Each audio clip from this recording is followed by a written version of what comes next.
Okay. That should be better. I think I fixed it. Yeah, this storm moving into the Windsor area looks super, super duper strong. I hope everybody's staying safe. 40% severe wind risk on it. Yeah, it's not looking great. So, yeah, I don't know what went on with my audio there. It was weird. I went into the settings. I finally found something that said I needed to put it to the right output, but I didn't change anything, so that's why it's weird. Why would it randomly change on its own? Anyways, it just did that to frustrate me. So, 102.6 kilometer an hour gusts possible. We're looking at the Detroit airport radar, and it's really showing some high values that we're heading through Windsor. So we hope everybody stayed safe. There's probably almost all parts of Windsor has people without power, says Jordan. Yeah, I don't doubt it. I don't doubt it. It looked super strong. The weird thing is that it looked from the radar up here, which is the standard NEXRAD Detroit radar station, it didn't really look that bad. But then when you go down here to the Detroit airport radar, it looked bad. As soon as I saw it, I was like, uh-oh. I immediately said, uh-oh. And, yeah. And then immediately sent out that polygon. So sent out this polygon, which is probably the strongest polygon we'll send out for winds, which is all in capitals, strong damaging winds. I know Environment Canada did have a severe thunderstorm warning in place, which is good news. They said 100 kilometer an hour wind gusts, which makes sense. I still felt it was necessary to post this. I was just like, strong damaging wind gusts have been detected on storm moving northeast into Windsor. Dangerous storm may have the potential to bring down trees or power lines, cause flying debris, yada, yada, yada. So I felt that was a necessary one to post for our friends in Windsor, and I just highlighted the corridor where the strongest winds were associated, because the same storm is going through LaSalle right now. Looks like there's some pretty strong winds down there, but nothing close to what we saw heading through the Windsor area. So, again, we hope everybody's staying safe. We can scroll back here and take a look at what we're expecting for storms today. So more storms will be moving potentially into the Sarnia area here this afternoon. Actually, very soon. Hold on, let me switch to my swipe mode. Much easier there. There we go. Okay, so we do have a storm with some damaging wind risk heading up towards Sarnia at the moment.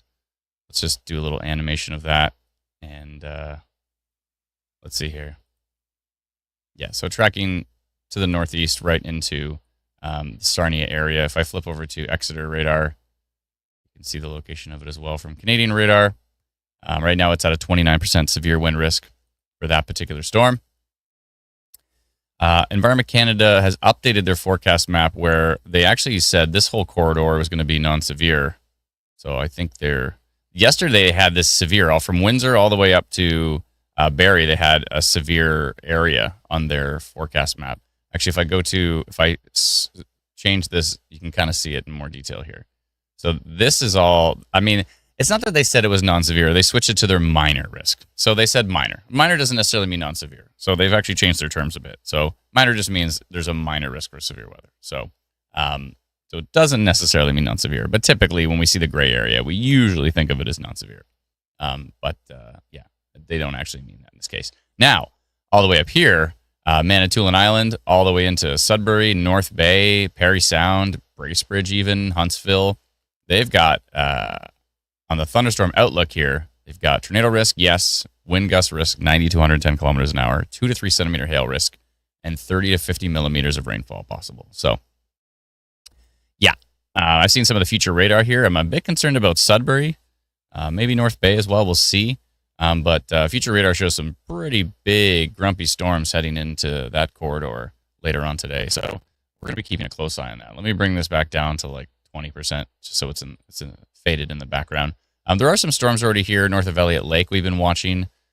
They look decent. They're not too spectacular. Oh, I need to change my zoom level here. There we go. Let's go to 200. I think that's better. Yeah, that's better. There's a hints of minor rotation down here, but 3% tornado risk on that cell right there, but nothing too wildly spectacular yet. We haven't even switched to or gone to a minor rotation detected. We might in some cases though. Let's see here.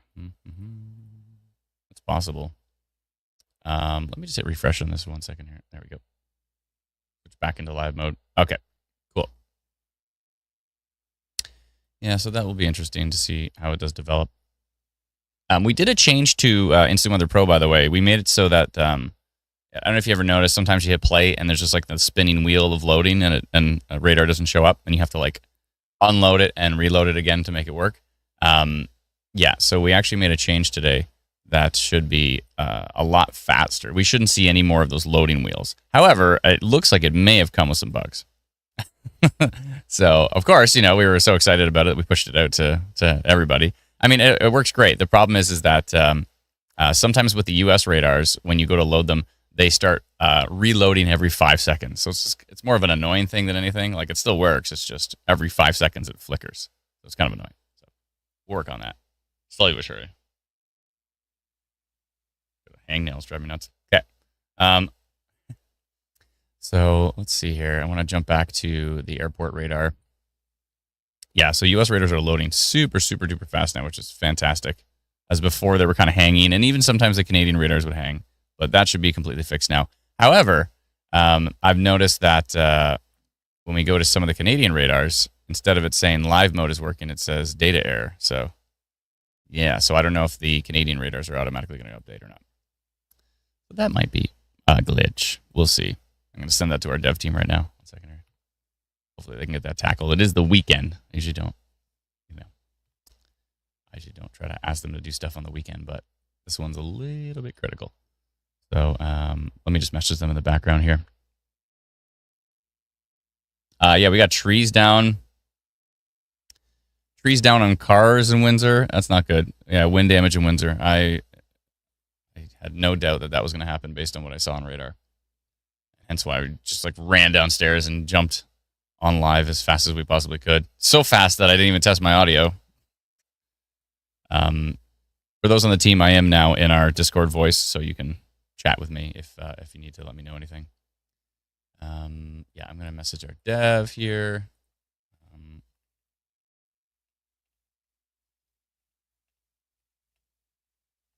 Instead of live. Not sure if they're still in live mode and it just says that, or if live mode is broken. I'll test. Okay. But yeah, so I would say there is some severe risk, especially with this line coming in, especially with what just happened in Windsor. I would say there is some severe risk here for basically from Essex County all the way up the entire Lake Huron shoreline. Let's take a peek here. Yeah, this stuff, see, there's the flicker again. So we'll have to deal with that. It's slightly annoying. I don't really know a way around it. Maybe if I turn live mode off. Let me see.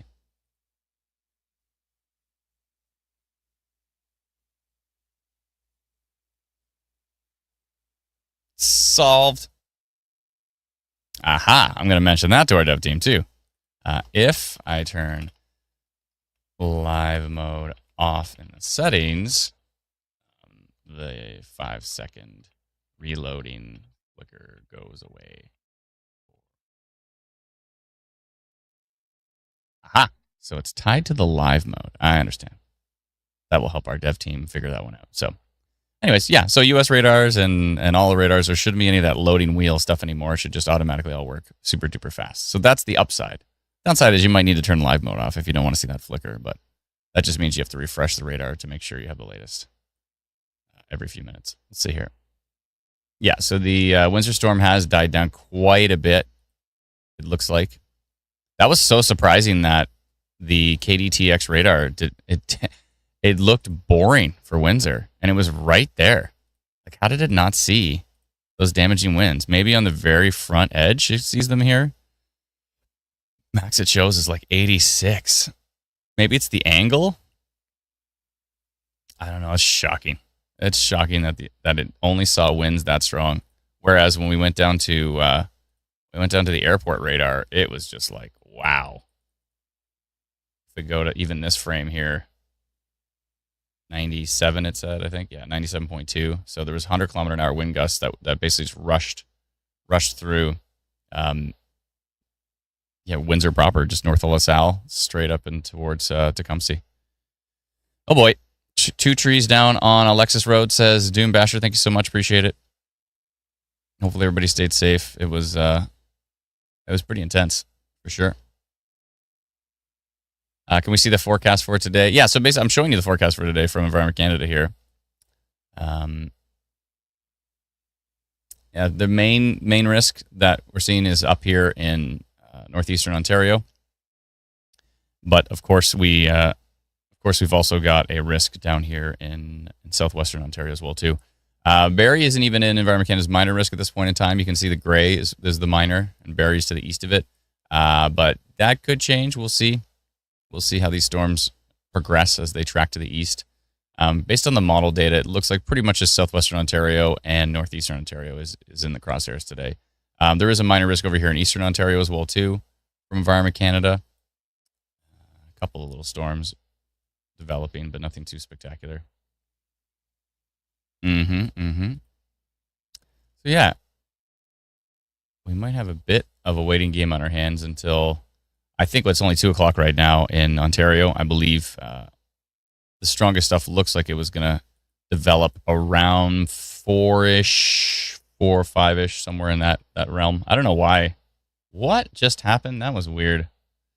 Something's haunted in my computer today. It just like brought up an old forecast. I didn't click anything. That is weird. And I think my audio's peaking, so let me work with that in one sec. Let's bring down that expander. This is probably a bit better. Sorry, my audio might have been peaking there. Oh boy. Let's see here. Alison Baldwin says, "Hey Adam, do you know how many tornadoes there were in Ontario, specifically in the Windsor, Essex County, in the last 5 years?" Yeah, if you want to do your research on that, just go to the Northern Tornadoes Project website. They have a whole dashboard of all confirmed tornadoes over the past 20, 30 years, I think. Yeah, if you want to, just search Northern Tornadoes Project on Northern Tornadoes Project on Google, and you'll find it pretty easy. And they have a whole dashboard, so it should be good. If you want to go take a deep dive. Once you find out that information, let us know. I'd like to know. Off the top of my head, in the past, did you say 5 years? So back to 2020? I know there was an EF2 in 2016 that went through Windsor. Windsor usually has a couple of EF0s or a couple of EF1s every year. Almost every year, it seems like. Raindrop says, "Hey, Adam, could you let me know what's heading towards Algonquin? Please have some folks there without signal." Yeah, I mean, could see some pretty strong storms up there today. Algonquin Park is in the severe thunderstorm watch, also in the severe thunderstorm outlook. Even in the severe thunderstorm watch, it says a tornado is possible, wind gusts up to 110 kilometers an hour. So, yeah. So it's possible we could see some severe storms there today. I don't know exactly where they're going to show up. Basically, they're going to kind of move in from the west. We'll have to see how they develop, but Algonquin could see a storm today. Let me check some stuff in the background here just to see.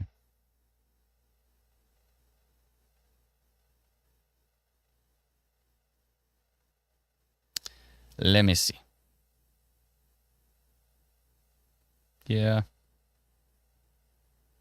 Yeah, Algonquin could see some storms around 4 to about 8 o'clock, somewhere in there.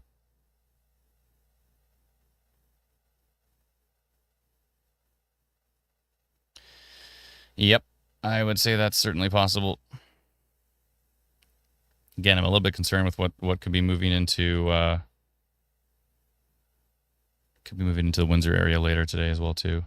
Maybe North Bay. It's hard to say for sure, but these areas up here definitely have my concern for today. Northeastern Ontario for sure is concerning. We'll see. Right now, everything's relatively hunky dory, except for this really strong storm that just went through Windsor and caused a bunch of damage. Again, we hope everybody's okay because that looked really nasty there for a bit. It did not look good. Meat Sandwich says, "I wonder why Environment Canada doesn't archive barometric pressure." I think they do. Pretty sure if you look at their historical stuff, it should say the pressure readings. If it doesn't, I mean, I'm sure they've got it in a folder somewhere. But yeah, I don't think they delete anything. So all of their stations will have barometric pressure, historical. It was like a wall of water moving through here, says Small Town Wheels Guy. Do you mean you're talking about Windsor? Yeah, it looked super strong. Someone said, "Is Windsor good for the day?" I mean, after this, probably. That might be the whole show for Windsor. It was a heck of a show, I'm sure. It was nasty. How is tomorrow looking for Ottawa, says London? We can take a peek into that as well, too. Let me just see here. Just saw something there, but it was nothing. Okay. Hold on. I want to just take a peek at Sarnia for a second here. Another storm heading into Sarnia. Maybe some severe thunderstorm potential with that one.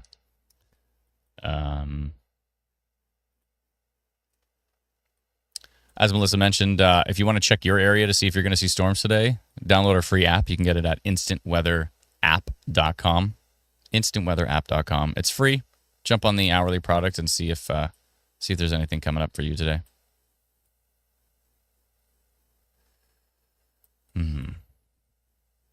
Probably faster to get a response out of the app than out of me, because I can't always answer every question, but try my best. Let's see here. Emmett, Michigan, we have some decent storms rolling into Sarnia. I think I'm going to go severe thunderstorm potential for our friends in Sarnia here, all the way up this entire shoreline. Yeah, let me do that in the background here. Give me 1 second.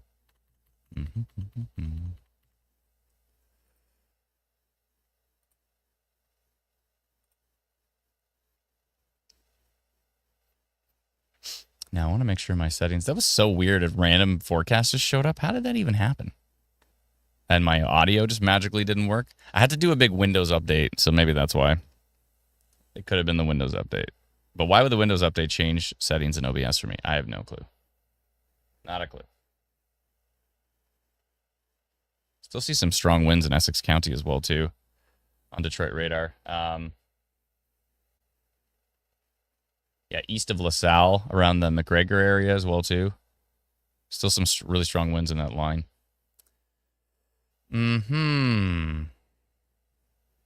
Okay, let's jump over to our notification system, and let's send a polygon to our friends in Sarnia. That whole area is already under a severe thunderstorm warning, whereas this area is not. So I think I'm going to go something like this-ish down here. Yeah, that seems like a good general polygon for now. It's a pretty big one, but let's see how many people are in that. 9,756 people in that polygon. Let me just go to severe thunderstorm potential. Storm line that is tracking to the northeast into Sarnia, Lake St. Clair, etc. Lake St. Clair is just IR, right? There's no E. You know, I've only typed it like 1,000 times. Pretty sure that's right. Okay. Lake St. Clair, etc. And the timing here is going to be 2:08. Oh, I haven't done that yet. So PM. It's Saturday, July 12th, 2025. Type that all by hand. And I'll just fix that in a minute. So that's 2:08. Looks good to me. I'm going to send that out to all these folks right now. And there we go. Okay. Let's jump back to Instant Weather Pro. And in the background here, I'm going to get my macros ready so I can send those out faster.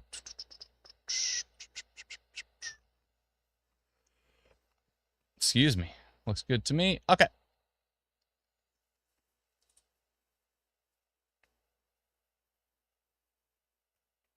Yeah, so if you're using Instant Weather Pro and you see data error at the top left, I think you just have to automatically refresh. Actually, I'd like to test this here. I'm going to test. So I'm going to turn live mode back on in the settings. And I'm going to click on Exeter. And that's the 206 frame. So we'll see if it automatically updates, even though it says data error. It might not. There might be an issue with live mode. Let's see here. Liv says, when you get a chance, you should look at the CAPE and supercell values from SPC. Yeah, I was taking a peek at them earlier. They're definitely getting up there. I mean, north of Brit is a supercell of 12. And VTP is already at 2 up there. VTP is already 2, kind of between Sudbury and North Bay. Oh boy. So that's something. That should be interesting as it continues to as we continue to push into the afternoon. Yeah, the storms up there could get pretty nasty, so we'll see. We'll see what happens. But yeah, supercell's already at 12 up there. Wow. Wait, so that's the 206. So the next frame won't be until 212-ish, 213.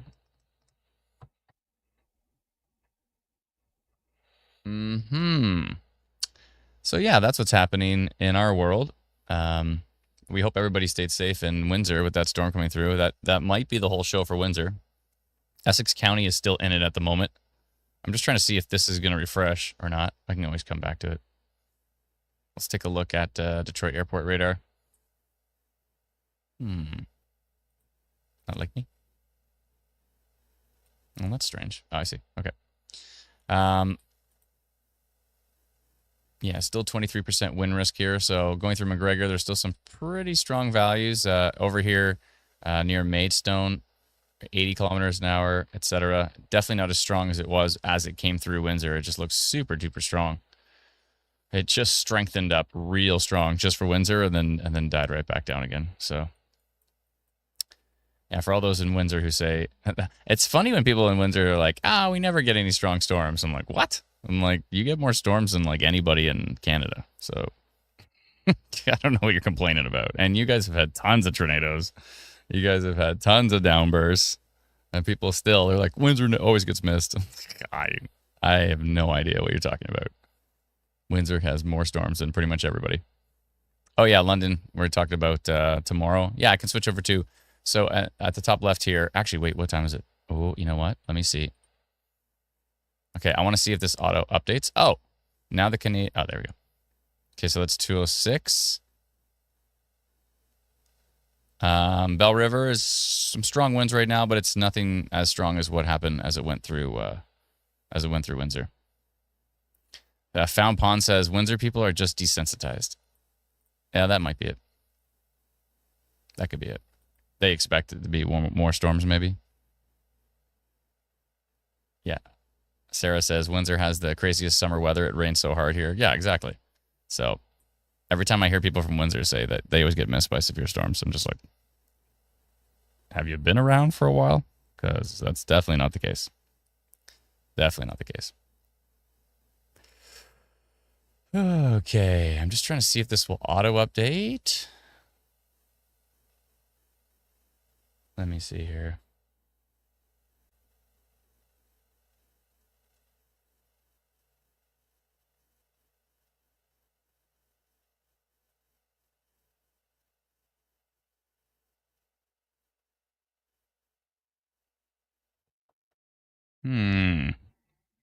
Oh, it did. Okay, so it is auto-updating. It just says data error for some reason at the top left, but it is auto-updating.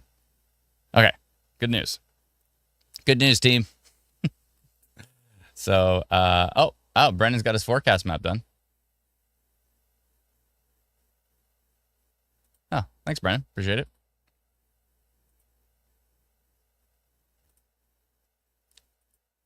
All right, I'm going to add that to the stream. Give me one sec here. Studio mode. Let me find the Ontario forecast. And let me replace that image with what I just downloaded from Brendan. Where did I download it? Downloads? I think so. Okay. That looks good. All right. Thanks, Brendan. So here's our forecast map for the day. We did a little bit more zoomed out so we can go into northeastern Ontario more so, and into Quebec as well too. So, yeah. So as you can see, a yellow area, basically Windsor, Leamington, Chatham, Sarnia, and then we go into a green for London, green being isolated, more of like a marginal risk. 1 out of 5 for London, Kitchener, Barrie, Orillia, Bracebridge, Deep River, and parts of Algonquin Park, southeast parts of Algonquin Park. And then we have a yellow area that continues north of Goderich, so Kincardine, basically up to Owen Sound, Tobermory, Manitoulin Island, Elliott Lake, Sudbury, North Bay, Parry Sound, up to Kirkland Lake, up to Timmins, and the hatched area, so the area with those kind of like dashed lines, is where we think there could be a tornado risk today. And you're talking basically from Owen Sound up to Perry Sound, up to North Bay, Sudbury, all the way up to Timmins and into Quebec. So parts of Algonquin Park as well too. So that's going to be our main focus today. Is going to be in northeastern Ontario with that particular risk. Yeah. So that's the situation. I'm going to jump back to InstaWeather Pro. So good news is, even if you're using InstaWeather Pro, even if you see data error at the top left, that's because of a change we just made last night. But that actually isn't a data error. It will still load the new radars automatically. So that's good news. Okay, I'm going to mention that to dev team as well too. So the data error is somewhat superficial because new radar frames still load even with that data error tag. So that's good news. Hooray. Okay. And then I just don't have to automatically hit refresh all the time trying to see if we have the latest radar frame. It'll just automatically pop up. So that's why I say hooray. It's annoying that it says, so when you click it first, you can't see this right now, but it says live at the top left, and then it will flip back to data error and show red. So, and only on Canadian radars it does that. The US radars seem to be fine, other than the fact that occasionally they load every 5 seconds and start to flicker, which is annoying. Yeah, still seeing 90-kilometer-an-hour wind gusts here east of Tecumseh. So there still is some wind risk for parts of Essex County with this line. Again, nothing compared to what went through Windsor. Windsor was bananas. Look at that. Wow, look at that shot from Colchester right now. That was an amazing shot. Holy. Look at that shelf. Wow. Where's Colchester again? Let me search for it here.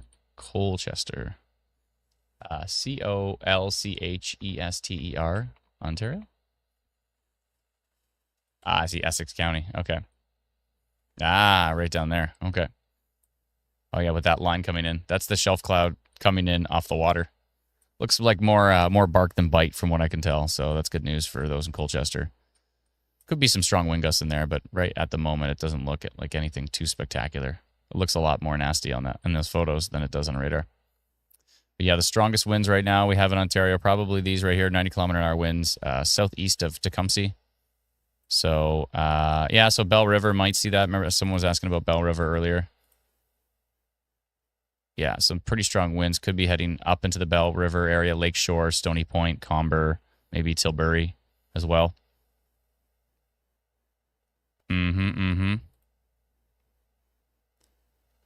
I love this radar because it updates every minute. So you get this really nice minute animation, which is good. Well, it doesn't look as nice in reflectivity, but it sure looks nice in velocity. Isn't that nice? Nice and smooth. Love that. Okay, so we have now a severe thunderstorm warning for Sarnia, which is good news. That they have been given a heads up on the storm coming in. Yeah, let's see what the Environment Canada warning says for them. There's a lot going on here. Severe thunderstorm warning, with that, the fact that we're live, heat warning, severe thunderstorm watch, severe thunderstorm potential that I posted, and the thunderstorm outlook if you are using InstaWeather Pro. A lot of information to digest here. We could amalgamate it, but that is tricky. Let's look at the severe thunderstorm warning. Very strong wind gusts up to nickel-size hail. Storm is located 45 kilometers west of Point Edward to 25 kilometers north of Tecumseh. Moving east at 55 kilometers an hour. Hazards are 100-kilometer-an-hour wind gusts and nickel-size hail. Locations impacted include. This is a very important thing. If you're going to read anything in the severe thunderstorm warnings, please read location impacts. Locations impacted include, because then you'll know if you're actually in the path. Sarnia, Petrolia, Oil Springs, Port Lambton, Sombra, Courtright, Corunna, Point Edward, Wilkesport, Becker, Bridgeton, Brights Grove, Bent Path, Kamlachie? Somebody told me how to pronounce that years ago. I forget, though. Kamlachie, Oil City, Wyoming, and Reese's Corners. We have to work on the capitalization of these. When we receive these, it's all capitals. So we take it and we turn it into easier to read text. However, in some cases, it fails on the capitalization. So got to run that through an LLM or something, and we have a much better time of capitalizing. Let's see here. Yeah, those strong winds continue though. 93.6 kilometers an hour, and those are ahead. I might do another polygon for that because it's looking pretty grumpy right now. It's still hanging on. It's hanging on. Just kind of like Essex and North here, looking pretty strong. So what are we at now? 24% severe wind risk on that. I'm going to do a polygon for our friends in Essex County here. Let's go back to our polygon system. Polygon system. Okay, and let's go down here. And I think what did I say? It was basically north of Essex. Just north of Essex. Moving this way. I'm going to do something like that. And maybe something like this. I think that's about right. Let me go back to radar and just see. I think so.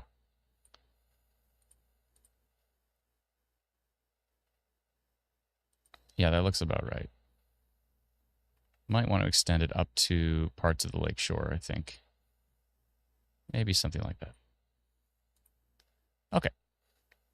I like it.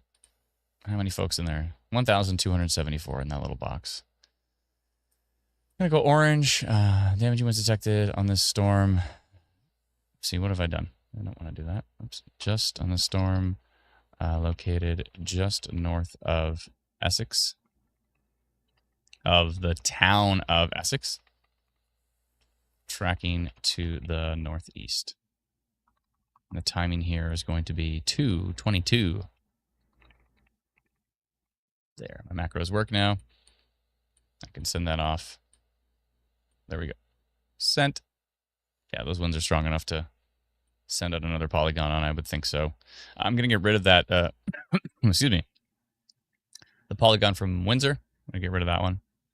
I think that's pretty much toast now. Strong damaging wind gusts. Let me just, before I get rid of it, let me just see. Yeah, I think they're okay now. Okay. Yeah, I'm going to get rid of that one. That's about it. Yeah, but these are the ones we're talking about right here. Basically near Maidstone. I said just north of Essex because by the time that goes out, it will be, yeah, they'll be right near Pleasant Park. So if you're near east of Maidstone, near Pleasant Park, County Road 46 in Essex County, Ontario,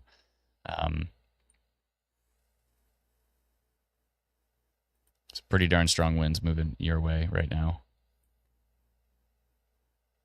My polygon just is catching them as they move to the east. So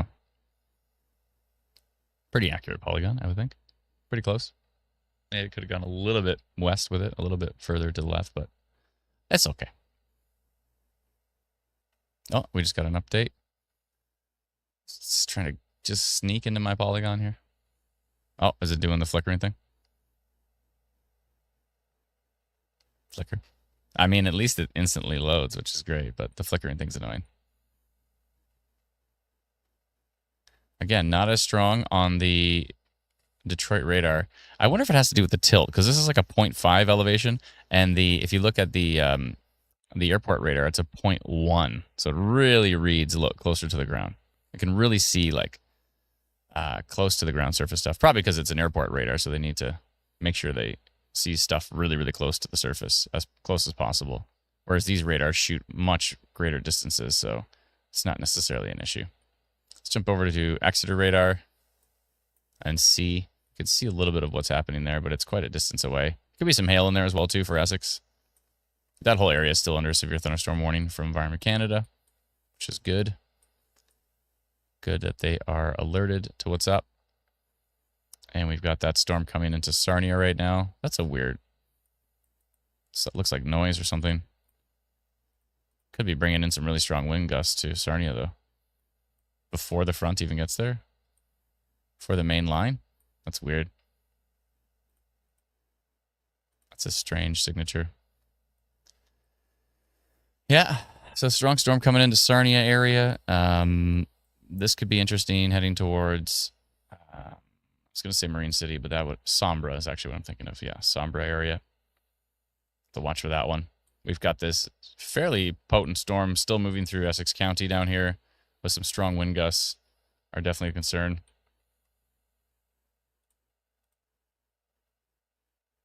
So much for loading instantly.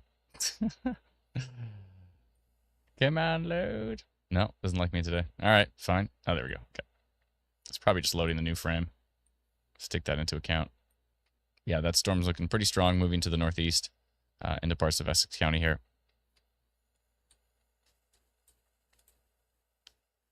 That was fast. Let's check out. Oh, we have Brit back, by the way. Incredible news. Thank you, Environment Canada, so much. The Brit Radar has been down for days and days and days. And today, they got it back up. The timing on that. I mean, honestly, it couldn't have been better timing. So,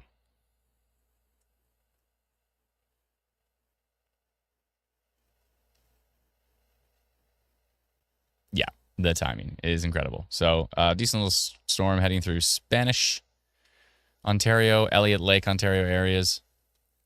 This could be the line that eventually strengthens and develops and heads towards Sudbury here. There is a risk for a tornado, as per Environment Canada's both their forecast and their severe thunderstorm watch. Both mention the risk of a tornado and 110 kilometer an hour wind gusts, I believe. Let's click right on Sudbury and see. Severe thunderstorm watch mentions up to 110 kilometer an hour wind gusts and isolated tornadoes possible. So that is our concern for northeastern Ontario. North Bay could be in that. Parts of Algonquin Park as well, too. We'll see. The severe thunderstorm watch goes all the way just north of Petawawa. It does not include Petawawa in this particular case. Based on future radar, that looks about right, but you never know. Something could sneak off a little bit to the east. Eastern Ontario. Oh, I forgot. Yes, I was supposed to look at Eastern Ontario for tomorrow. Let me check that here.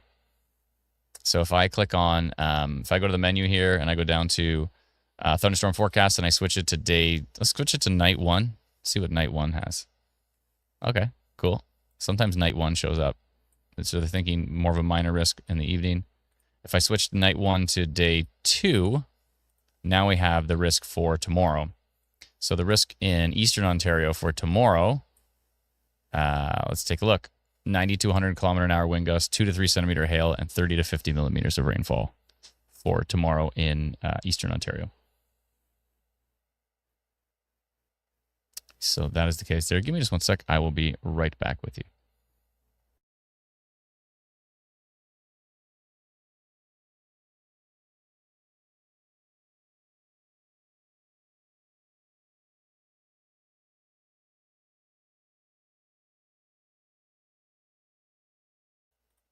And I'm back.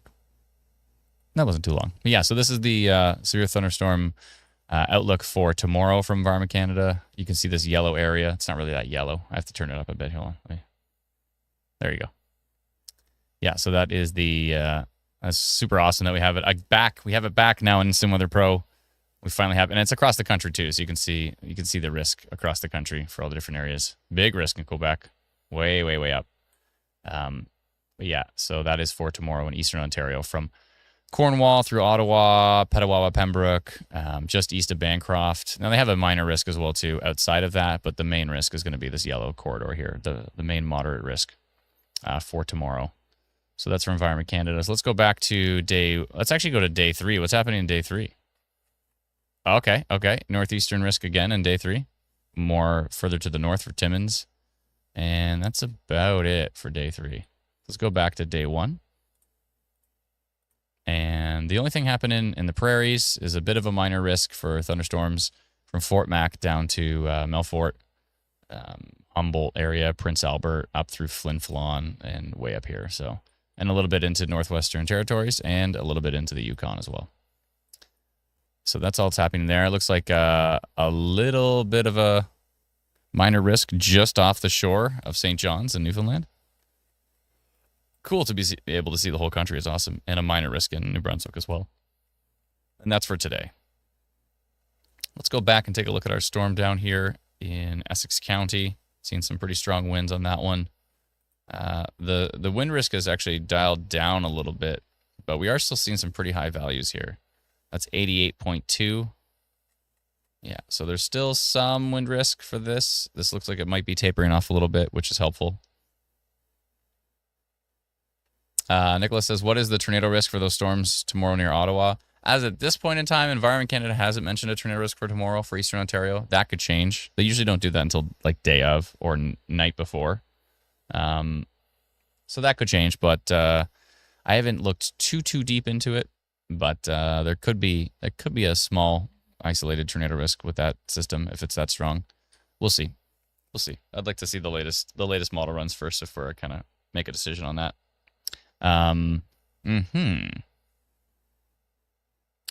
Yes.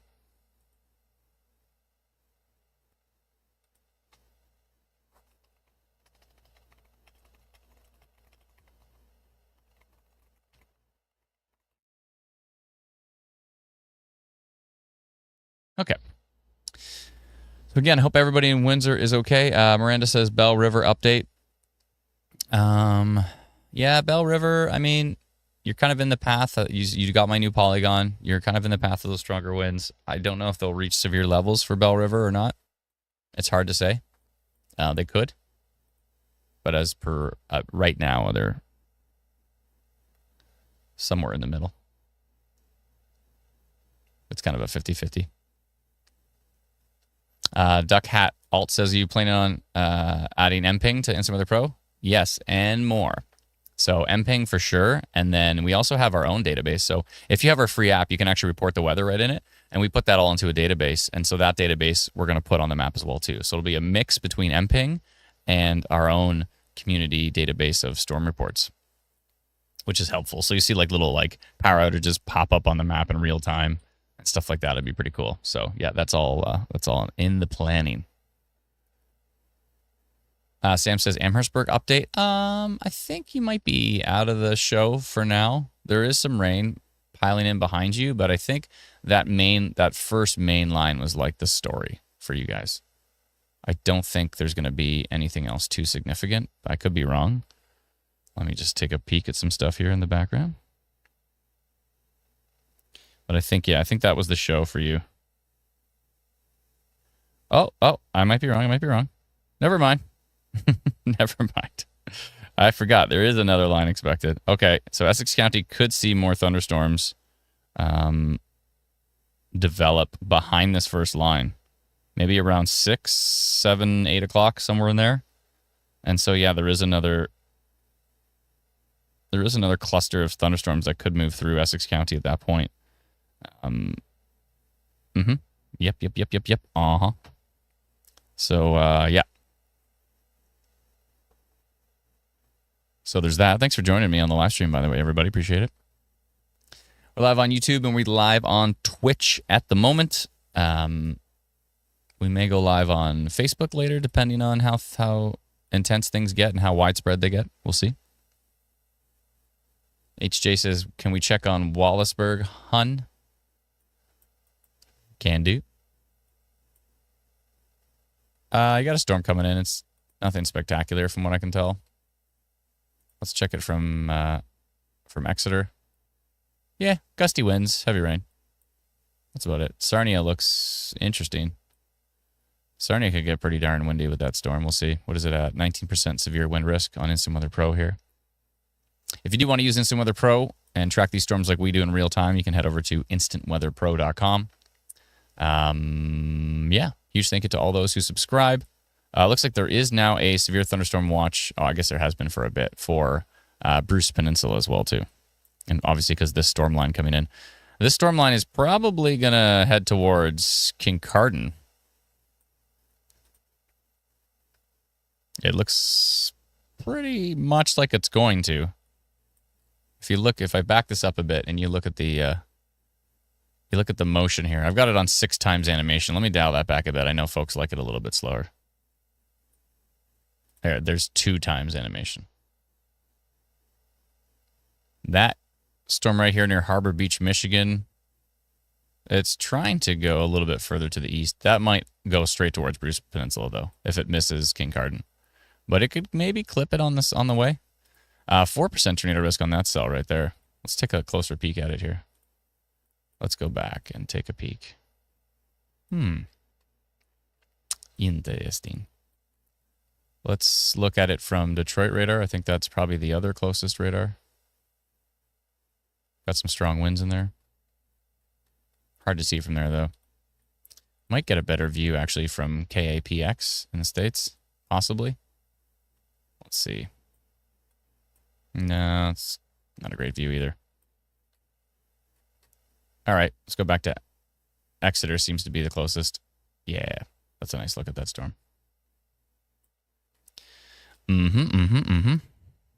That's right.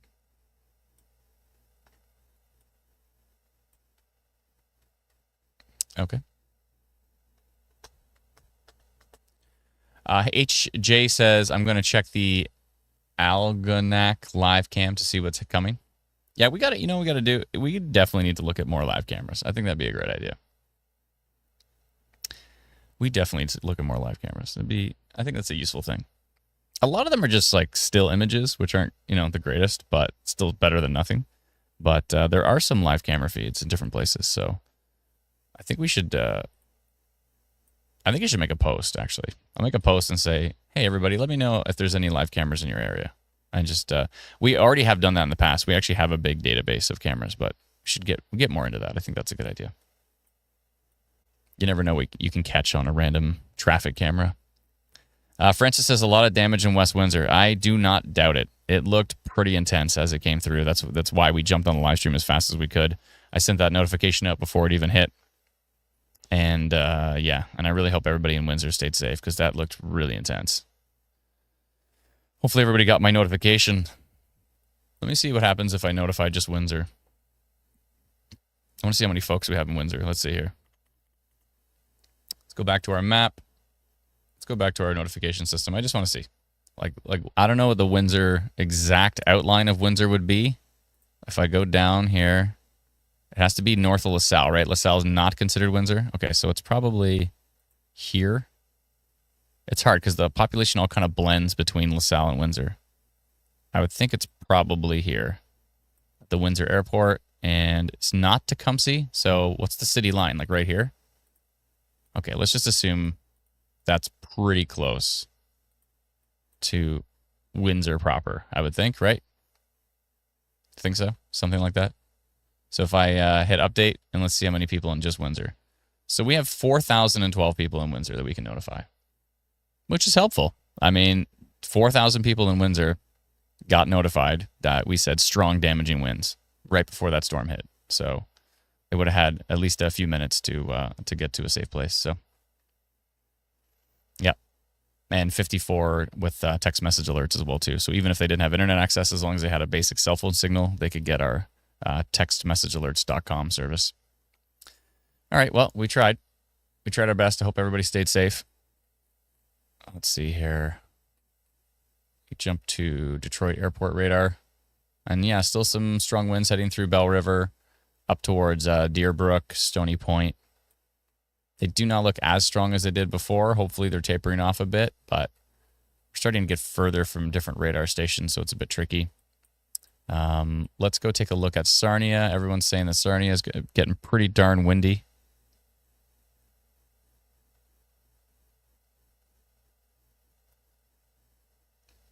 McMahon?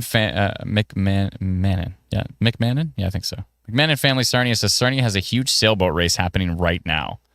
I sure hope not. I sure hope they canceled it. Or they just racing through the storm. Because that would be bananas. I hope they stayed safe. There we go. Bell River has heavy rain with strong winds. We also have a bit of thunder. Thank you so much for the update. Appreciate it. What's coming up for London? You might see some storms. I mean, this line is moving east, so you might see some storms. Hard to say if they're going to be strong. Thank you, Tracy. I appreciate that. Tracy's letting us know a bunch of different cameras. Port Huron, Marine City. It'd be nice to have them all linked so we can just pull them up. Kathy says, thank God Barry's not in the line of fire. We might see some storms later tonight. We'll see.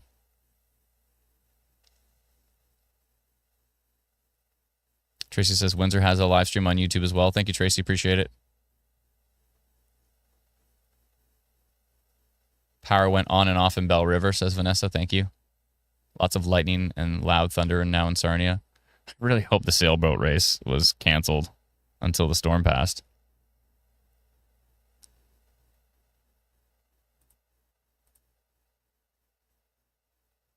Let's see here.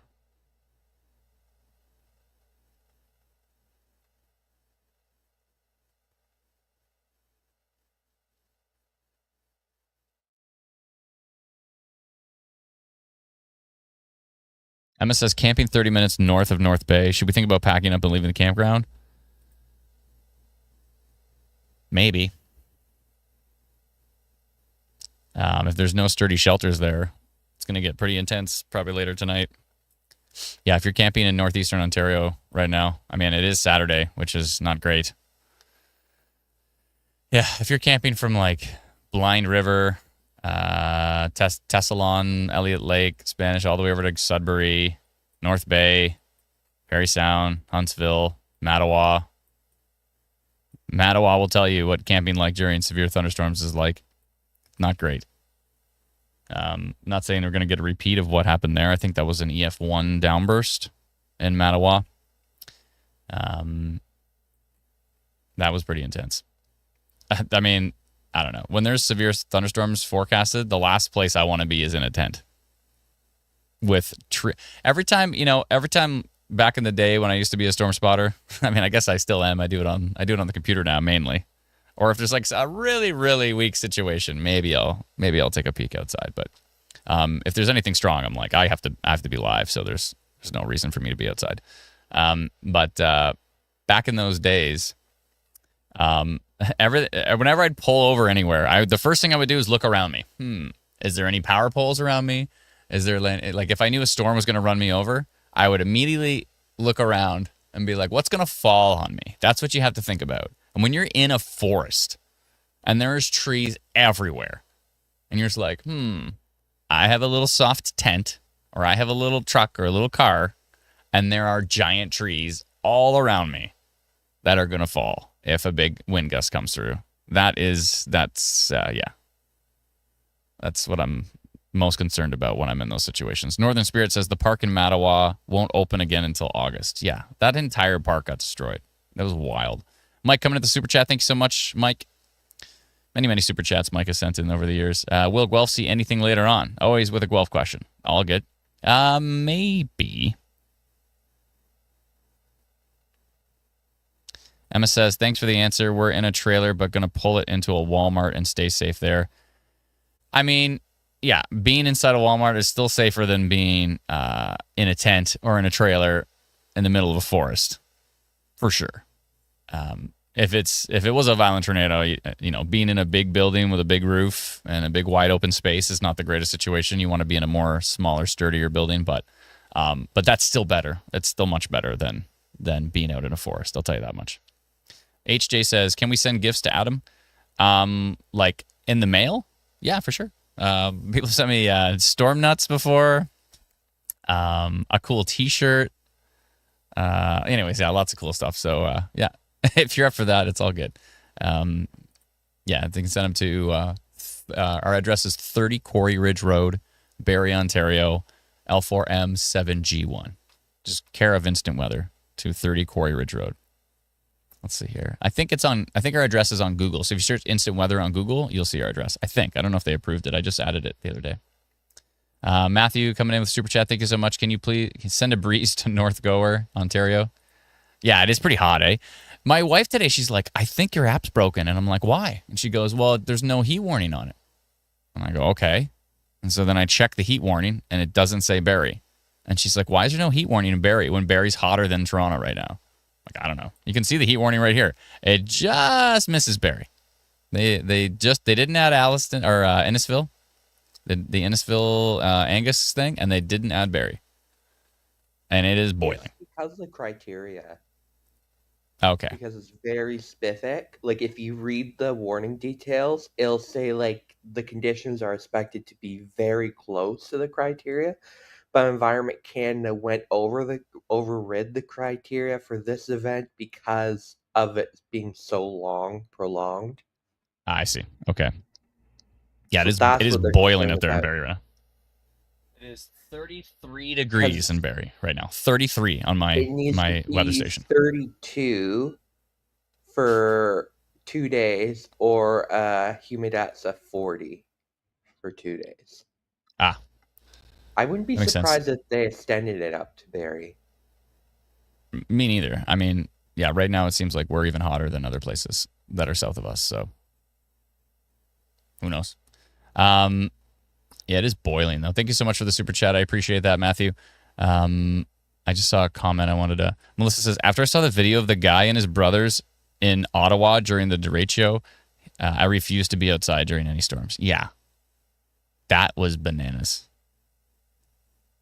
Oh, thanks so much, Mike. I appreciate it. Yeah, I think, I don't know what the exact percentage is, but I think there is a chance that Guelph could see a storm today. This whole line is going to run. There's quite a big line here, right? And it's going to run right through our region. It's moving mainly to the northeast, but it's kind of trying to push east a bit. So yeah, London's probably going to see a storm. I don't know. It's chances of it being severe is low, but we'll see. We'll see what happens here. What happened to the auto load? It was working so good. Oh, I see. It was right there. Okay.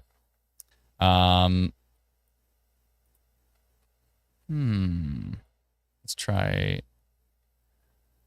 airport radar here. Yeah, still some pretty strong winds in there. Heading up to Stony Point. Someone said Bell River, they were out of power.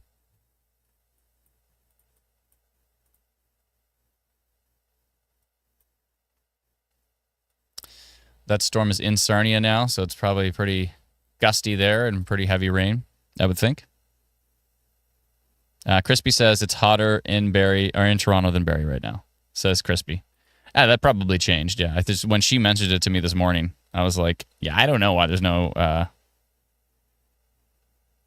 someone's 75... Angela spammed something 75 times, so I might as well answer. Where do I go if there's tornadoes?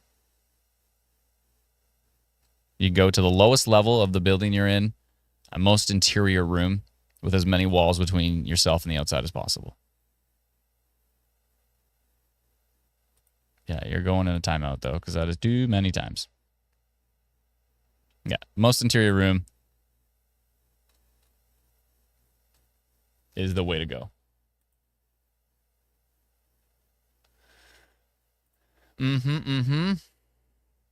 Okay. Well, I guess we're kind of in a little bit of a... Ken says Oz. Yeah, don't go to Oz. That's not great. Our Toronto says, you think it will hit Toronto? You might see some storms overnight, maybe. Daryl Ann says, I'm on the 8th floor of a high-rise. Yeah, if you're in an apartment building, I think they pretty much recommend you go to like a bathroom or something like away from the windows. You go to like as close to the hallway as you can, away from the windows as possible, would probably be the place to go. You could also go down to the lobby, maybe. If it was something really strong, you might want to go underground. But you also have to be concerned about flooding. There's always this tricky thing of this underground, but there's flooding. So, but yeah, it depends. Typically apartment buildings are built very strong. So typically, not all of them, but a lot of them are built quite strong. So usually you just want to get away from the windows and get into the most interior room you can.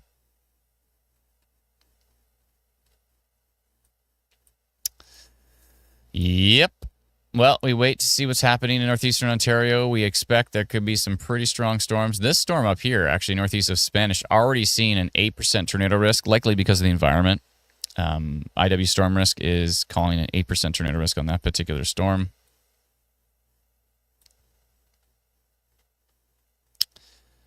Not really seeing it on velocity, but I think it's just saying the environment's so strong here. I mean, the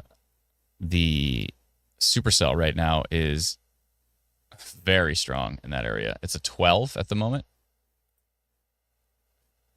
Around this storm, it's an 8. 8 is still quite high. Typically, we see them, usually we see them kind of sitting around 2 to 4 supercell. Right now, we're at an 8. We get to 8 and 12 and higher, then things start to get pretty grumpy. The VTP is already a 3 right now It's already a 3, kind of right here between Sudbury and North Bay. There's already a 3 of violent tornado parameter. So yeah, the environment up here is juicy, folks. It is juicy, and that is a concern. So if you are in Sudbury today, if you're in North Bay, as these storms track northeast through this area, could be some problems.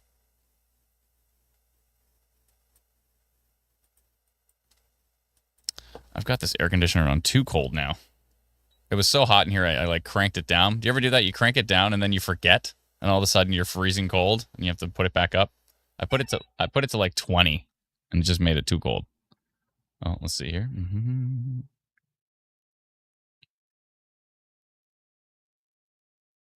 Okay. Just messaging a friend here. Thunderstorm. I always get these personal thunderstorm requests.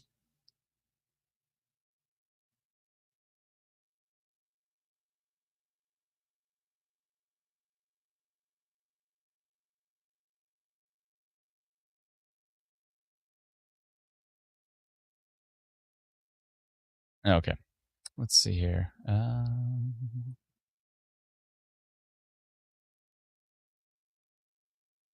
we go. Okay, so there's the latest from Detroit. Interesting. All right, we're kind of in a bit of a waiting period as we see how these storms develop through southwestern Ontario. Not expecting anything too substantial. There is still severe thunderstorm warnings in place, but as these storms move to the east, we're not expecting them to be that spectacular. We are expecting the ones that are moving to northeastern Ontario. We are expecting them to get pretty nasty as they track. Let's see here. Let me just hit animate on Exeter so we can see which way these storms are going. Right into the area of concern. So the area of concern is this large area right here for northeastern Ontario. Sudbury, areas east of Sault Ste. Marie, North Bay into parts of Algonquin. That is the main corridor of concern at the moment. Just south of Timmins. That is the main area we are concerned about. And you can see all of these storms are tracking northeast into that area. I wonder if they're going to push a little bit further east than expected. Actually, you know what? Sometimes it's nice to look at the animation quickly because you can kind of get a better idea of the angle.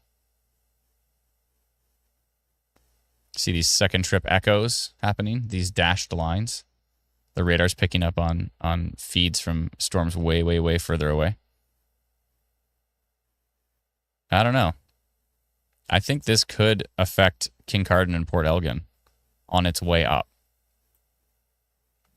What do you think? Does that look about right? Here, let me slow this down a bit. I'll go to 6.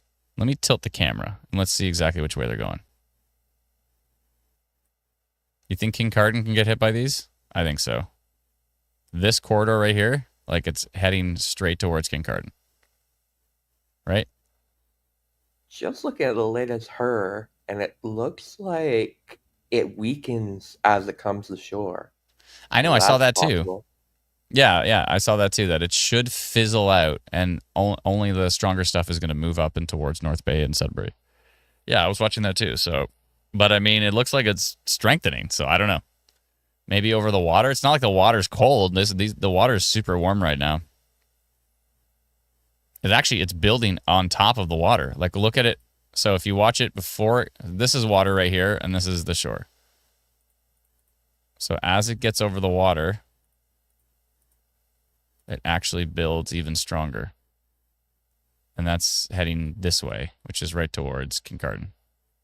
So, yeah, let me just tilt the screen here and bring it back to normal style. Wow, there's a lot of cape out there. Just looking at mesoscale analysis, Yeah. it masses out at 5,500 just north of Parry Sound. What? Yeah. Okay, hold on a second here. Oh my goodness. Do I have that up here? I think I do. Let's see. Okay, I'll bring it up on the screen here. One sec. Okay, let's look at mesoanalysis here from the Storm Prediction Center.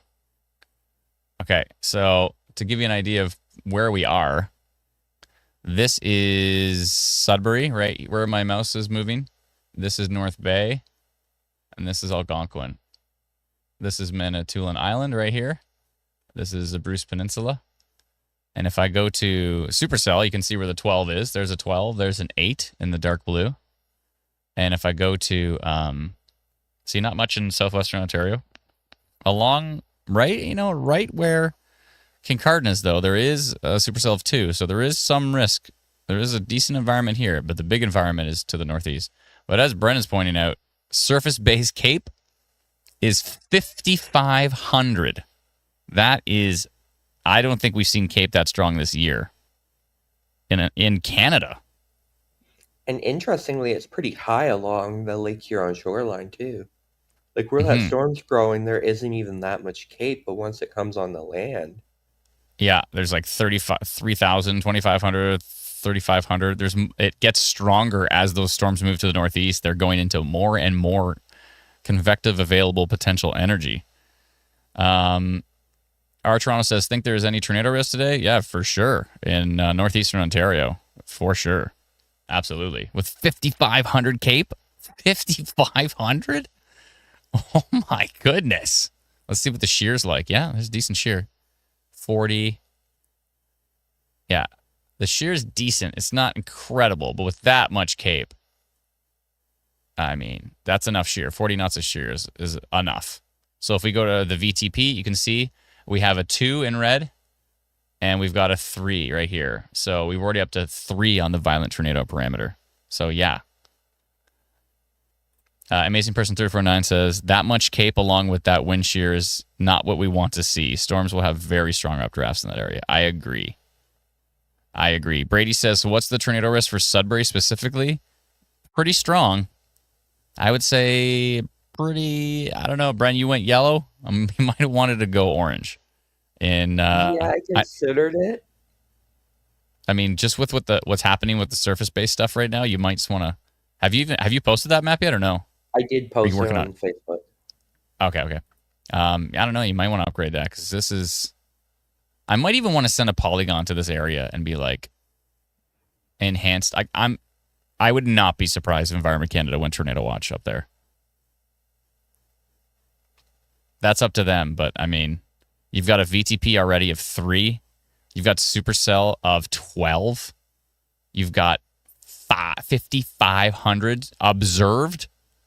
5,500 observed Cape.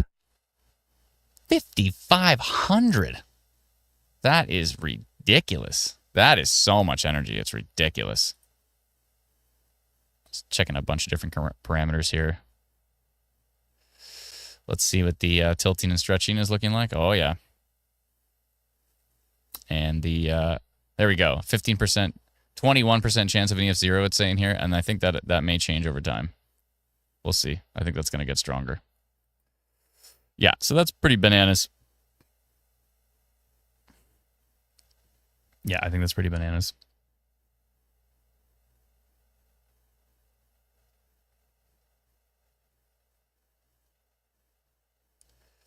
Oh my. Miss Max Oxen says, what's the URL of that site? Just search for SPC Mesoanalysis. SPC Mesoscale Analysis, and you'll find it. It's a lengthy link. It's like spc.noaa.gov/exper/mesoanalysis/new/ yeah. But just search on Google for SPC, Storm Prediction Center, SPC, Mesoscale Analysis, and you can see all these indexes in real time. It is pretty wild. Let's head back to radar here and check on our friends east of Sarnia. How are they doing? Looks like some pretty gusty winds in there. Nothing too spectacular, though. Still a severe thunderstorm warning in place. Let's take a look at the Detroit airport radar for our friends in Stony Point. Looks like those really strong winds there have tapered off a bit. It's probably still pretty darn gusty with that line, but it is definitely weaker than it was before, so that's great news. I'm going to get rid of that orange polygon that we put earlier. I'll leave the blue one up here for severe thunderstorm potential with that line coming in, but we'll see what happens. But these storms that are just moving east of Michigan and are just crossing the border into Ontario waters right now, they are the main concern as they track to the northeast. they're going to be going into some big time environmental values. Wow. Big time. Oh boy. By the way, Melissa, I appreciate you posting that. If you want to post a much easier link for people, it's just textmessagealerts.com. That'll just forward them to our website. If you just go to textmessagealerts.com, then you can subscribe. It's like $4.49 a month, and you get text messages instead of relying solely on the internet. So if the internet goes down and you have a basic cell signal, you can still receive a text message. And so a lot of our text message, thank you, I appreciate it. A lot of our text message subscribers are in rural communities because their internet's spotty and they're traveling around and they still want to be able to get alerts. And that's been a huge thing, a huge helpful thing up there. So many years ago, I think the Weather Network had a text service many years ago, but they shut it down for some reason. I'm not sure why.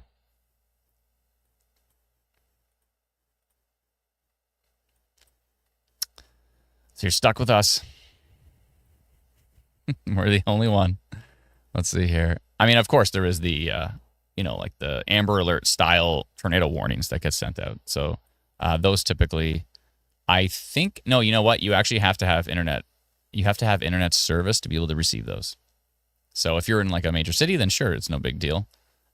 If you're in a rural community where the internet is spotty, if your cell tower has issues and you don't actually have internet access on your phone, then I don't think you receive those. So I think they said you have to at least have LTE strength. So not 3G, not 2G, but you have to have at least LTE strength to be able to receive the Amber Alert type tornado warnings kind of thing. Wallaceburg was crazy last night. Yeah, it was looking pretty strong. We were watching that closely, and we did notify Wallaceburg. Hopefully everybody was okay. Was there any damage, or was it okay? It did look pretty wild. It was rotating for sure. Scott says you don't need internet to receive alerts. Are you sure about that? In Canada? Are you referring to Canada? Are you from Canada? I remember when the Alert Ready system was first issued, and they said the criteria was that you had to have LTE. Now, they may have changed that, but I'm pretty confident that the initial criteria was that you had to have LTE service in order to get one of those like Amber Alerts to your phone of a tornado warning. HJ says, yes, Wallaceburg was nuts. I didn't get a notification, though. Do you have our free app, HJ? If you don't have our free app, you wouldn't have got a notification because we're the only ones who notified it. There was no severe thunderstorm warning. There was no severe thunderstorm watch. There was no advisory. There was no weather statement. The only notification that got sent was us talking about rotation last night. So if you don't have our free app, you may want to download it. It's free, and you can get it at instantweatherapp.com. Head on there. You click on Apple or Android. It'll take you right to the App Store or the Google Play Store. Download it. It's free. And then if we see something like rotation, yes, I do have the free app, and you still didn't get notified, you might want to delete the app and reinstall it, and then make sure you say allow for notifications. If you didn't receive that notification last night and you're in Wallaceburg, then I would definitely have to check that out and probably delete and reinstall it. Oh, Scott says, stand by. I'm just trying to find the 3GPP standards page for it. I've looked into this a lot because I'm furious about the implementation that Pelmarix has done where they use presidential/extreme. I mean, I don't know why you're furious about the fact that they do not disturb bypass. I'm not furious about that part. I'm more frustrated about the fact that there's times where somebody gets a notification and they're nowhere near the storm. So far away. I'm not even talking about if they're in range of the polygon. They're like, some people get notifications when they're so far away.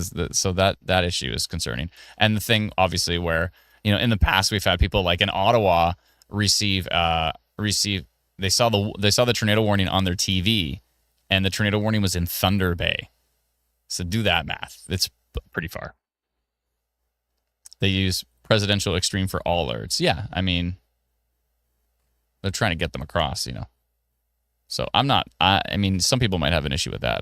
I don't mind being woken up for, anything like an Amber Alert. Wake me up all you want, because I need to be woken up because we jump into our system and we send out the same notification because there's a lot of folks that don't receive the Amber Alert, so we want to make sure that they all receive it from our app. So yeah, but I mean, everybody's got their different issues with it. Let's see here. Seth Manka says, as per the Alert Ready website, the phone must have wireless public alerting, WPA, and an LTE network, also known as 4G LTE. Yeah, so you have to at least have an LTE signal or be on an LTE network to be able to receive the Amber Alert or tornado warning directly to it. Anything from Manitoulin, says Angela. Yeah. These storms that are coming in from the south could be a problem. Scott says it creates alert fatigue, which makes people ignore them. I don't know. I think some people have alert fatigue. I think other people just look at the details and pay attention to every alert they receive. I think, if a tornado goes through your town, you're going to be pretty happy if you get that tornado warning beforehand. I don't know. Everybody's different, but I guess we're in the thick of things here, so we're kind of we have a different perspective on it. We want to make sure everybody's staying safe, so we're all for it. HJ says, not to me. I appreciate the alerts. Absolutely, for sure. Better to be alerted than not, says Ken. I agree, 100%. Some broad rotation south of Blind River over the lake, says Amazing Person 3409. Thank you very much.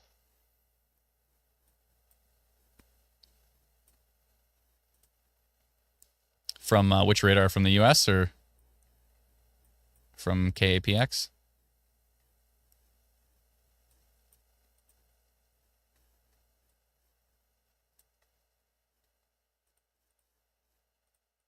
Maybe this here. Or this up here. Which radar are you looking from? Maybe this. From Montreal River? Sault Ste. Marie radar. Okay, yeah. Yeah, I see what you're talking about. Just a little hint of it there. Right there.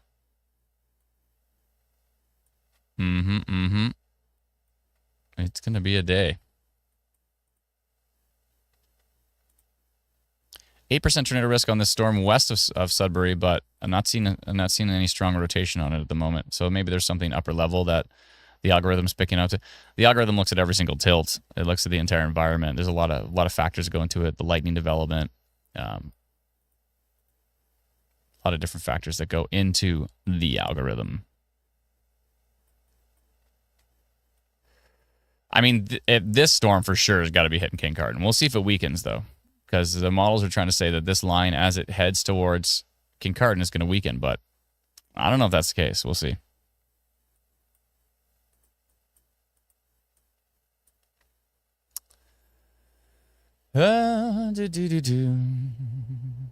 Let's see here. Ryder says Windsor. Yeah, Windsor's probably fine now. But again, there is storms supposedly developing later, heading up towards Essex County. So you might see some more storms later. I don't know if they're going to be severe or not, but I know the one that already went through Windsor was severe. Holy.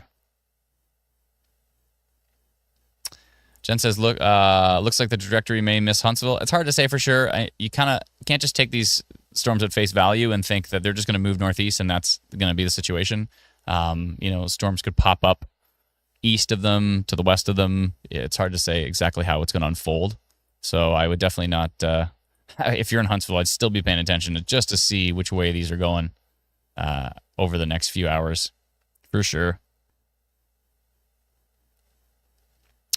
I installed the app in London, only has a heat warning with a number 2. A number 2? I don't know what you mean by number 2.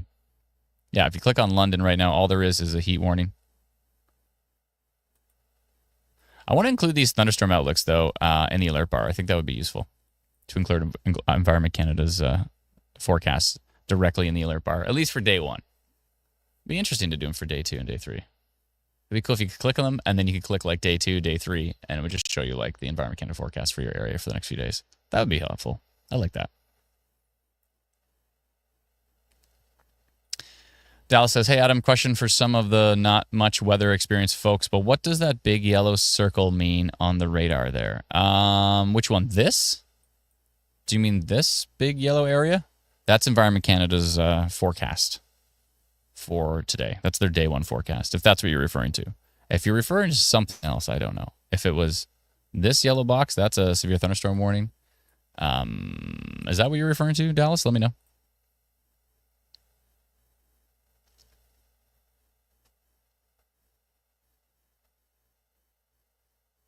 let me know.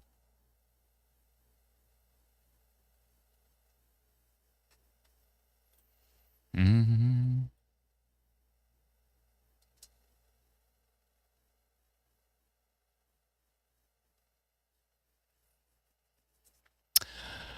Good.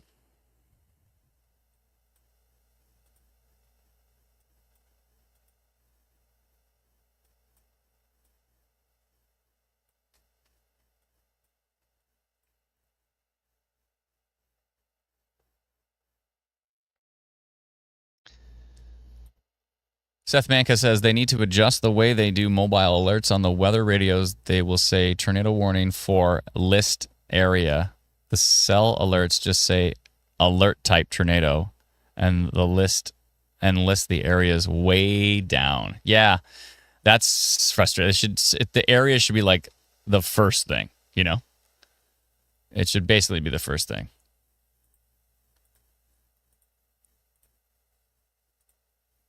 It should be like tornado warning, areas. Immediately it should say who is in the path of the tornado warning.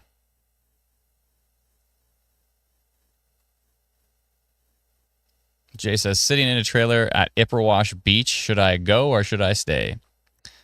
I believe it's should I stay or should I go now? If I go, there will be trouble. If I stay, there will be double. So Ipperwash Beach. I think I know where you are. Are you not along Huron? Let me see. Ipperwash Beach. Yeah, Lambton Shores. I thought so. Should you stay or should you go? I'd probably stay.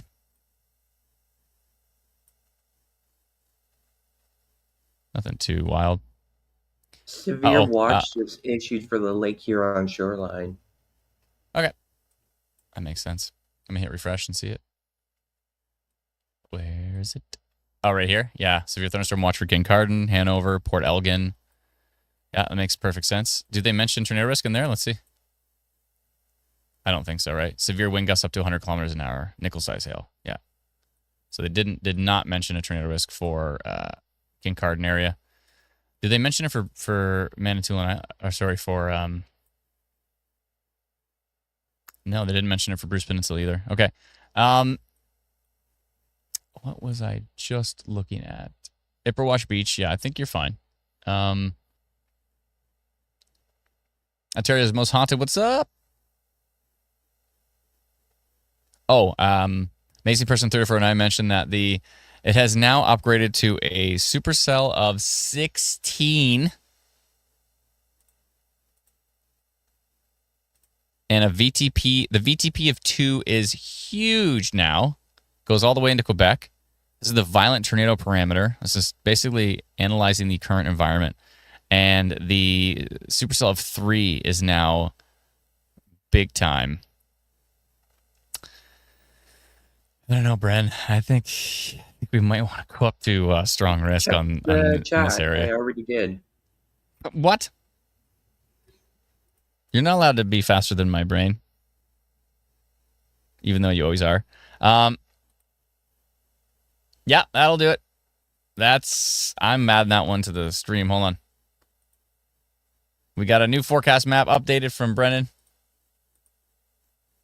I think that was a good idea, Brennan, because it looks pretty nasty. How do you think so fast? Why you gotta do that? You've always done that. My whole life, I've been like, hey, Brennan, check this thing out. And he's like, look up the chat. I already posted it like a minute ago. I switched ADHD medications today for the first time, so that's probably why. And now you're faster? Which one did you go to? I switched back to Vyvanse. Okay. I remember you saying you were going to do that, yeah. I should probably try it one of these days. Let's see here. All right, I got it. Here's Brendan's new forecast map. You ready? Bam, ba, da, ba. We have gone orange. So we've gone to level 3 out of 5. Strong risk for Manitoulin Island, North Bay, Sudbury. If you're camping up there, I mean, who's camping up there? Let me know in the comments. Are you camping up there? Who's camping up there right now?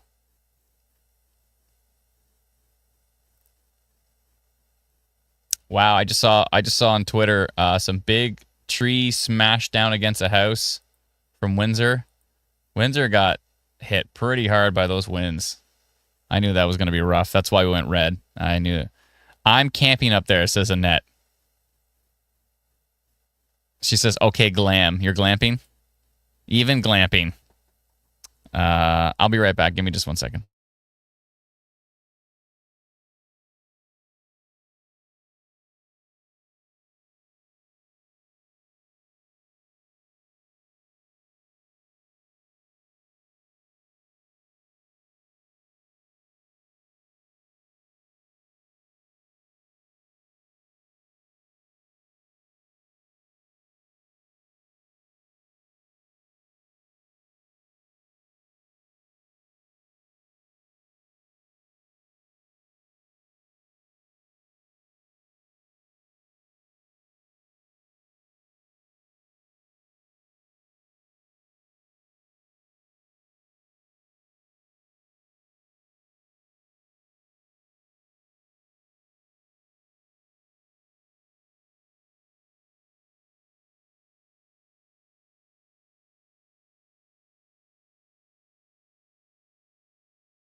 Oh. Yeah. Let's see what the Cape has changed to. Oh, it went down by 500. It's 5,000. 5,000 Cape. Oh, Amazing Person 39 said most concerned by that isolated cell over Manitoulin Island rapidly strengthening and lightning activities picking up, about to move into that very strong environment within an hour. Hexagon says the Cape is 5,000. Yeah, the Cape is 5,000 near Sudbury. 5,000. The supercell is a 16. The VTP is a 3. What is CAPE? CAPE is convective available potential energy. And it is strong. Oh, he's worried about this cell right here. There's a 5% tornado risk on that thing. It doesn't have a meso yet. There's 11% tornado risk on the storm west of Sudbury, but it's currently not a concern. I think it means as this starts to get its act together. But I see what Amazing Person 349 is concerned about, mainly about this cell right here.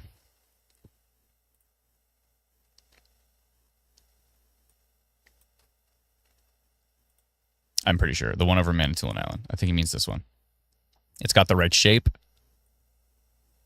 We'll see what it does as it tracks to the northeast.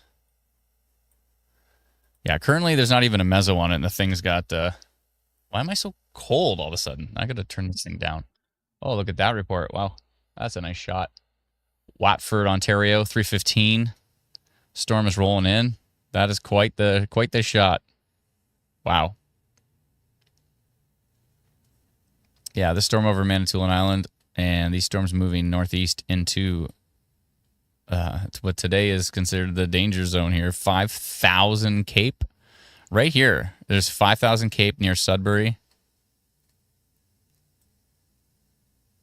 5,000 Cape.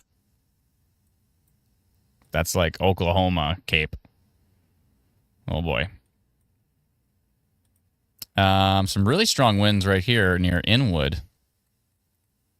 Southeast of Sarnia.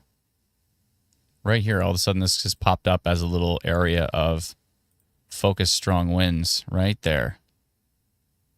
86.76 kilometers an hour, right on the edge of that cell, east of Petrolia.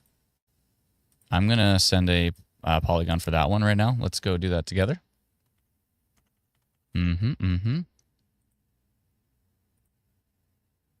finally remembering to log in every time before I open up our notification system, because I always forget to do that. And then on the live stream, it says log in.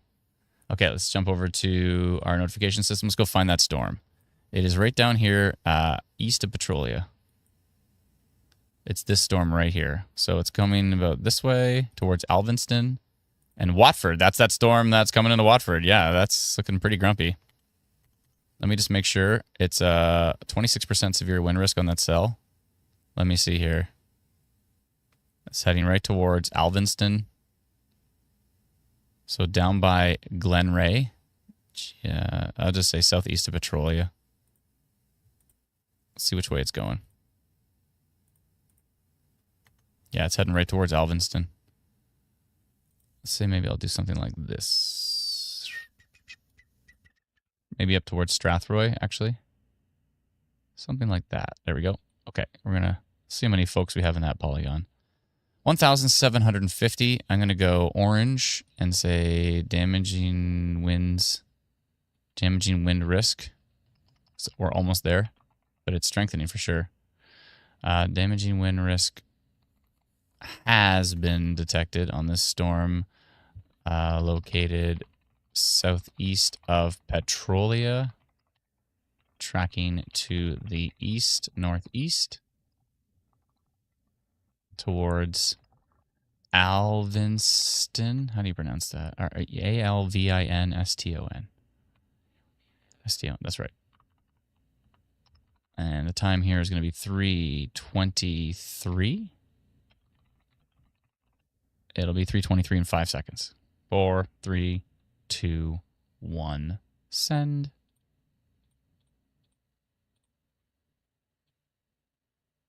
Actually, before I send it, I just want to see if there's another radar update. Because if that thing just blipped and then went away, then I'd be like, it's 3:18, 23. Got to wait a minute. Let's wait a minute, because it's still 86. It's close. It's close, but let's wait one more minute. Let's wait for that next update. Oh, now Exeter just has the live. It's just green. It doesn't say data error. I see. After it updates one first update, then it stops showing that data error. Ah, interesting bug. Okay, we wait. Let me switch back to Instant Weather Pro while we wait. We're going to wait 1 minute on this one. Let's be... I don't like it. Never mind. I don't want to wait. I'm sending it. I waited an extra minute. We didn't get a new frame. Sending it. Yeah, I'm not waiting around for that one. Okay, whoopsie. There we go. All right, I sent that one out. I hope it weakens. If it doesn't, then I'm giving folks a heads up that there's damaging wind gusts coming in. I mean, this whole area is under a severe thunderstorm warning, but I just want to give that exact corridor a heads up on those particular winds. We've gone up to a 27% severe wind risk now. You can see my polygon now right there. On that, we'll wait for the next frame, which should be soon. Soonish. I thought I got rid of this polygon down here. Maybe not. Let me do that quickly.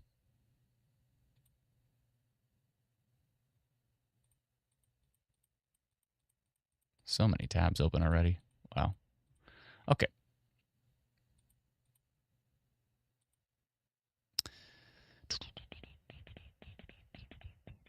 Essex tracking towards... That's the one. Okay, I'm going to get rid of that one. That one's gone. Do we have a new update here? Oh, 24? Ah, I'm glad I sent it.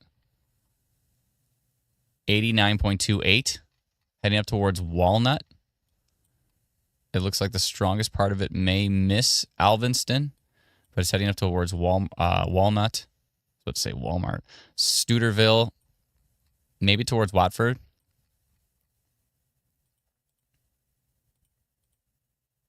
It may actually be going this way. Might have to adjust that polygon. But yeah, I'm glad I sent it because it's still looking strong. Yeah, strong winds on the front of that storm. Okay. You may want to take a look up near Espanola.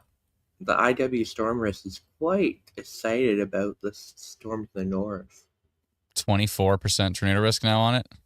Oh boy. It's just that I think it's being influenced by the environment because the environment up here is insane. So that would make sense. 59% severe wind risk, 24% tornado risk. There's not even a severe thunderstorm warning on that cell. Yeah, it might be about Yeah, time. I think it should use a severe thunderstorm potential at least. Yeah, I would think so. I'm going to go do that right now. Okay. Back to our notification system. Let's go find that storm. There's also a bunch of cells popping up ahead of it between Sudbury and North Bay. I'm going to basically highlight the Manitoulin Island one up to Sudbury and over to this storm. I'm going to highlight this whole area. And maybe those ones too. No, they're nothing right now. So I'll wait with those. Let's really dial this in. Right about there. Okay. 3,088 people up there. I'm going to go blue and say severe thunderstorm potential. Severe thunderstorm and tornado potential. We're carefully monitoring several storms in this region in northeastern Ontario that risk to become severe. There is also the potential for tornado development in this region with these storms. Yada, yada, yada. Let's change small hail to hail. All right, and the time is 3:28.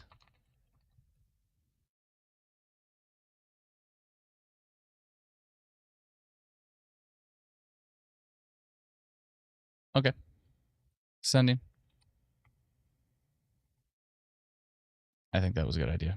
Good call, bro. We want to let those folks know what's up. I mean, they can see the severe. You can already see. That came so fast onto the map. That's great. You can already see 7% tornado risk now on that storm over Manitoulin Island. And this one is up to a 24% tornado risk west of Sudbury. Again, there's not really strong rotation there yet. There's a little something going on here. Let's see what Tilt 2 is doing. I think the environment is just so strong that the index is just going through the roof here.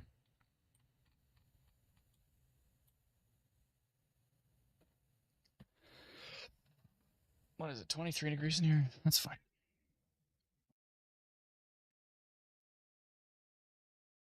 I'll set it to 24. What is it outside? 33. It's 33 degrees outside in Barrie right now. And that is not, that weather station thing I got hanging up is not in the sun. It is under an overhang. So, yeah. Not in the sun. 33 degrees right now in Barrie. Oof. Crispy. Okay, jump back into the comments here. Let's see here.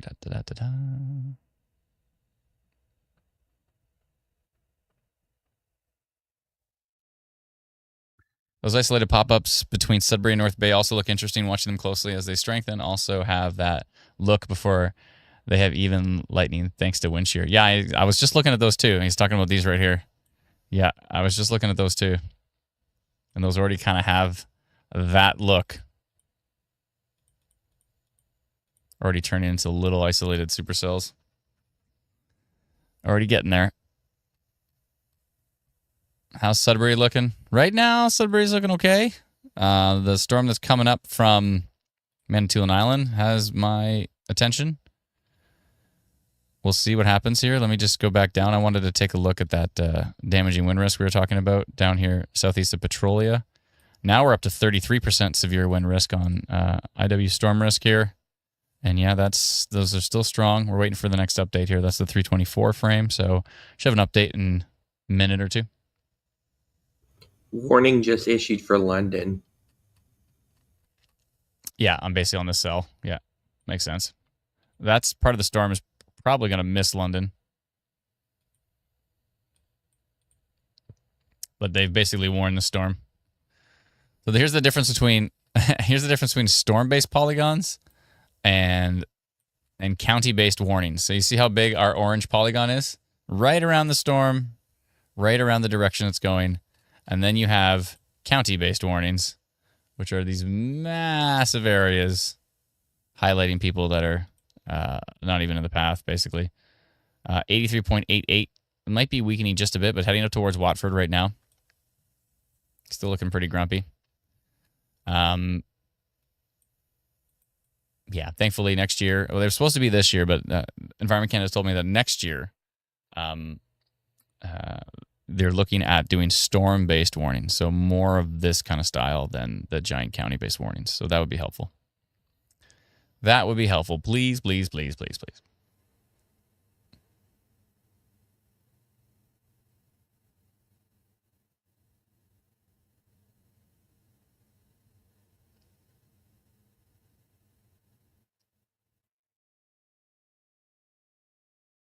Melissa says 33 feels like 41 in the hammer today. 25.1 inside despite 5 fans and air conditioning. Oh boy. 25 is better than 33 though. Just put on some shorts. You'll be all right. Melissa, don't say that. She says next year it'll get postponed too. No. We don't want it postponed. We want storm-based alerts from Environment Canada. Please. Please. We desperately need them. 27% tornado risk now in that storm west of Sudbury. Not heading towards Sudbury, though. Heading to the northeast towards Cartier near Spanish River Provincial Park. Thankfully, that percentage isn't translating to a strong mesocyclone yet. So it's just that storm. Whoa, it just changed. What a drop. Wow, in one update of IW storm risk, it went from 27% tornado risk to 7%. It dropped 20% tornado risk in one frame. Wow. It's impressive. But these storms to the south, though, are definitely a little bit more concerning. This one near West Nipissing starting to get going. Not seeing anything super strong with rotation just yet on these storms. It's still early. We were expecting it to be more like 4 or 5 o'clock, and we started to see things really get ramped up. But we're already live, so we might as well keep watching. This one could be interesting as well, too. What's it at? 5%. Wow, 20% tornado risk drop on that one. That's interesting. Daryl just said, Alexa just notified me of a severe thunderstorm warning in London, and the warning is in effect until 11 p.m. Until 11 p.m.? That is a long expiry time on that warning. 11 p.m. Jake, now see, Jake makes a good point here. I think county-based warnings lead to pretty significant warning fatigue. Absolutely. Yeah, like his parents who live in Windsor get woken up in the middle of the night for a tornado warning for Pelee Island. Exactly. That is the problem. That's why storm-based warnings will be so much better. So much better. Pelee Island can get warned about a tornado. Windsor can stay asleep. You know what I mean? That's what we need. Why 11 p.m.? I'm so confused. I don't know. Ask Environment Canada. I don't know why I would say 11 p.m. That's weird. Mika says it's going to hit North Bay later tonight. Maybe. You might see something in North Bay. It might miss you. We'll see. We'll see. Right now, there's storms developing west of you. That might be it for you. I don't know. We'll see. We'll see. Hopefully North Bay gets missed. That would be optimal because the environment up here is just so strong.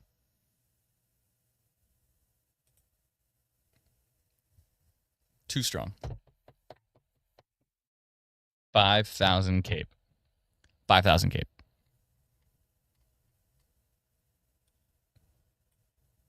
That's a lot of Cape. Jamie, coming in with, wow, very, very kind of you.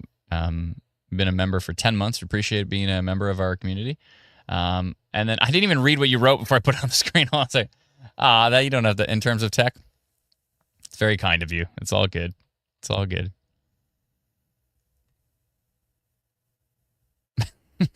I should probably read what people write before I put it on the screen. I still want to put it up, but it's very kind of you for being a member for 10 months. We appreciate it. And I mean, yeah, we try our best to complement what Environment Canada is doing. Not trying to step on anybody's toes. We're just trying to complement what they're doing. And, you know, we send out all of their notifications. So at our worst, we're at their best, right?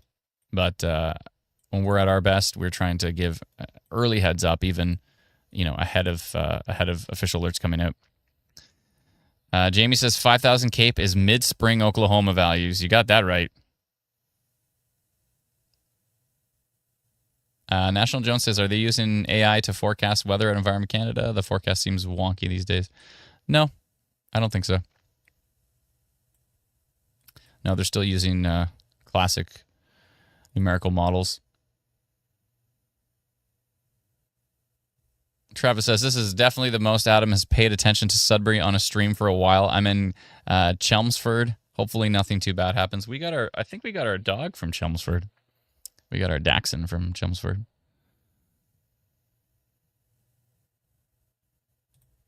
John says, you guys have been the staple in weather prediction since 2014 for me. Thanks so much, John. Appreciate it.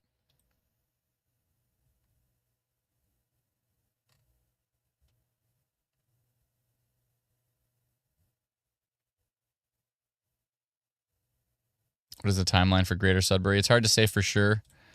There's storms west of you, and they're kind of moving to the northeast, so it shouldn't be too long until you see some action. This cluster is probably heading in your direction.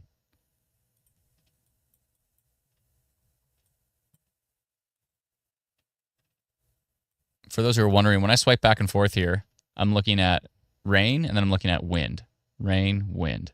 That's how I'm looking for rotation. So you can see the wind gusts. We can see their values. You know, if you move your mouse around, you can see 55, 56, 62 kilometers an hour. You can see basically for every single pixel of radar, you can see, or they call it a bin. Every bin of radar, you can see the kilometer an hour estimated. And then if you swipe over, you can see how heavy the rainfall is, how heavy the snow is, how heavy the hail is, all that kind of stuff.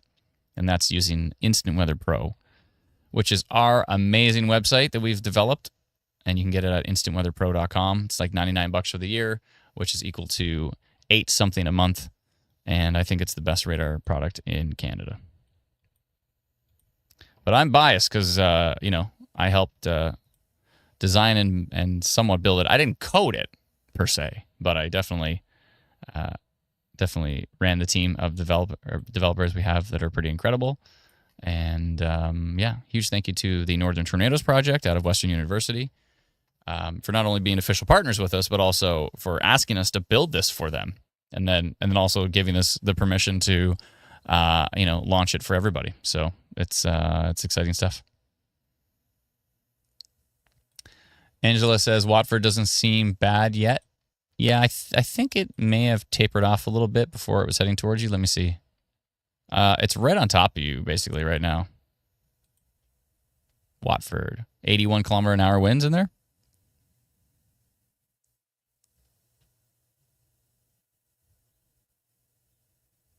Amazing Person 349 says, still have a lot of people at the beach in Grand Bend as storms move in looking at the live camera. Oh, boy.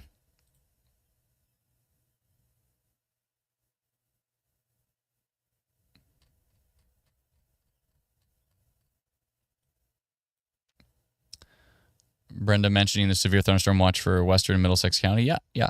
That's been in there for a bit. There is a little pocket of strong winds now east of, or northeast of Lambton Shores here. 83.88 kilometers an hour. Another one of those little bubbled up pockets of strong winds. I think I'm going to notify that. as well near Lambton Shores. Let's see here. Yeah, that's moving to the east. So I would say just southeast of Port Franks, tracking northeast towards, or east towards Moray.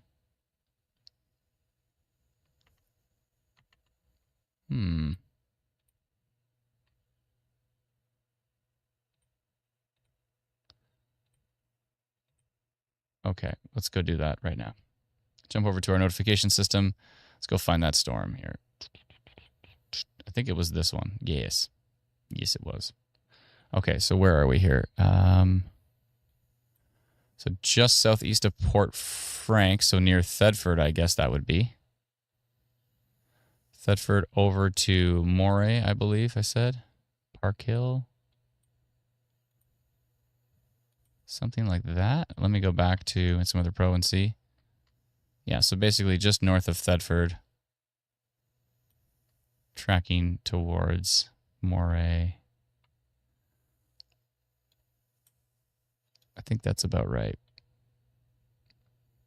And it was just northeast of Thetford, so actually, let me adjust this slightly. Heading over to something like that, Okay. Let's see how many folks we got in there. 409. And let's go damaging wind risk. Damaging wind risk has been detected on the storm located just north of Thetford. Tracking to the east, northeast, towards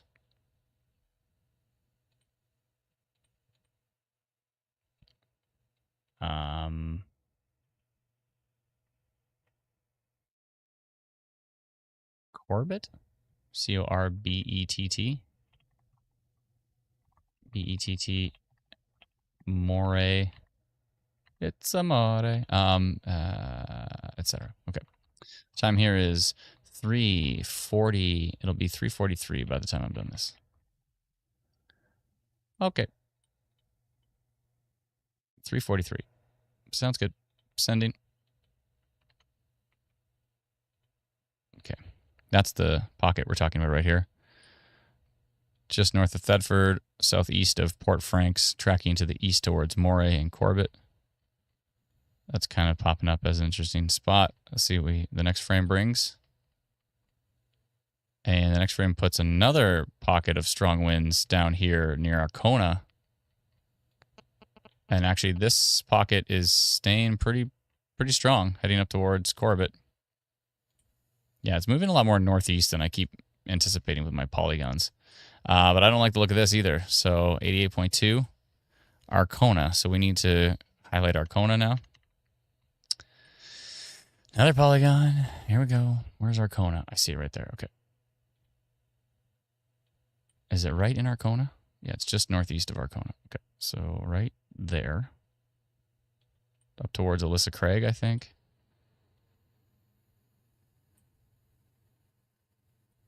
I need to push them a little bit. Right towards Park Hill, I would think.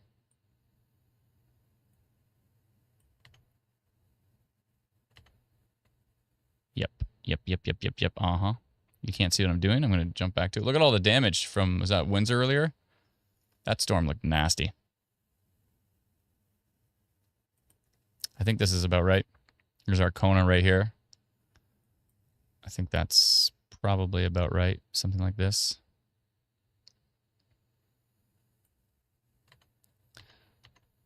Let's jump back to some other pro and see. Yeah, up towards probably Park Hill, I would think. Okay, and that is 356 in that particular path. Damaging wind risk, I'm going to say again. Damaging wind risk, because it's just under the threshold.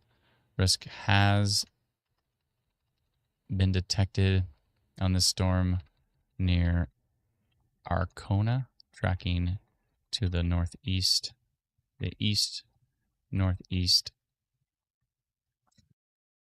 towards Park Hill, etc. That's 345. Okay, sending that one out. Done.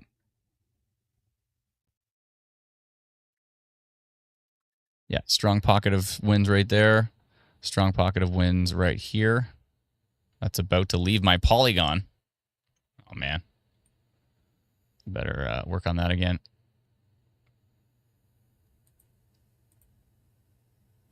So where is it now? I see where it is. Okay. All right, I'm going to go back and make another polygon. I messed up the first one. It was Thetford, right? Thetford, and then moving to the northeast. It's actually heading right towards Exeter. Okay, now where is it located? South of Grand Bend. I think it's right here-ish. And it's moving to the northeast quite rapidly. It's going to head straight towards Shipka, Greenway, Shipka area. And eventually towards Exeter, I would think.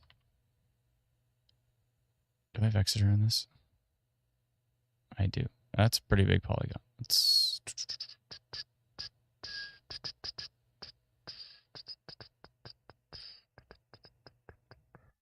Let's do that.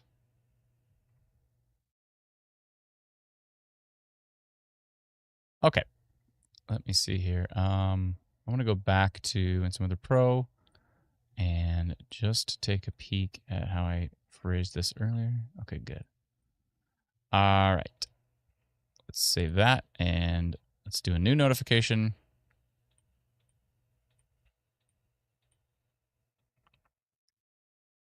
Texas storm. Where is it now? It is south of Grand Bend. South of Grand Bend, tracking northeast towards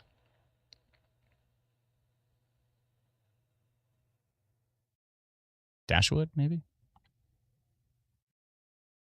Dashwood, etc. Exeter. And the time here is going to be 3:48.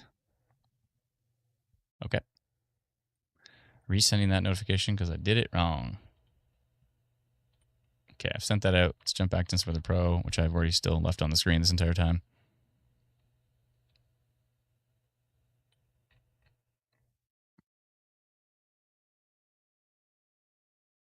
Let's go look at our storms in northeastern Ontario, where the environment is bananas.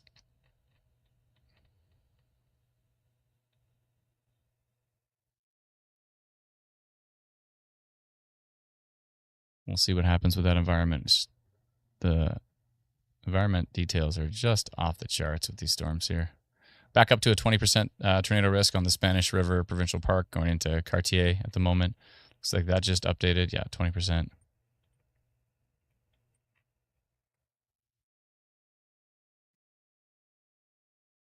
%4 risk on the Espanola storm.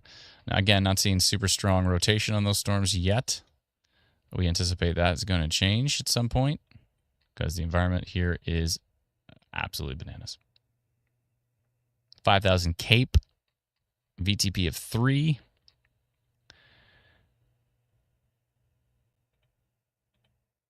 Yeah, all of that stuff. Let's see here.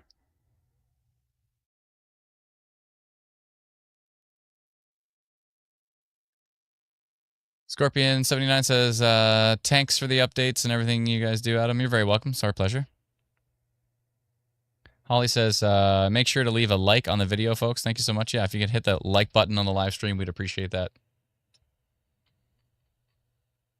If you can hit the subscribe button. A lot of folks actually who watch our live streams don't even realize they're not even subscribed to our channel. It's free. If you could hit the subscribe button, that would be helpful as well, too.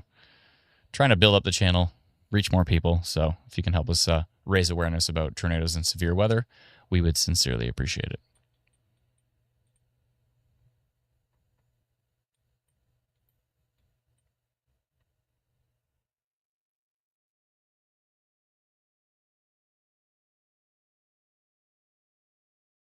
Lots of polygons I just created right here. Before B says, I was one of those people. You didn't realize you weren't subscribed? Yeah, if you can hit the subscribe button, we'd appreciate it. And click the little bell icon because it'll notify you when we're live, so that's helpful. Miss Esri says, reach all the people and keep everyone safe. That's the idea. That's what we've been doing since we started live streaming in 2015, believe it or not. We started live streaming in 2015. I don't know. Was there anybody live streaming? I know there was Storm Chasers live stream, but was anybody sitting at a desk watching radar in 2015? So I know Ryan Hall didn't start until about 2022. So was there anybody before Ryan doing this? We might be. I mean, besides you could say news stations, they have radar in the background and they're covering storms. So they do it live on TV, but was anybody doing this on the internet, on YouTube or on Facebook? I don't know. We might be one of the first. We've been at it for a while now. It's been 12 years since we've been tracking storms across Canada. Shell said, started live streaming before live streaming was cool. That's so funny. It's so funny. It's adorable, too, because a lot of people find us and they go, oh, finally, there's a Max Velocity or a Ryan Hall in Canada, finally. And I was like, we were around a long time before that. Just let you know. Jamie says, I don't think so. Max Velocity has only been the last few years. Yeah, Max came after Ryan, I think. Pretty sure. Ryan inspired a whole swath of sit at your desk and watch radar live streamers. A whole swath.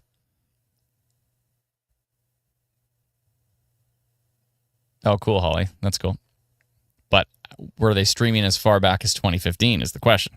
I want to know how early on. I think we've got to be one of the first. So we've been around for a while. Let's see here. Joe says, old man voice. Back in my day, we would walk uphill both ways to school. On the Rock says, can't compare yourself to Max or Ryan. Oh, no, not comparing myself. Just trying to say who was the earliest. I know we were earlier than Ryan and we were earlier than Max for sure. Yeah. But they're covering the US, which is bananas. Trying to cover the US for tornado risks. I mean, I don't know how either of them get any sleep. I know that Ryan's put in this whole new system where he doesn't go live unless the severe level reaches a certain threshold or something like that. And it makes sense that he's doing that because if you're live streaming 12 hours a day every day, you're going to burn yourself out, right? So,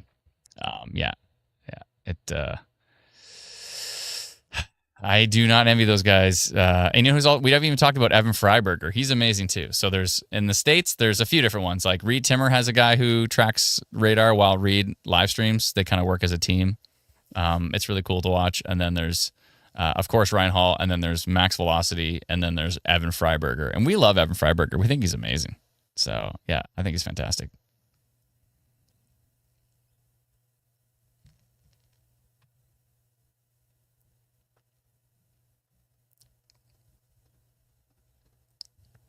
M says, I'm sorry, but Freiberger? Yeah, it's Evan Freiberger. I think it's F-R-Y. Look it up. Evan Freiberger. You'll see him. He live streams tornado risk across the states. Max Velocity is awesome, too. Yeah, he's great. Yeah, never heard of the Fry person. Yeah, Evan Freiberger. He's great. Check him out.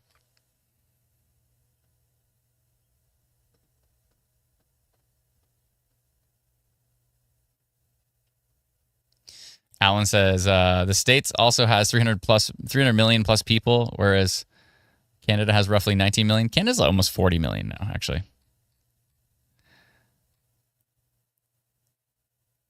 Maybe talking about just Ontario. Oh, maybe. No, Ontario's 12, I think. But Adam is the best, says Ryan. That can't be right. That's definitely not right. Appreciate it, but there's no possible way. Let's see here. Oh, Stormcat 5. Yeah, we know Stormcat well. By the way, you might have noticed they use our VirtuWeather during their live streams, which we should probably use more of. But yeah, Stormcat 5 is awesome. We know him well. And the whole Stormfront Freaks podcast, I was on there a couple times. They're really nice guys and gals. Nice guys and gals. Let's see here.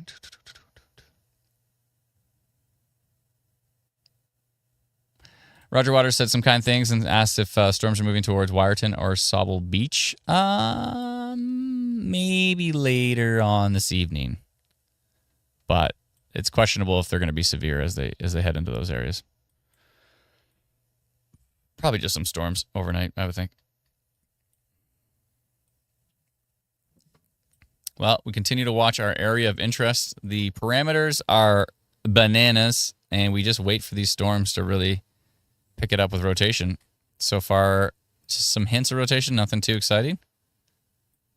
Maybe it'll be one of those magical days where you have all the parameters in place and absolutely nothing dangerous happens. That would be optimal. Let's hope for that, everybody. Don't want folks to be affected, and there's probably lots of folks camping, lots of folks in trailers, and this area, the environment in this area is bananas. Absolutely bananas.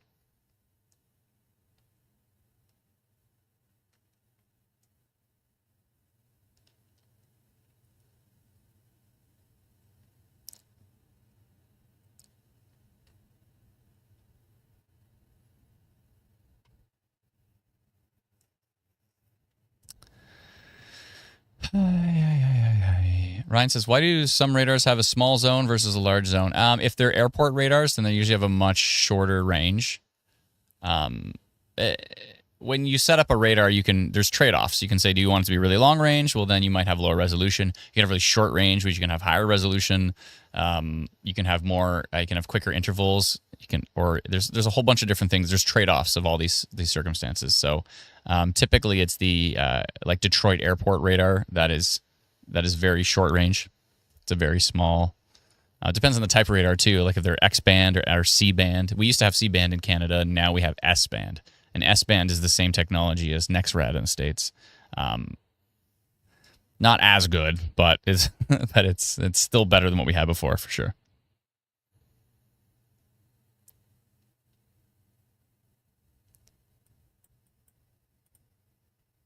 Still watching some storms down here in southwestern Ontario at the moment. Still some of those little pockets of strong winds we're seeing. 81, hopefully not reaching severe levels, but it's going to be pretty darn windy in Park Hill, North Middlesex, up to Brinsley, Alyssa Craig. It's going to get pretty windy on that line of storms. We'll see. That storm line should eventually head towards London, I would think. Maybe. We'll see. We'll see. It might clip that way. Already starting to yawn. It's only 4 o'clock.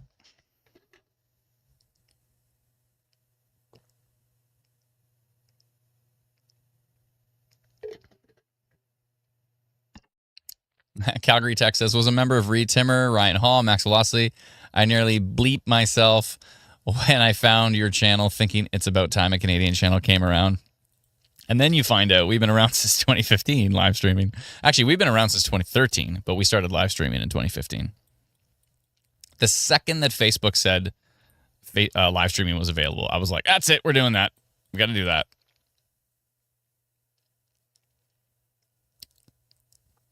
Doppler Donald says, would you ever hire or share Canadian storm chasers like Max and Ryan do? Absolutely, for sure. And we've done it in the past, too, where we had Travis Farncombe on here, Dave Patrick live streaming. We love to highlight spotters, especially those who are more of a storm spotter, staying safe, staying from a distance, not driving while they're messaging and all this kind of stuff. So, we definitely like highlighting storm spotters. Connor Mockett was in Northwestern Ontario yesterday. Yeah, he was live. Connor was live in, I don't know if he's live, but he was storm chasing in Manitoba. And I guess maybe he's working his way back down. Let's see here. Niagara Falls today, maybe later tonight, but probably nothing too substantial.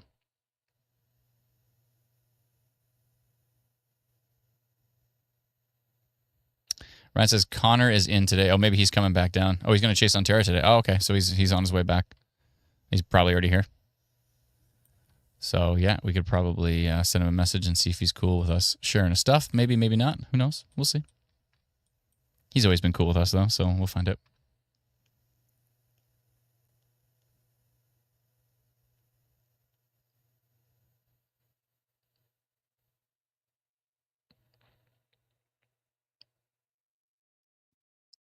Our Toronto says, not a backhand, but would you ever let AI replace you?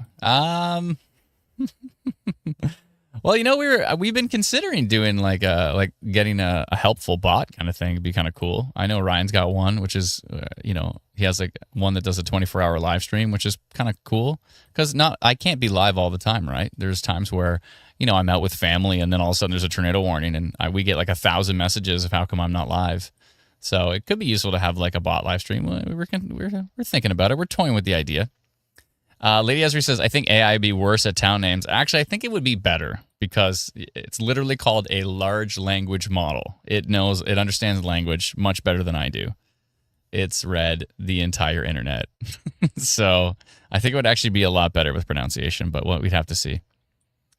We'd have to see. Robin says, isn't Brennan your bot? That's funny. Catherine says no I was AI. a Yellbot before the Yellbot was a thing. Yeah, Brennan's the original Yellbot. Let's see here. Catherine says no AI live stream. I mean, it would still be better, right? It would still be better than no live stream. Like if I'm not live and Brennan can't go live and Alana can't go live, it would still be better to have like especially we'd have to work out the kinks for it. But if it was like a useful bot, then it could be cool. A lot of folks are so angry at AI. A lot of folks hate it. Yeah, I mean, there's certain things it's not great for, like deep fakes and impersonating people and all that kind of stuff is not great. But, providing up-to-date information on alerts and showing radar. I don't know. The Yellbot has, 900,000 followers now on YouTube? It live streams 24/7 across the states. It seems kind of useful. If Ryan can't go live, then the bot's always there to, show you where the storms are and which way they're going and stuff like that. I think it could be useful. Mike says, I enjoy hearing how you pronounce names. Maybe I can program into the bot. How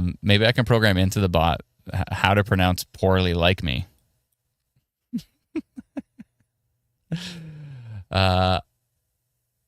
No, you stood by me when Aurelia got hit with that windstorm and you kept me calm from losing my mind. We need you, not AI. Fair enough. But again, if I can't go live, would you rather no live stream or, a well-programmed bot? Let me know. What would you rather have? Nothing or a bot? I have a feeling people would probably prefer a bot over nothing.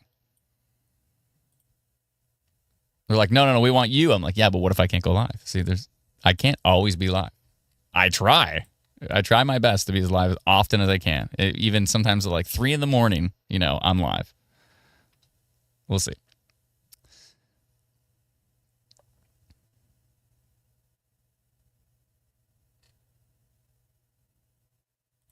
Liv says you need more people on your team who can go live and handle live stream. True, and we've got Liam as well too. Although he's a paramedic, so he's pretty busy with that.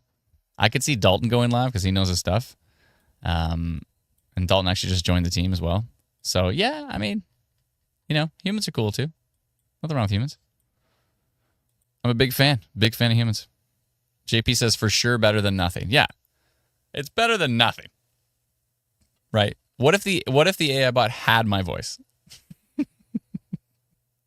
I've experimented with like 11 labs and stuff, and it's like you can't even tell the difference. It's kind of scary. I like uploaded and what's really interesting what they do now is I uploaded a live stream to it, and then it said before we can let you use this voice, you have to read this phrase in your own voice. And I did it on my phone, and it said nope, it's not you. And so I came here and did it on my nice microphone, and it said yep, it's you. I was like, okay, well that's pretty good security. That means they're not just letting anybody, imitate anybody else. And then I wrote a whole thing like, oh, there's a severe thunderstorm warning, blah blah blah blah blah, and I hit play, and I shared it to the team as well too. You cannot tell it wasn't me. It literally sounded exactly like me. It has come that far. It's bananas. Okay, what if the AI bot looked like me and sounded exactly like me, and you couldn't tell it wasn't me? What do you think? How about that? Everyone's gonna throw up in their mouth right now. I've experimented with that. It's kind of creepy. It's creepy. I think we'd rather have a little cute robot. I think a cute robot would be better. Because the version that I should show you a clip. I have a clip of it. It looks exactly like me. And it sounds exactly like me. And it's I could tell, says Sarah. Oh, you can tell. But it's only getting better like every week. I have a clip of it if you want to see. I don't know if I should show it to you. It's creepy. Show it, says Michelle. I don't know. Because we talked about the idea, and then I showed a few people on the team that clip, and I showed my brother too, and he's like, I think people would probably rather have a cute little robot than have a creepy AI version of you. I'm like, I think you're right. Mikey says, how do we know you're not a bot right now? Touche. What if this entire time I was a bot? Now, you're probably going to figure out that I become a bot when I'm live 24/7. If I'm live 24/7, take no breaks, sing no songs, only focus on the details of storms and don't just go off into tangents, then that might be the time you figure it out. Tetley dropping bombs. I won't even bring her comment on the screen. Ouch. Ouch. But said nice things about us. Your human interaction and calming personality is why many choose you over others.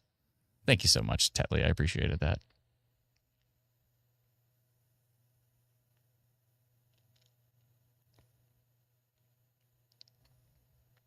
Teresa says, please just do a lot of the weather channels from the States do and get a second human to help you out. Yeah, I mean, it'd be nice to have Liam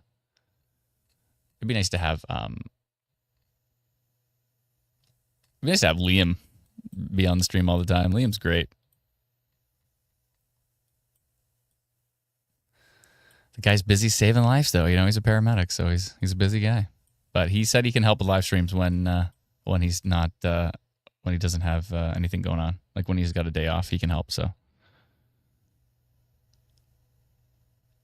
Sherry said, someone said there should be a beaver with your voice in a plaid shirt. Oh my goodness. Whoops, sorry. Do you mean a squirrel? I think you meant a squirrel.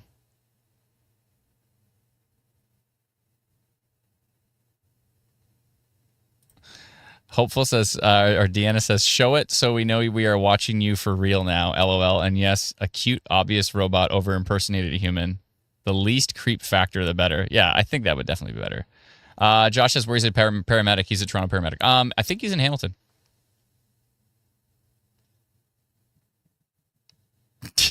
Crew chief says, be back in a minute, going to find storm coverage. All right. I'm still covering the storms. Just talking about stuff. Well, we like to chit chat here occasionally. Something a bot wouldn't do. Just saying. Just saying.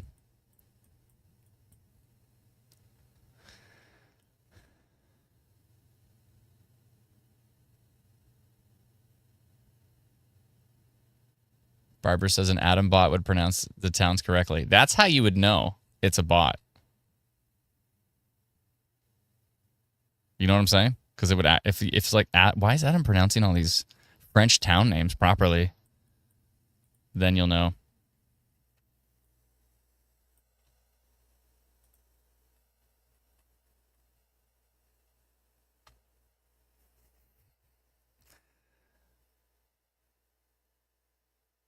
I was going to say the Quebec names, yeah. All right, we continue to watch these storms in northeastern Ontario. The environment up there is bananas. Let's go look at it. Let's go see if it's updated at all. Oh, it's updated. It has updated. We've got VTP of 3, 2 and 3. We've got, let's see here, Cape of 5,000 up by Sudbury. Supercell of 16. Whew. That is something. Let's see what the wind shear is like. We've got 35, 40 knots of wind shear. That's enough with 5,000 Cape to put together some pretty substantial stuff. Let's look at a few different parameters. We've got a, what is that again? It's the Craven Sig of 30. Okay. But yeah, 5,000 Cape, honestly.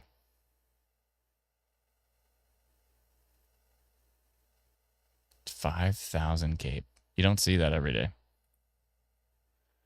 You don't see that every day. Oh, boy. Yosham says Cape equals storm fuel. That's right.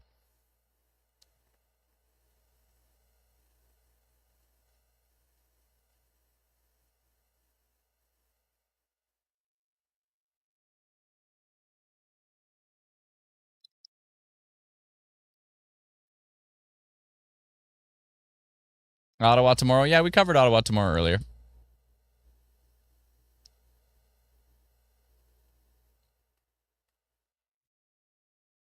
I can do that again if you'd like. If I go to Environment Canada's forecast for tomorrow.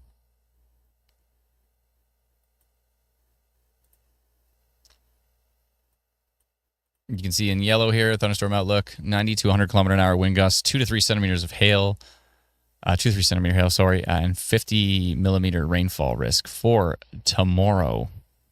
Got to get these dates fixed, by the way. It says day 2, but then it still has today's date. So that's actually, this should be the issued date, and then we should also have another. We should have like issued the date, and then valid, and then day 2, and then it should have day 2's address. So we got to fix that. But you get the idea. If it says day 2, it's day 2. Let's go back to day 1.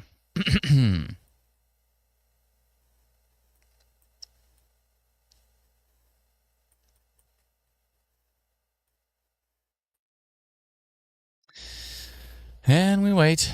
Play the waiting game for a while. Okay, hold on a second. Hold on a second. Stop. Can you just... Thank you. Okay.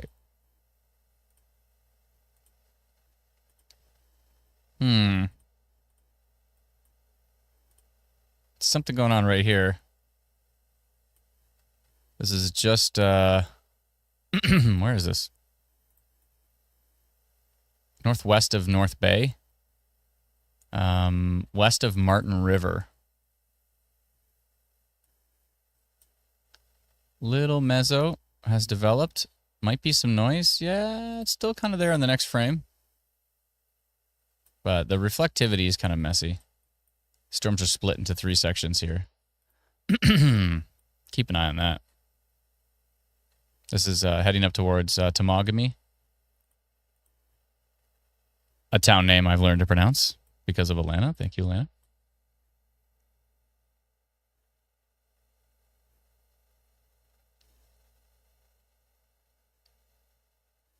Ms. Esri said, I should get a storm green tea. I've been up since 3 a.m. 3 a.m.? Look at P says, he's a bot. No, I'm definitely not. But you never know. You never know. Technology's getting so good out there. Who knows? How's North Bay looking for tonight, says Braden. Right now, fine. We'll see if that continues to be the case. You know what? You see these storms popping, eh? Like, watch. They're popping, pop, pop. So we could see a storm pop down here with this development. As this forcing's coming in, these are starting to pop down this line. So we could see some storms pop right here and head up towards North Bay. We'll see. They're all kind of popping up like little baby supercells. We'll see what happens. But that's an area we need to pay attention to right here, an area of development.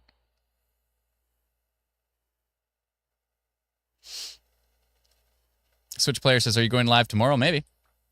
How's Ottawa looking for tomorrow? Could be severe. Environment Canada's got 90 to 110 or 90 to 100 kilometer an hour wind gusts possible for tomorrow in the Ottawa region. So we'll see. Big Shank says, how's Windsor later today? I just checked, and actually there could be some more storm development for Windsor later. Right now it's fine, but I could see some more popping up from the south, heading up that way this evening. So we'll be keeping an eye out for that. These storms in southwestern Ontario are actually looking pretty boring now, which is good. I'm going to go get rid of all those polygons I posted because the winds have died down considerably. So I'm going to go get rid of all those damaging wind risk polygons I did earlier. Let's see here. Petrolia, get rid of that one. Grand Bend, get rid of that one. Bedford, get rid of that one. And Arcona. I'll get rid of that one. Okay. Get rid of that Sarnia to Lake St. Clair. Okay. Yeah, these are definitely calming down quite a bit. Let's see. Speaking of calming down quite a bit, Brendan, I guess the HRRR was right, because remember how potent those storms were looking? They have just fizzled right out heading towards Kincardine. So, yeah, that's about right. That's to be expected.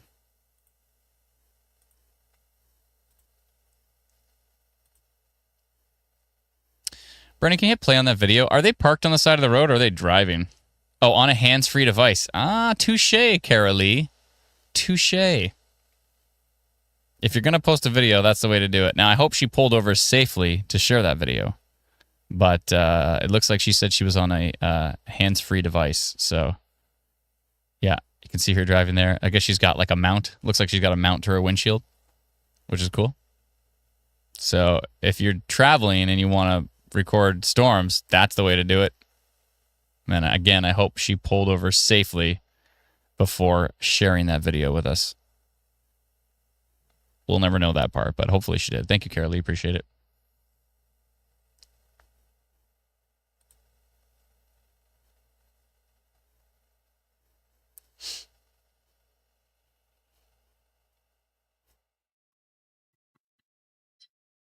Found said, or use a dash cam with a wireless connection to your phone. Yeah, that works.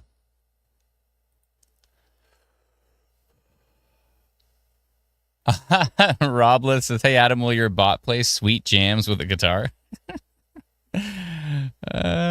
Maybe. Marble says, ugh, I can't stand humidity. Yeah, it's kind of gross sometimes. It's very soupy, right? It's funny. A lot of us can't handle humidity, but then, then we'll travel somewhere tropical and just deal with it. Because we're like, it's humid down here, so it's no big deal. But when it's humid up here, we're like, ugh.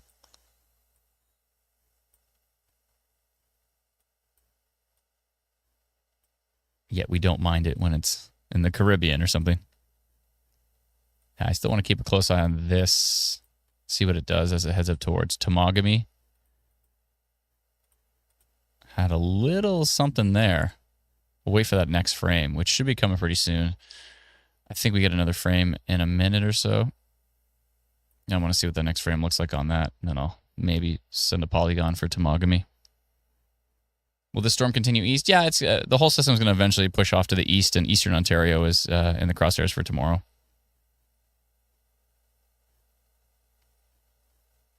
Fruitfly says Northwestern Ontario needs rain to knock down our forest fires. Got that right. Okay, there's your new frame. Looks pretty noisy.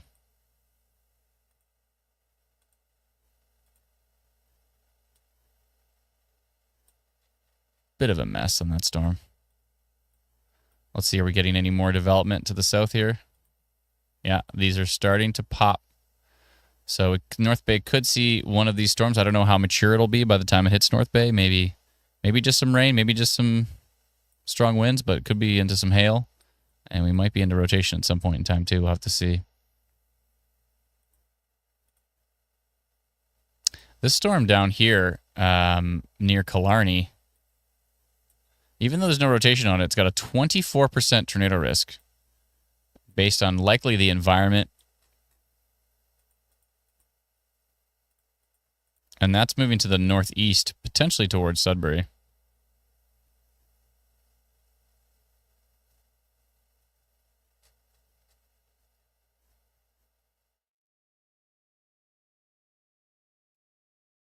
Mm-hmm.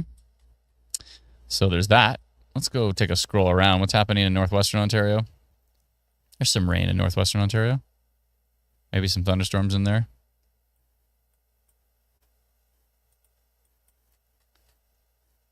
Yep. What's happening over in Alberta? Heat warning. Areas east of Calgary towards Medicine Hat. Some thunderstorm risk up here in northern prairies, and thunderstorm risk across parts of northwestern and north central Ontario. And then we do have this fairly potent severe thunderstorm risk here in parts of northeastern Ontario. And we do have a little bit of a severe thunderstorm risk in southwestern Ontario, but those storms seem to be getting boring.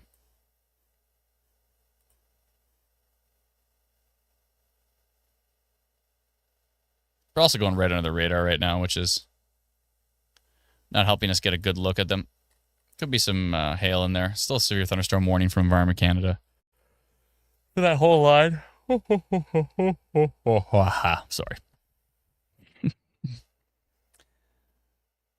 I'm sorry. Looks like if I'm not mistaken, Environment Canada has ended the severe thunderstorm watch for Essex County. Maybe they're not expecting anything later, or maybe they're just going to wait to see if that later development does occur.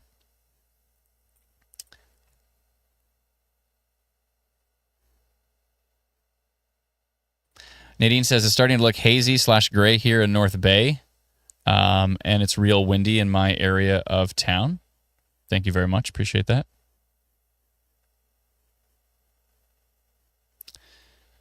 Appreciate the insight into the North Bay area.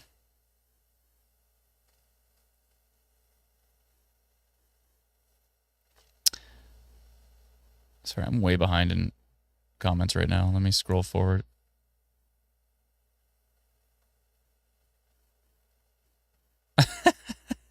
Canadian Connection said, thank goodness for Environment Canada warning in Bayfield. Instant Weather is having a bot party. I mean, I would have notified that storm if I thought it was actually that strong, but it doesn't look that strong at all.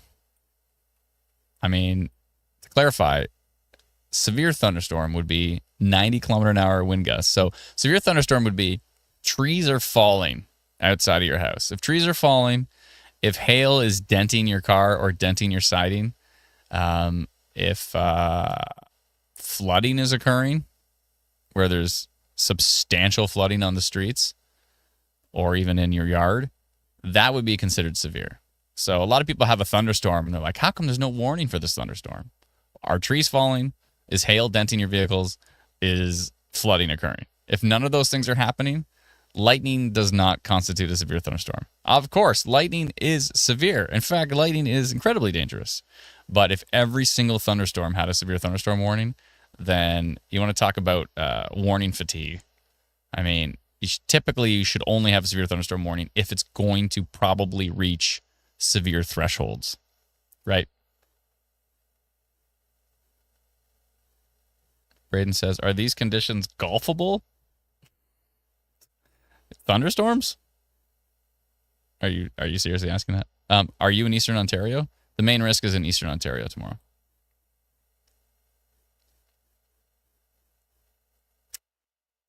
Canadian Connection says Bayfield. Yeah, Bayfield's fine. I mean, you got some rain. It's thunderstorm. The winds are super boring. There's a little bit of rain. Does that justify a severe thunderstorm warning for you? I mean, if Environment Canada wants to issue it, then they're going to issue it, but it looks pretty boring to me. Let's see here. Victoria says we have lightning rods in our farmhouse. That's good to know.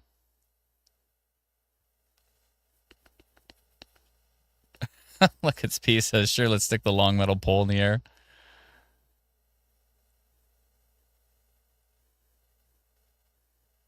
Oh, yeah. Amazing Person 349 is correct. Speaking of haze, we have smoke moving into southern Ontario over the next couple days.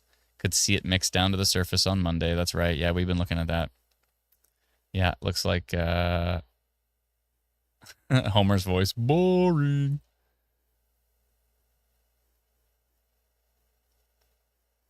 How's Exeter, Ontario looking? There's some storms moving in. Maybe some small hail. Some gusty winds. Could be some potentially strong winds in there. We'll see.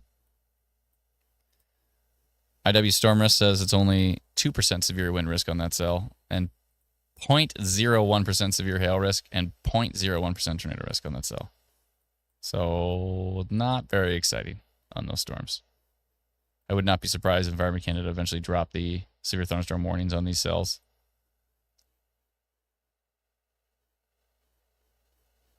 Yeah, Dan, it's interesting that storms heading towards Sudbury haven't turned severe yet, but I have a feeling that they're gonna crank it up a notch. With that environment is just is just too bananas for these things not to really get going. But we'll see. Maybe the shear's not strong enough. Got a lot of cape, but maybe the shear isn't is strong enough to get it done. But I mean, I would not discount it yet. We're still early. Still early.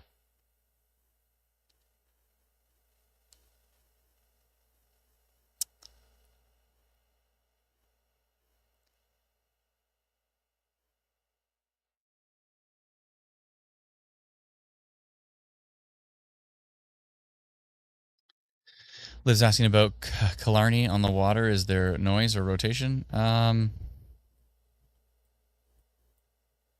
this is just noise. When you swipe back and forth, you can see this is all just not even near a storm. It's all just noise. That's why the swiping tool is useful. Very useful. Thanks for everybody for hanging out on the live stream, though. Appreciate it. We may go off topic once in a while, but we're human. Or so we say. Dun, dun, dun. 6% tornado risk on this cell. Yeah, the storms are getting closer and closer to Sudbury. So far, they're not as exciting as they should be with this particular environment, but that could change very rapidly. So we wait. We wait and we watch.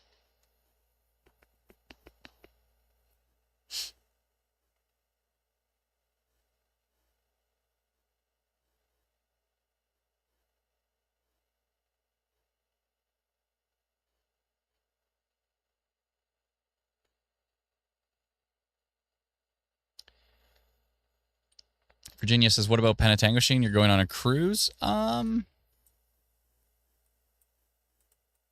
late is the cruise going? Because Penetanguishene would be down here. Here-ish. Where'd it go? Midland? There you go, Penetanguishene. You're going on a cruise up the bay. Peekaboo Point. Around here, maybe? I mean, right now, everything's fine. Thunderstorms are going to be moving in later. Depends on what time your cruise is going.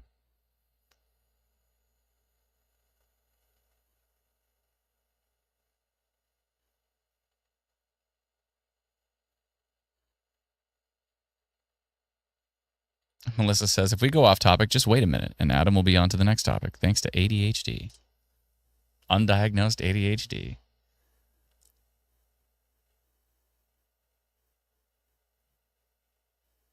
Thanks so much, Lee. Appreciate it.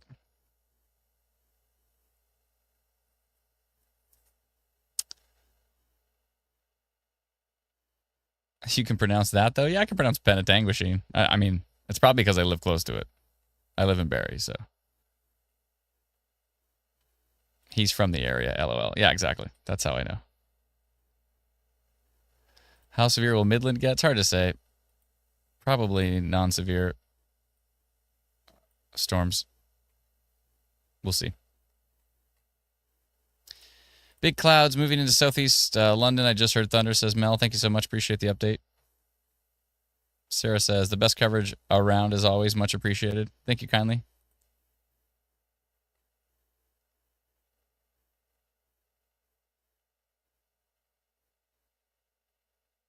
Brenda says, I was just watching a few of the videos on the Face the Lion page.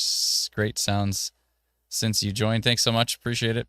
Yeah, we're opening for Colin James on August 2nd at Kempenfest. So that'll be cool. New band that I joined. Joined a band at 41. I took like a 10-year break from being a rock star, and now I'm in a fun band called Face the Lion with my buddy Anthony, Nick, and Darren. So it should be cool. But yeah, we get to open up for Colin James. That'll be a lot of fun on the Saturday night of Kempenfest. So if you're in the area, come out and check out Face the Lion. I'll be singing and playing guitar. Anthony's the lead singer because he's got a big raspy rock voice, which is great. And I'll be doing lots of harmonies and lots of lead guitar playing and stuff. So it should be fun. Let's see here. Better get the bot ready for that day because I'll be on stage. The Brennan bot. Brennan is the OG bot. Don't worry, Brennan. You're better than a bot, at least for now. I'm Although convinced y'all bot was trained on me. Because of it how might have been trained on you stochastic it just is. for how spicy it can get. Yeah, for sure. I don't know. Sometimes I watch and I'm like, this bot is better than Ryan. Like, this bot is just so on the ball. Like, it's so, I mean, it can't really be like, there's kind of rotation. Like, it can't really, analyze velocity that well. But we have IW Storm Risk to feed it, so I don't know. Could be cool. Could be useful. Let's see here.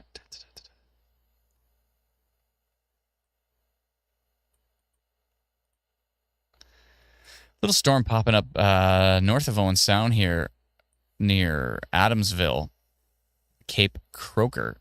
I'm not even going to try to pronounce this. Makataewaukawauk.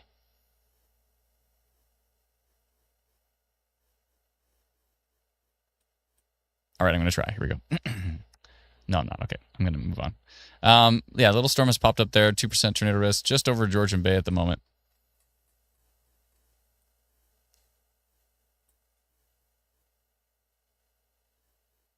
Ms. Esri says, so instead of Adam, can we get a Brennan bot? Yeah, maybe we should actually literally make a Brennan bot. There's a little something going on in that Cape Croker cell over Georgian Bay. And the risk extends all the way to Perry Sound here, so let's see which way it's going.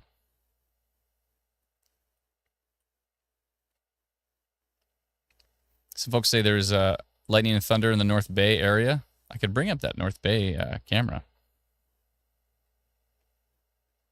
Storms popping there. They're not too exciting at the moment, but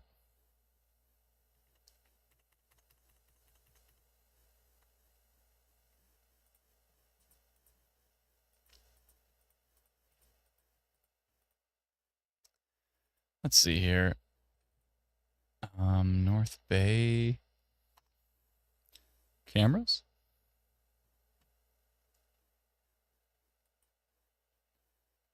This one's pretty nice. This is the Bay cam from Lake Nipissing. Let's bring that up.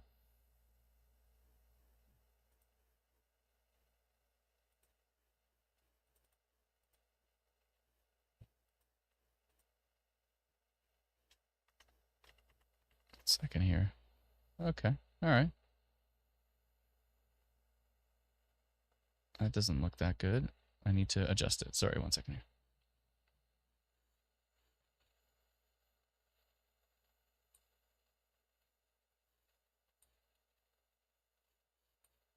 There we go. All right, let's take a look at that camera. This is from Lake Nipissing at the moment. It's only about 30 seconds delayed. We'll keep an eye on that camera as storms start to move into North Bay. It almost looks like those photos, it almost looks like the video feed and the report to the right of it are actually from the same, they almost look perfectly mixed. Maybe not. Okay. I'll go back to radar. Back to radar. How's that storm going on towards Temagami? The first time I pronounced that, I said Temagami. And then Alana came and corrected me and says, no, it's Temagami. Like, ew. I'm going to create a brand new language. I was thinking about it. Yeah, I'm going to create an entirely new language. It's where everything is pronounced exactly how it's written. It'll be a variation on English. Who's with me?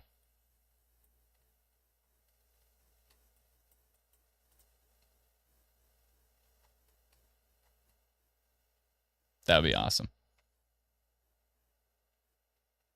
Nothing will be allowed to be written differently than it's pronounced. It's a new language.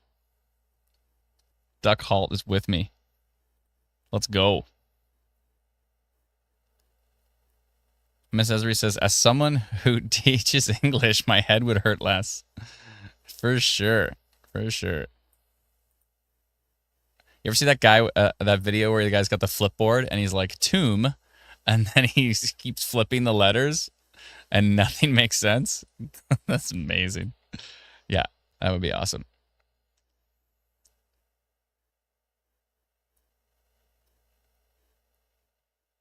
Teresa says, you need to know that Dottie K and I are on a U.S. Weather Channel with someone who jokingly pronounces things wrong just so people will freak out. To clarify, I'm not doing that. I'm actually trying to pronounce things properly. Well, except for that one video, but yeah, I'm actually trying to pronounce things properly. In fact, in that one video, I literally tried to pronounce it properly, but it just came out wrong. Let's see here.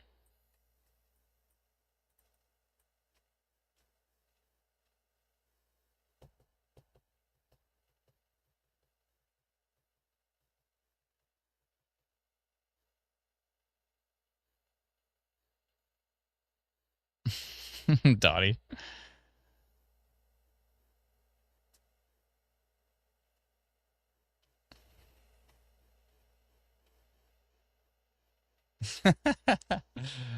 Miranda, that's funny. Okay. We wait. We sit and we wait. Storm's heading into Sudbury so far. Not that exciting, but the environment is so strong there that it doesn't take much for one of these storms to just get cooking. We'll see. We're playing the waiting game. I think now would probably be a good time before things really get interesting. I think now's probably a good time for me to go get some lunch. So I have some sustenance. The storm heading towards London is dying out too. I think we'll go into hybrid mode while I see hybrid mode. If we compare, hybrid mode is you see radar on the screen, you have some elevator music playing, nobody's talking. You don't think a bot would be better than that? I think a bot would be better than hybrid mode, but I'm just saying. Just let me know. If it's a cute little robot, it would be all right. All right, so I'm going to do that right now. Let's see here. I'm going to tilt the screen and animate. Which radar would get everybody? Probably Brit. I'll slow it down a bit. It's going pretty fast. There, that's better. There we go. Oh, Brendan switched it over to his own radar. All right, fine. Be that way.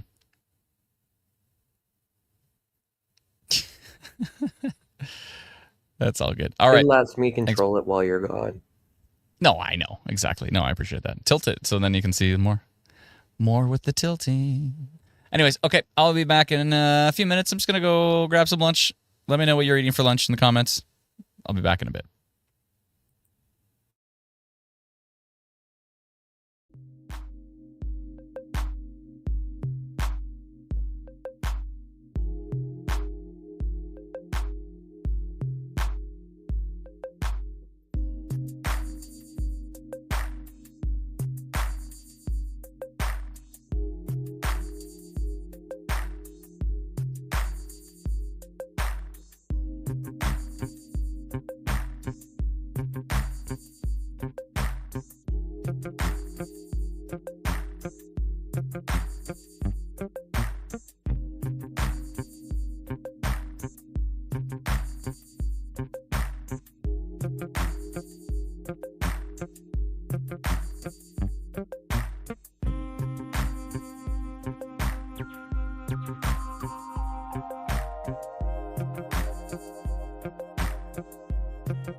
Good.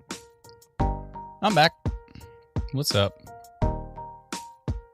Starting to see some stronger development on some of these cells here.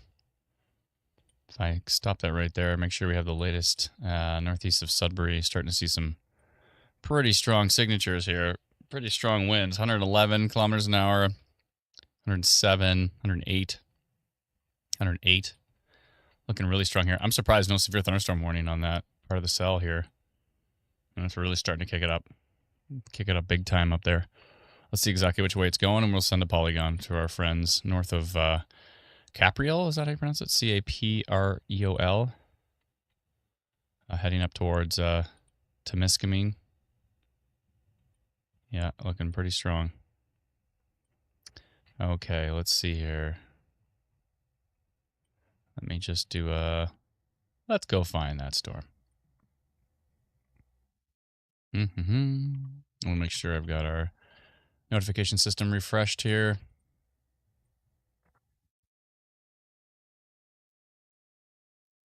Just 1 second here. Let me do a little test. Okay, it worked. All right. Let's go find that storm.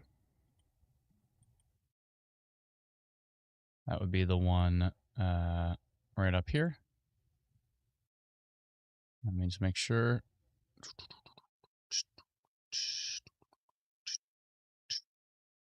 Let me go back to some other pro, make sure I got the right part of the storm. Yeah, I see which part it is. Okay. So it's actually this down here. Okay, so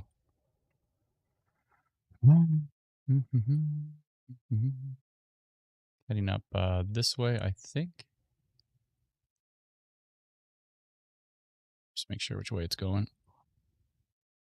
To the northeast. See what the latest frames are. Oh, starting to see rotation there too. North of Selwood. Okay.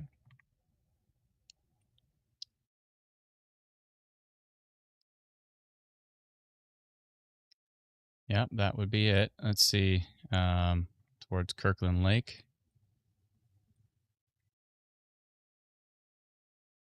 Yeah, I think that's probably it. Let's go update on that one. Let's go orange, and I'm going to go rotation detected on this storm north of Real. Near what?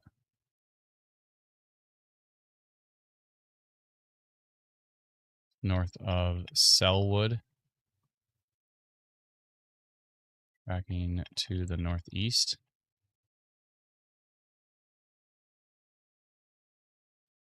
Rotation and damaging winds. And damaging. And the time here is 5:02. Okay, I send it out to 869 people up there. Yeah, there we go. Rotation has developed north of Sudbury. Right here, you can see. Let's see what tilt 2 looks like. Yeah, tilt 3. Might be a bit of noise in there, but it's definitely some really strong wind gusts and potentially dangerous storms up there. So we sit and we watch and we wait.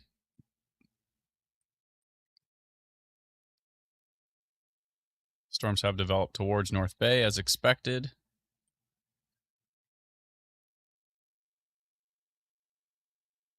They're looking isolated, which is interesting. Let's see what's happening with that Georgian Bay storm we were looking at. Not too much. I'm so glad the Brit radar is back for today. Having the Brit radar down today would have been bad. But we've got it. Interesting little storm over here. South Bruce, Mild May area.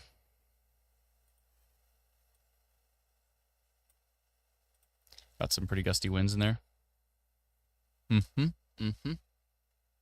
So we'll watch that. I've switched to standing desk, by the way, for those who care. Trying to stretch it out.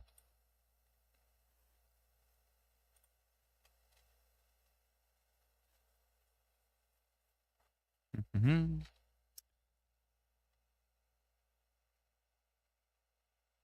Let's go back to the comments here. Canadian Timbit says, I have Radar Scope, but Instant Weather Pro is the pinnacle of weather forecasting. Thanks so much, Canadian Timbit. I appreciate it.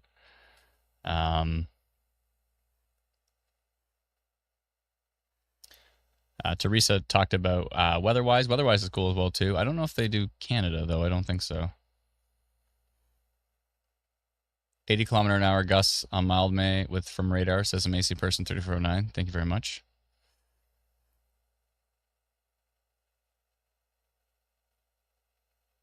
Mika says, I think North Bay will have the big one tonight. Who knows? We'll have to see. We'll have to see. That was very kind of you, Canadian Timothy, though. Appreciate it. Yeah, Instant Weather Pro is pretty awesome, and it's going to get better. It's going to get a lot better. We are stoked about it.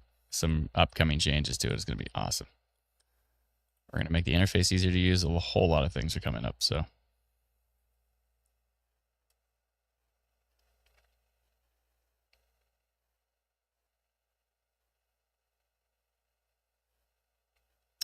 Adam, check out the cell on the Ontario Quebec border. Okay, I'll take a peek. Where? North of Bern. Maybe this one you're referring to? Oh, north of. Do you mean south of? You mean this? Is this the one you're referring to, Liv? It's kind of interesting.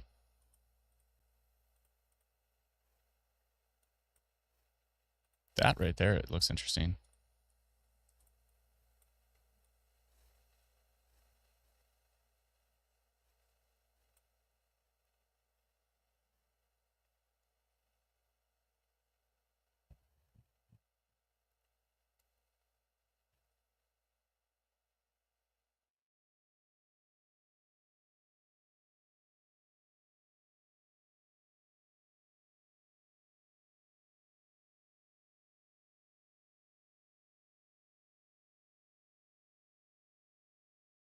Yeah, that might be worth keeping an eye on. That one right there, just northeast of Temagami.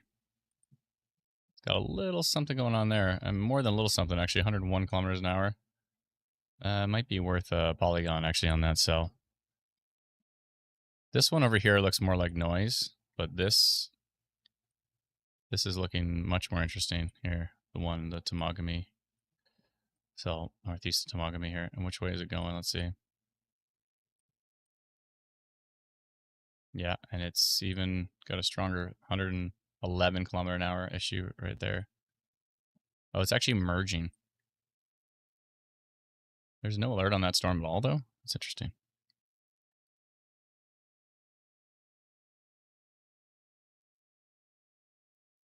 Is that a new frame? Yeah, that's rotation. So on tilt 2, on tilt 3, I would say that's rotation. Northeast of La Forest, northeast of Sudbury. 8% tornado risk on that cell. Also something going on over here too. And not as much though. Yeah, that cell's pretty strong. Hmm.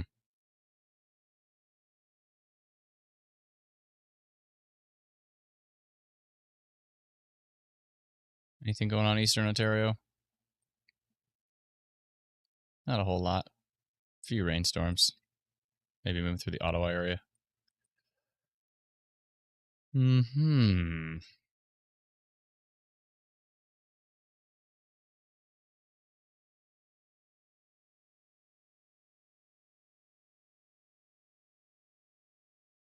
Yeah, I do probably want to post something about this one though. Northeast of Temagami. I'll go do that right now. Let's go find that storm.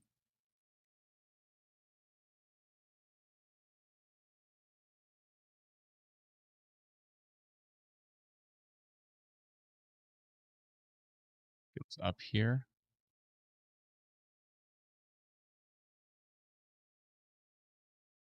There we go, right there.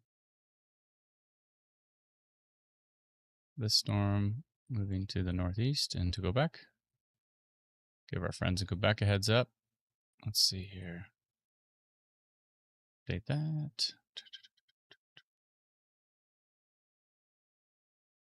I'm going to say damaging winds and... Tornado warning just issued. On that storm that I'm about to notify? Yeah. Temagami.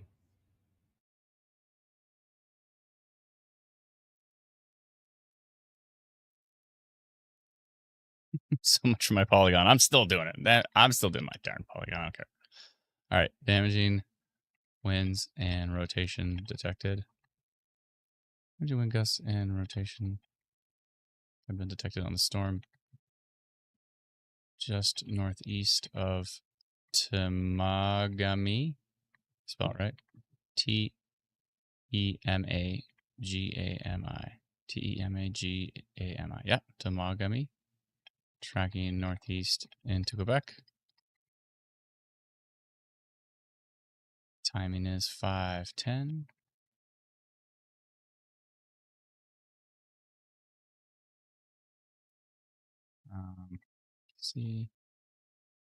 QC storm. There we go. 164 folks in the path of that one. Okay, cool. I mean, not cool that they're in the path, but cool that we're able to notify them. All right, we've got our first tornado warning of the day. Let's go take a look at it on radar. Yeah. No, Brendan, I think they're Tor warning this one. It's just a giant area. Oh, got it. Yeah. So, which I makes thought that's what you were working on. Oh, I see. No. I already posted about that one. I posted rotation and damaging winds on that cell earlier. Yeah, I'm multitasking here, so I'm in and out of what you're no worries. talking about. 23% tornado risk. It went from 8 to 23 in one frame. Wow. Yeah, I can definitely appreciate why Environment Canada posted a tornado warning on that one. That is east of La Forest. So if we read the details here, we have a tornado warning, possibly producing a tornado, damaging winds, large hail, locally intense rainfall are also possible. Take cover immediately if threatening weather approaches. Tornadoes could be wrapped in rain. It may not be visible. Do not wait to see a funnel cloud. Blah, blah, blah, yada, yada, yada. It looks like this is like the cookie cutter details, so it should update soon. They just updated it. So if you refresh it, it should have the update. Okay.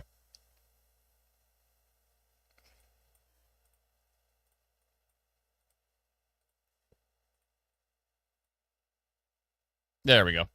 Severe thunderstorm capable of producing a tornado is located 16 kilometers north of Pine Lake, moving northeast at 30 kilometers an hour. Hazard is tornado and 110 kilometer an hour wind gusts. Yeah, it makes perfect sense. So we should probably go. Actually, I'm going to go live in Northern Ontario. We have a Facebook page called Instant Weather Northern Ontario, and I'm going to go live on that one right now. All right.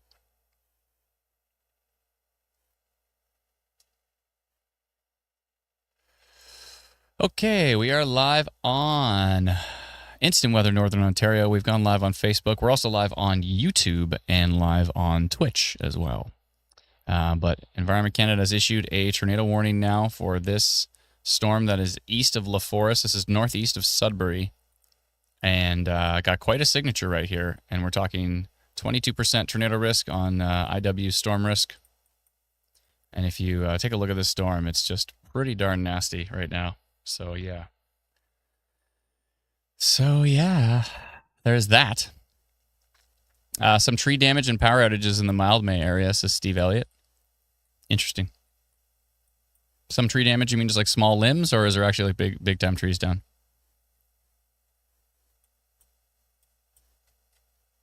This Hanover storm looks interesting. A little bit of hail in there. Nothing too spectacular, but it's decent.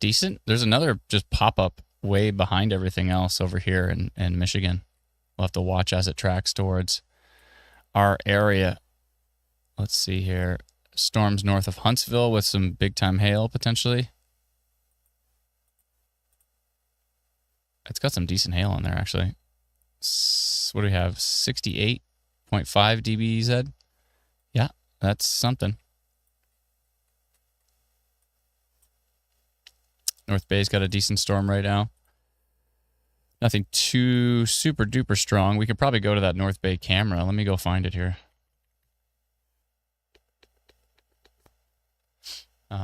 Where is it here? Not showing much. I would have brought it up, but it's not really showing much at the moment. If it gets more interesting, then I'll bring it up here. It's probably in the northwest side of town, maybe. But yeah, this tornado-warned storm here, northeast of Sudbury. Quite a rotation signature right there. And it is tracking to the northeast, slowly but surely. And, yep, there's that. To clarify, Temagami is fine. You are not in the path of this particular tornado-warned storm. You are good to go right now. There are storms coming up from the south, so we'll keep an eye on those. There is an interesting storm northeast of Temagami that's heading towards Ville Marie and tracking into Quebec. That one is actually looking quite interesting as well, too. I have a damaging winds and rotation detected on that storm.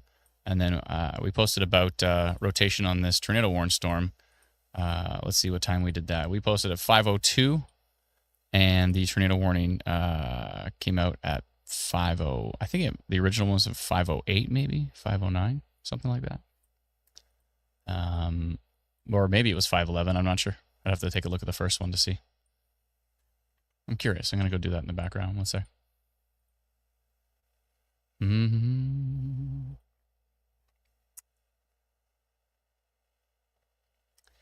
Ben Canada says, in Temagami camping right now. You're fine right now. You're good. You're good. You're good. 5:08. Yeah. Okay. So the first tornado warning was issued at 5:08, and they updated it at 5:11. Yeah. So give folks a bit of a heads up on that one. What I say? We posted at 5:02. So 6 minutes. 6-minute heads up on the rotation on that particular storm. So hopefully it helped folks get to a safe place. I think we actually had 100 and something people up here when we notified it. So yeah, a tornado-warned storm northeast of La Forest, north of Selwood, north of Capriol. That's how you pronounce it.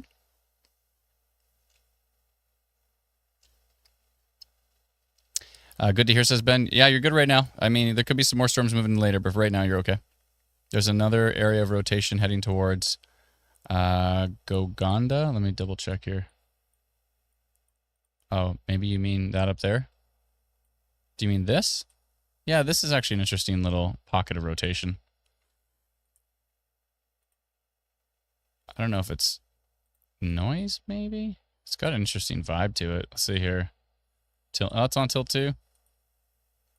Yeah, more than one tilt, and we're seeing that rotation there. So that's actually a good call. Thank you, Liv. Was that? I believe it was Liv who said that. Let's see here. Yeah, that was Liv. Hope I'm pronouncing your name right. Livw. Livwa? Or should I just say Liv?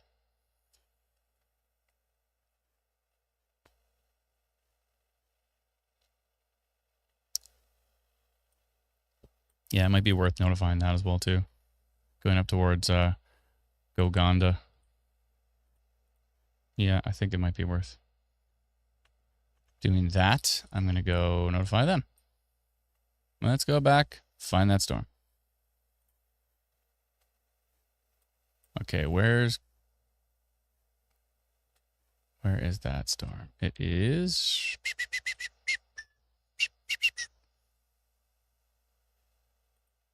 I believe it is this one right here. Is that right near Timmins? Let me see.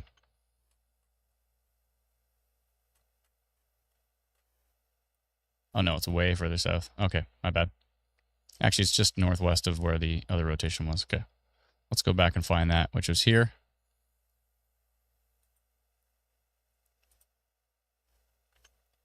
How come here it says... I see, Gogama. It's east of Gogama. Okay. Southeast of Gogama. There's Gogama. It's right here. That's the cell right there. Okay. Let's do a little rotation detected on that one. Southeast of Gogama. Right here. Yeah, that's right. Okay. Actually, no, that was the cell I highlighted. It's more part of this cluster. My bad. This is why we need IW Pro in our notification system. We're just going by Mosaic Radar, which is tricky. I believe it would be this cell right here. There we go.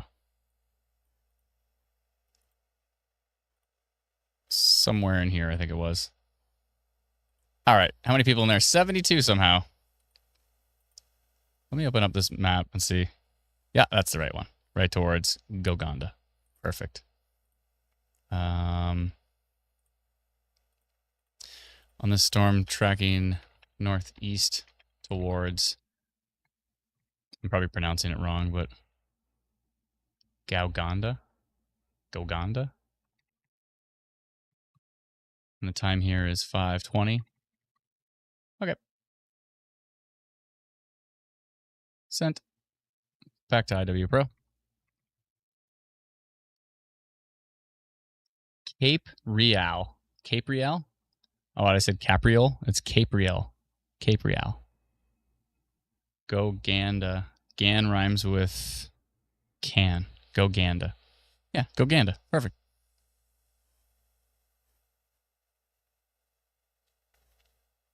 Carrie says, thank you for your live coverage. You're very welcome. It's our pleasure.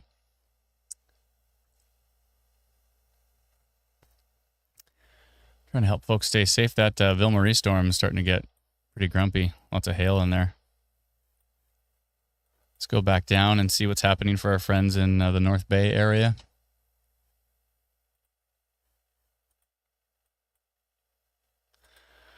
Seems to be just wet.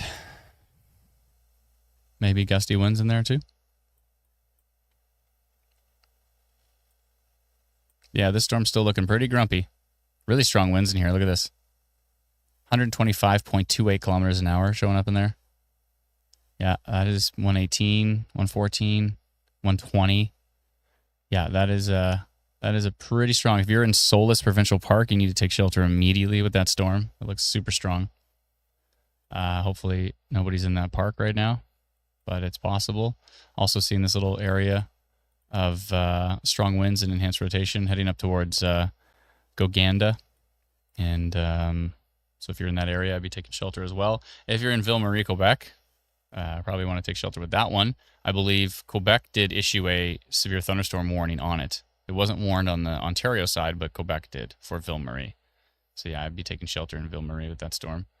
It's looking quite grumpy at the moment. Is CASLA up or no?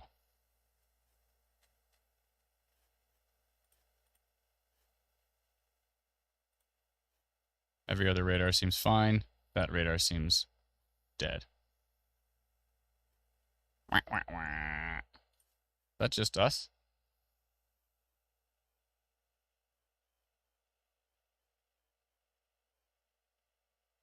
Oh, velocity's out, but reflectivity's okay?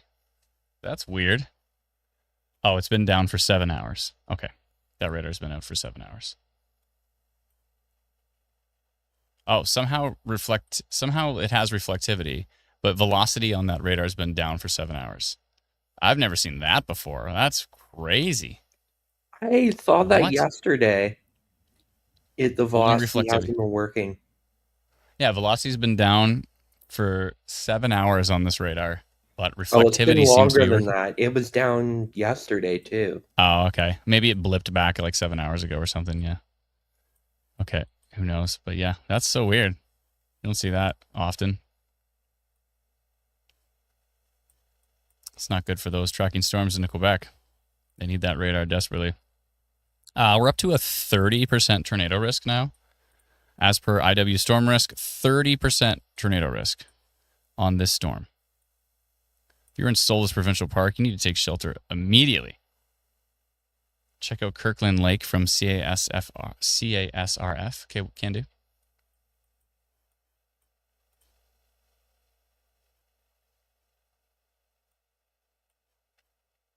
Where's Kirkland Lake again? Is it this? I don't know. That seems kind of noisy.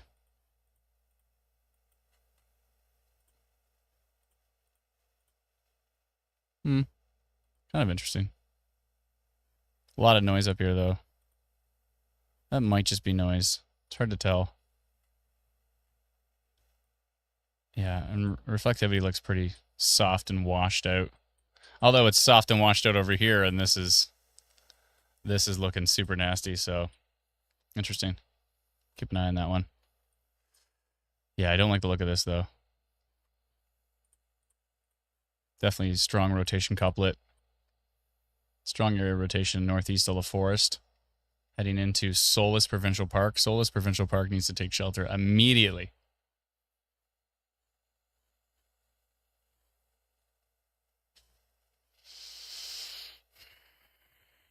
Jennifer says, what direction is the one from Goganda going? I am in Elk Lake, which is not far. I'll take a look at Elk Lake for you here. 1 second. Elk Lake, Ontario. James, Ontario? Is that where it is? I see where you are. Okay. Yeah, you're kind of in the path of that storm. I mean, yeah, you're definitely in the path of that storm. Some strong winds in there, too. A bit concerned with this, 120. It's pretty far from radar at this point, but there's definitely some strong winds in there heading up your way. Towards James, towards Elk Lake, yeah. Yeah, it's definitely heading your direction. Strong winds at the minimum. Susan says nothing really happening in Kirkland Lake at the moment. Yeah, it looks more like noise. Christina says, well, I'm loving the advanced system. I might have to buy in some other pro to join in on the radar storm chasing. All good if you want to. You can head over to instantweatherpro.com to subscribe. $99 for the year, which works out to I forget what it was, $863 a month or something like that. But yeah, that would be cool if you want to join in. Appreciate it. Thank you so much to all those who have subscribed. If you don't want to subscribe to Instant Weather Pro, it's totally cool. And we have a free app called Instant Weather. You can get it at instantweatherapp.com. It is free, and it is awesome. And you'll get notified when we post stuff about rotation. You'll get notified from Environment Canada's official alerts. We're up to a 29% tornado risk on this cell now. Continues strong. This very well could be producing a tornado. Let's go over to correlation coefficient, see if you can see any sort of debris signature. Hard to tell, probably this far out. I think we're a little too far. Let's go back down to tilt 1. Let's see here. It's hard to tell, but if you're in Solus Provincial Park, I would be taking shelter immediately with that storm. Absolutely. That thing looks dangerous. And still looking pretty grumpy up here towards Elk Lake, Goganda. These areas looking like strong winds, maybe a little bit of minor rotation. The winds could be pretty intense, though, for sure.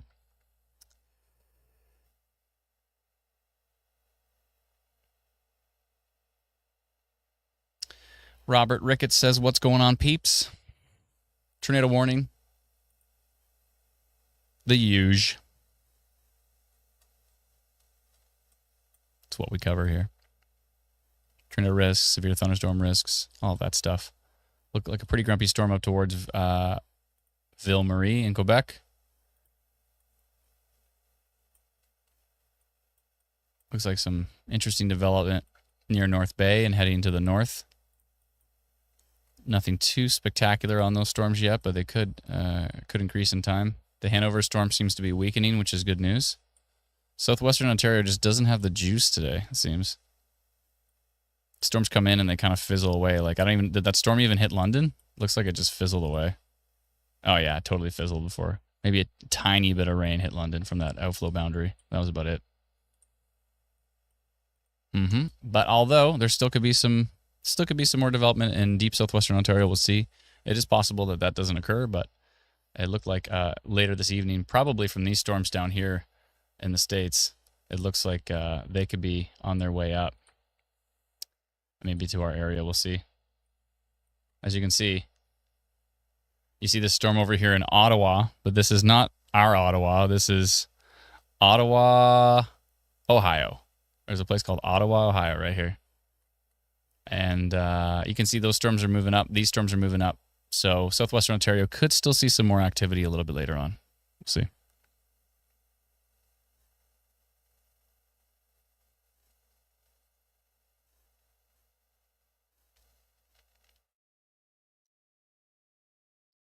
Samantha says, I keep watching the radar map, but it looks so different from what you're showing.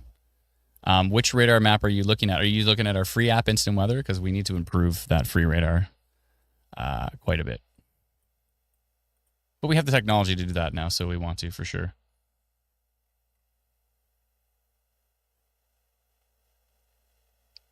Itchy Goat says, I'm from the USA. There's an Ottawa and Illinois as well. Oh, nice.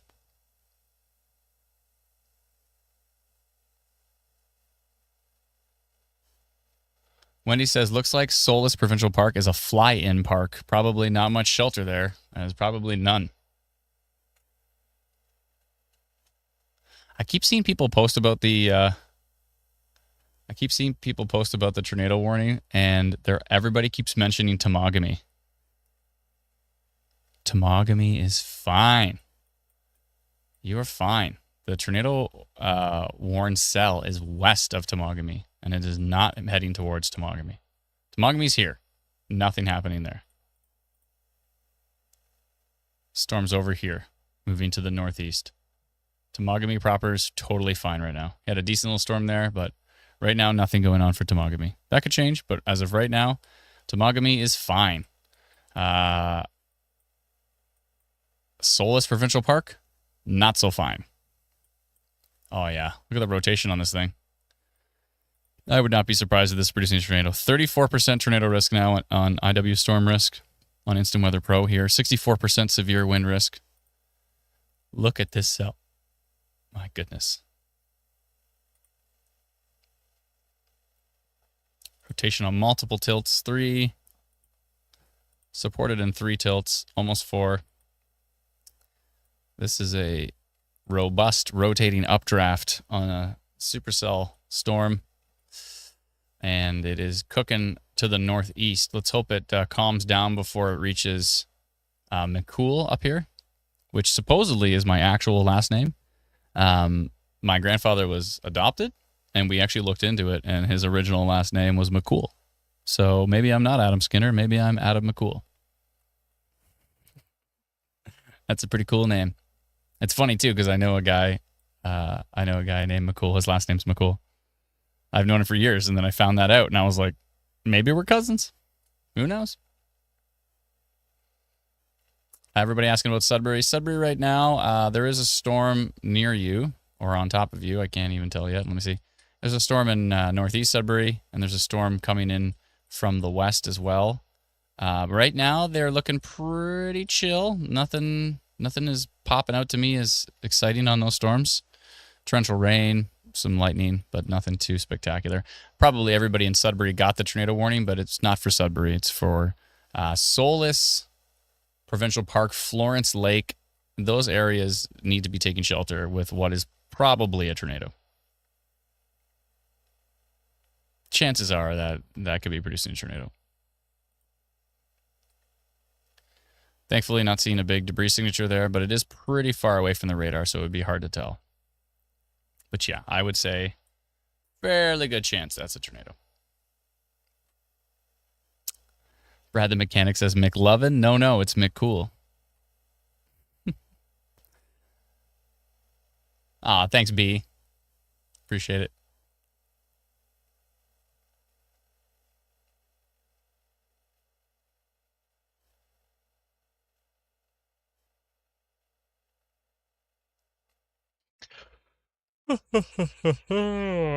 Excuse me. Sherry BD says West Nipissing area. Right now, North Bay is pretty much fine. And West Nipissing is fine at the moment. As you can see, there's literally nothing in West Nipissing. There's a storm just north of North Bay. You're okay over there for now. Things could change, but as of right now, everything's peachy for West Nipissing.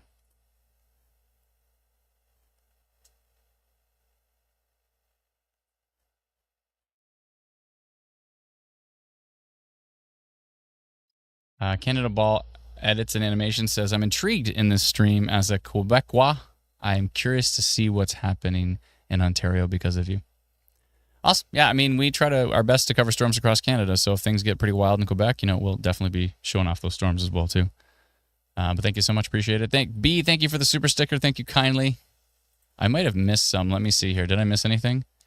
I don't think I saw Toby Batts become a new YouTube member, so thank you so much, Toby. Sorry for missing that one. And I don't think I saw Susan Hill, Susie Q here, with a super chat. Thank you so much, Susan Hill. Thank you kindly. And I don't think I saw Joe Fid super chat either, which was chance of severe weather in Listowel, Palmerston area. Not so much. No, I think maybe some storms, but the chance of severe in that part of southwestern Ontario seems kind of unlikely at this point. We'll see. We'll see if things change, but I think we're all right.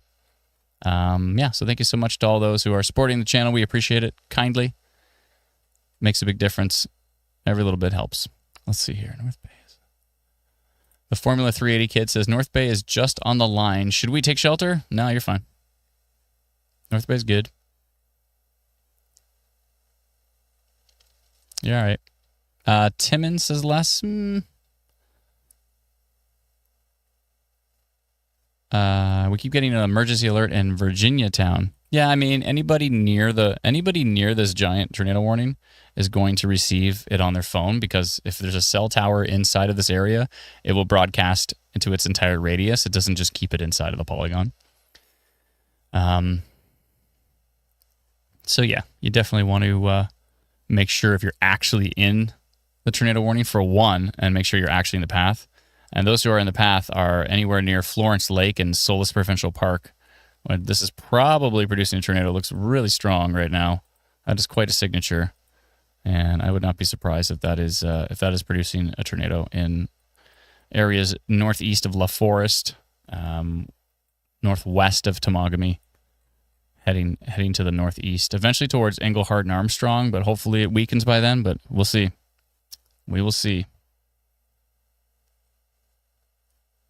Travis says, don't worry about North Bay. Full sunshine and calm skies, 30 degrees with 9 million % humidity. Yeah. Temiskaming Shores as well, too, right now is not a problem. But we'll have to see which way this tracks. It's tracking this way, so it might be more towards Englehart and Armstrong. Temiskaming Shores might get missed unless this thing decides to take a hard right turn, but we'll see. We'll see what it does. I would be getting prepared to take shelter, but I wouldn't be taking shelter yet in Temiskaming Shores. I'd be holding on to see what this thing does. But if it does take a hard right turn, you want to be ready. So it could turn. You never know. They're moving pretty strongly northeast right now, though. So Kane. Let's see who else is in the path of this thing. Let's just scroll up. Makobe Lake, Makobe Lake, needs to take shelter immediately. I would say Leeville, Osseo, Osseo? No idea. Kennebec, McCool, maybe Temiskaming Shores, maybe not. But Thornlow, Harley, Kearns, Hillard, Evanturel, Evanturel, Armstrong, Englehart, Hills Lake, Charlton. These are all areas of northeastern Ontario. They need to be ready to take shelter with this beast. This is a violently rotating storm. Some of the wind gusts in here are pretty wild. 136.44 kilometers an hour.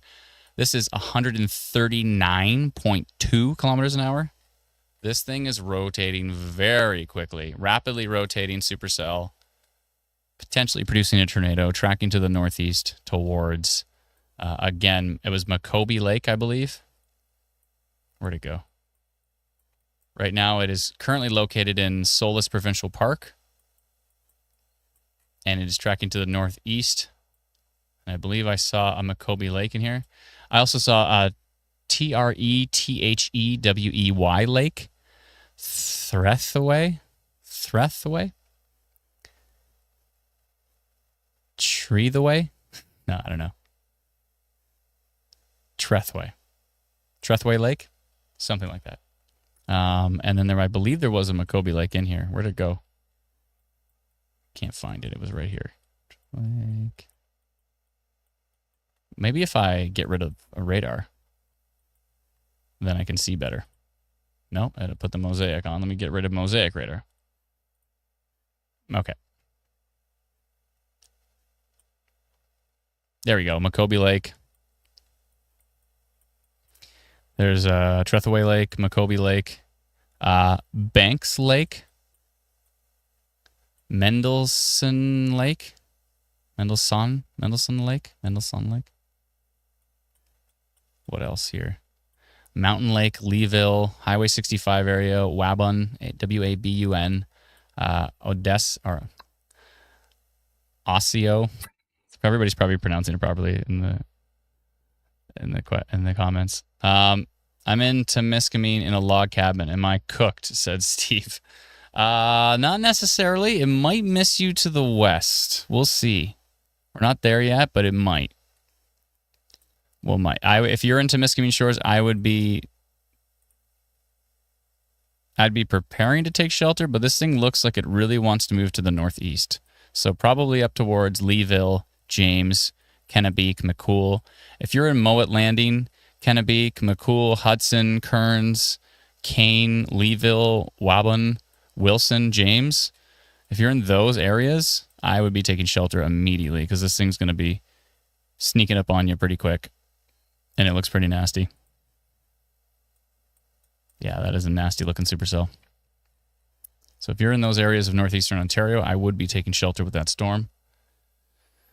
Most definitely. Southwestern Ontario currently looks boring. We have some storms moving in from the south. We'll see if they decide to do anything interesting. Here is this storm over in Michigan, but I don't know if it's going to survive. Most storms that have tried to cross over Huron have actually fizzled out.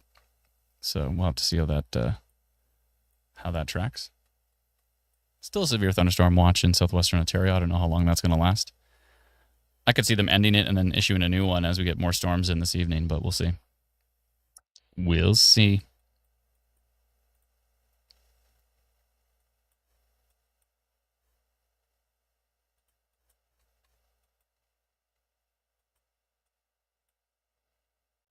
That is a nasty looking cell.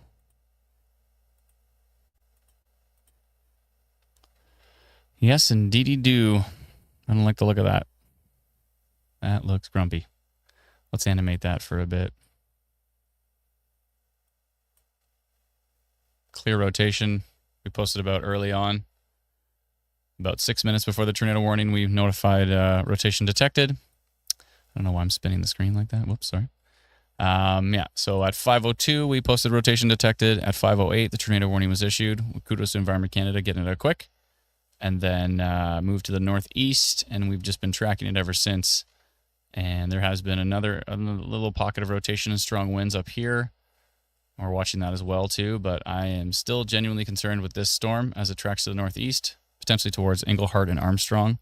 Maybe to Temiskaming Shores, but it's very possible it will miss to the north, unless it decides to randomly take a right turn. So we'll see. Dustin says, so is there a tornado on the ground or no? We don't know. I don't know if you know any bears up there that can let us know, but it's a very rural area, and we haven't heard of any confirmed tornadoes on the ground. But this is a fly-in area, so there's not a lot of roads up here. It is just a big forest that this is going through right now. So if something does touch down, you're going to know for sure that it touched down because you're going to have a big swath of trees that the Northern Tornadoes Project can verify by looking at satellite. But give me just 1 second. I will be right back with you.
Okay, I am back.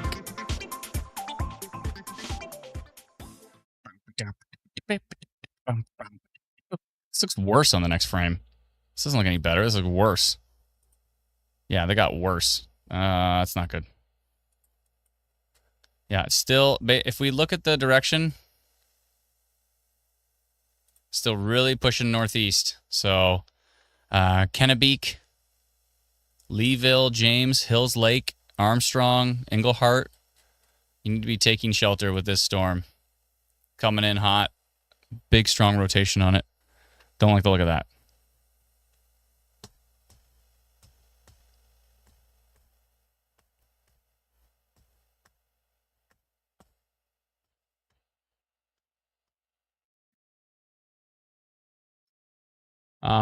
Brooke said, sorry for asking. I'm on the road using the cab's Wi-Fi and it doesn't allow app download. I won't ask again. What's the problem, Brooke? Let us know. Is everything okay?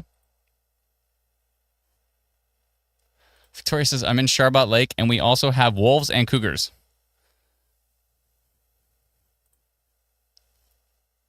Redbird said, how do you get the Canadian alert feed? This is our own app. It's called Instant Weather Pro. You can subscribe to it at instantweatherpro.com. And it's a website, so you can use it on pretty much any device. Pretty much. Did anybody know what Brooke said? I'm trying to scroll back to try to find her message.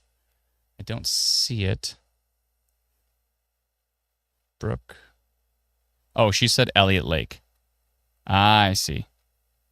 She's not able to download the app, and she's from Elliott Lake. I think Elliott Lake is totally fine right now. Yeah, you're good. There's some storms developing to your south.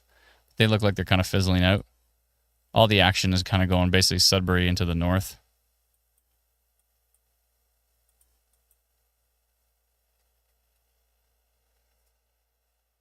So there is a proper place called Temiskaming. There is Temiskaming, and then there's Temiskaming Shores. I see. So Temiskaming is down here, and then there's Temiskaming Shores, which is over here, which is a different spot. Slightly confusing. Also known as New Liscard, I believe. Yeah. Aha. That's confusing.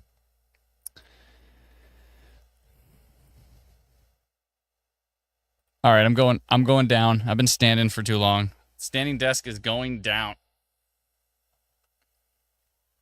Goodbye. I'll see you soon, as soon as I sit down.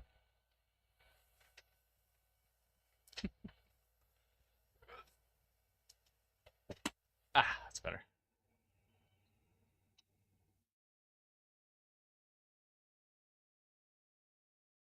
Oh, someone on Twitter just posted funnel cloud northeast of Ville Marie, Quebec.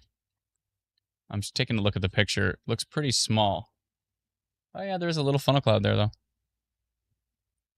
Yeah, funnel cloud reported northeast of Ville Marie, Quebec, which is on this storm right here. And one of these storms, there's a funnel cloud reported. Probably with this here. And that's inside of my rotation polygon, so that's good.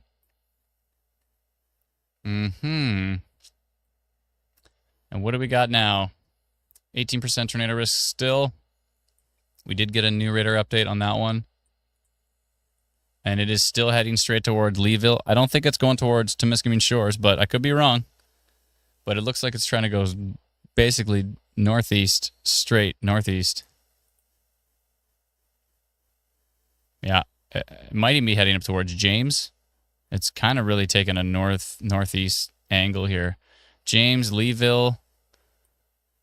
I don't even know if it's going to hit McCool, but again, it could turn east. Sometimes if it does produce a tornado, there are times where a supercell ends up slightly turning to the east. So we have to be conscious of that.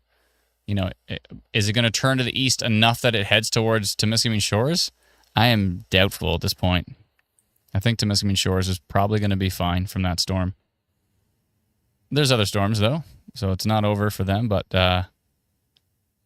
yeah, I think this tornado warned storm is probably going to miss to the north. I have a feeling Environment Canada is going to extend the tornado warning. So Englehart Armstrong area is going to probably have a tornado warning soon, based on the fact that radar's still going pretty strong. Can we get a Cape update, says B4B Roblox. Let's see here. Good evening, Becca. How you doing?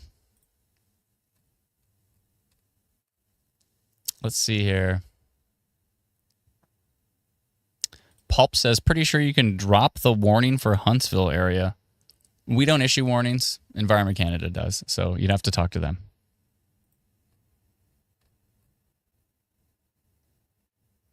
We send out our own custom notifications for stuff like rotating storms, but if you want the warnings or watches to end, that would be between you and Environment Canada. That is nothing we have control over. 16% tornado risk still on this storm, still tracking to the northeast. If you're in James, if you're in Kennebec, if you're in Leeville, it is time to take shelter immediately. If you're in Mountain Lake, Mountain Chutes, Leeville area, Wabun, Wilson, James, I would take shelter with that storm for sure.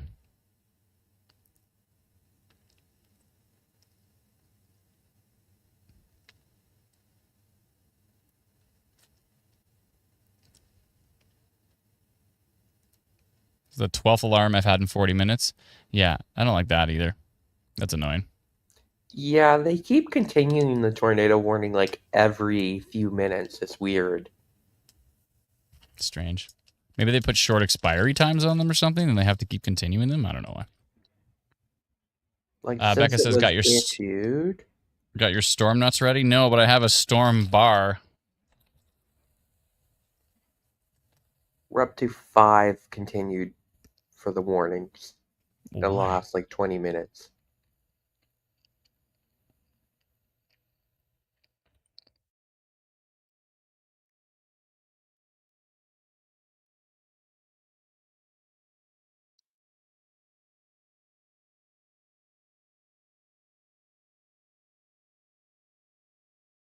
Yeah, that's annoying.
I'm not muted. I was just eating.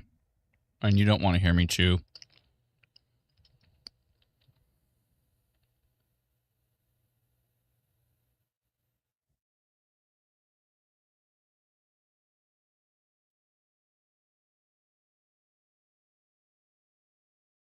Sorry, just going through the comments here. Jason was asking about specific differential phase signifying a tornado.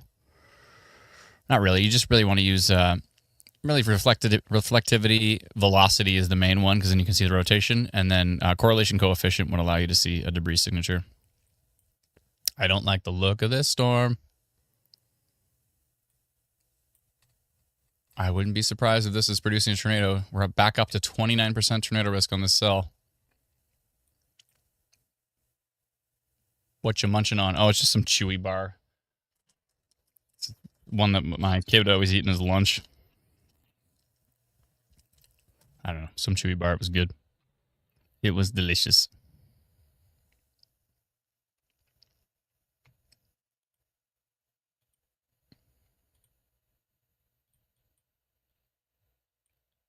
I really hope folks in Leeville and Kennebeek, McCool are getting to their safe place.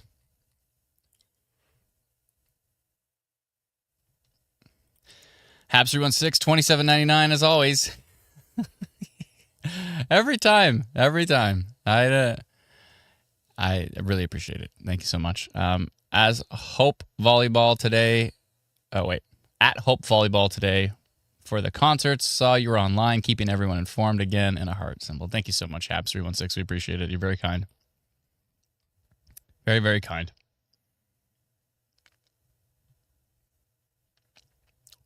Dodge asking about Mattawa. I'm sure Mattawa folks are paying close attention to the weather after what they went through. It's usually how it goes, right? There's a lot of people that don't even pay attention to weather. Then their town gets a tornado or their town gets a downburst. And all of a sudden, they're watching every stream. That's how it goes. Once you realize how dangerous it can be, you start paying a lot more attention, right? There's some storms heading up towards Mattawa. They don't look too exciting at the moment. Oh, I did want to go check on the... okay, so we still have a supercell of 8, especially around that tornado-warned storm. The VPT is still a 3 around that tornado-warned storm as well, too. And I got a 2 as the violent tornado parameter. Let's see what we got for Cape. Cape is down to 4,000. Down to 4,000, but I mean, I couldn't believe it was at 5,000 for a while. That's wild. Got enough shear up there to keep things rolling. Yep. And that is the meso-analysis page. You can check it out if you search for SPC, Storm Prediction Center, SPC Meso-Analysis. Yeah, that's so weird that radar doesn't have any velocity. I was like, is this us? How come it's got reflectivity, but there's no velocity? No, that just radar just... like, there's not even a spinning wheel. It just literally stops because it's like, no, that just doesn't exist. See how that tornado-warned storm looks from Smooth Rock Falls radar. Not too exciting, but that's way further away. And still looking pretty grumpy here. Again, if you're in... let's see which way it's going. Is it starting to turn right? Aha! It is starting to turn right. And that's why the storm arrow is picking up on that. It's turning right a bit, but it's still basically heading straight up towards James and Leeville, as expected. They extend that tornado warning yet? I guess it's still got a couple frames in this box. They might want a tornado warn Leeville and James pretty soon. I don't know what they're waiting on. Let me hit refresh. Was there any new tornado warnings? Nope. I got to get on that. 29% tornado risk on that cell. James and Leeville need to take shelter immediately.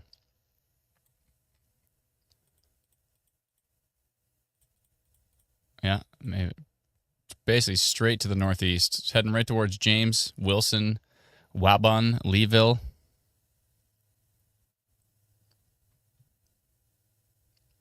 Yeah, Tyson, we know about that one for sure. We've been covering it for quite a while now. All good. I think it's going to hit Kirkland Lake. It's a good question. If it keeps on its same trajectory, it may. It's kind of heading in that area, heading in that direction. Let's see if there's a lot of population in Kirkland Lake. Looks like there is. Anybody know what the population of Kirkland Lake is? A lot of streets there. They got a district hospital up there. Highway 66.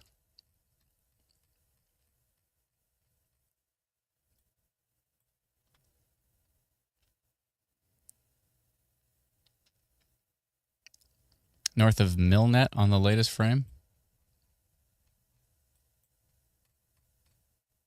North of Millnet. The heck is Millnet? Millnet, Ontario.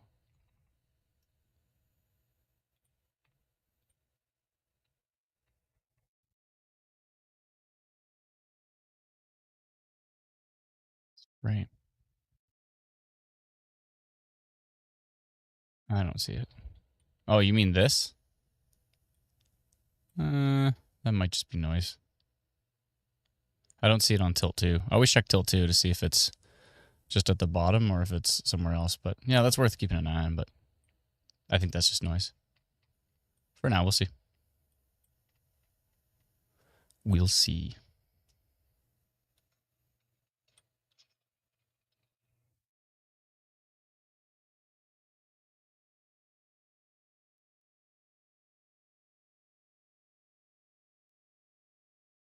Still 29% tornado risk on this storm heading up towards James, Ontario, Leeville, Ontario, Kennebec.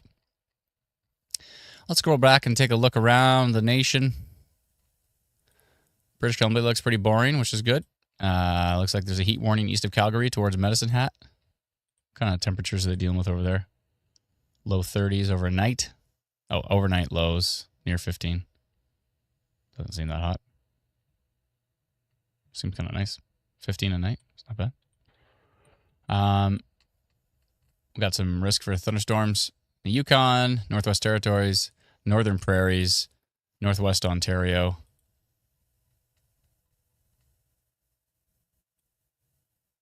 A couple of little decent storms up near Dryden. We have a risk of tornado development and damaging wind gusts and hail in northeastern Ontario. And that's what we're watching closely at the moment.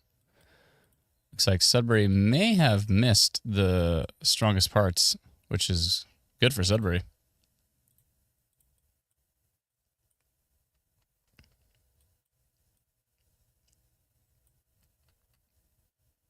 But just northeast of Sudbury, we're seeing some pretty strong signatures still on this storm heading up towards Leeville. Really strong wind gusts in here. 28% tornado risk continues.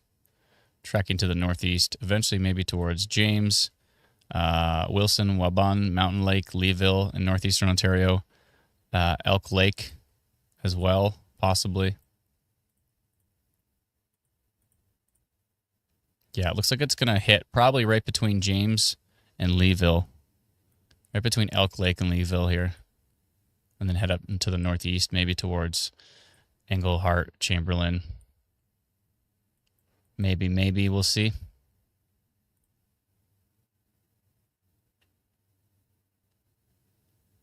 Yeah, it's a grumpy looking cell. And have they extended, have they issued, there's no severe thunderstorm warning. They haven't extended it yet. I just checked. What's happening here? I'm going to go ahead and send a polygon because I don't know what's going on. Looks like they're doing a little humming and hawing. All right. Let's see here. Where is... There's Elk Lake right there. Okay, let me see here.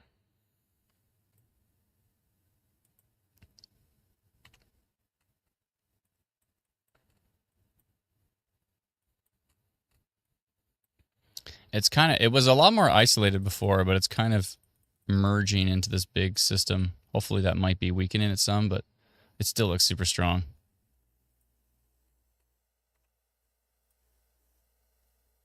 I think it's that cell right there.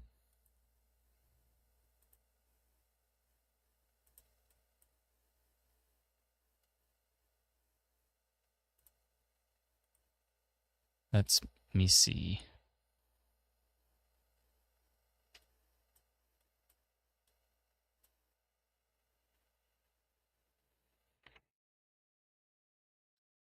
Let me see. Turn that off. Zoom this in.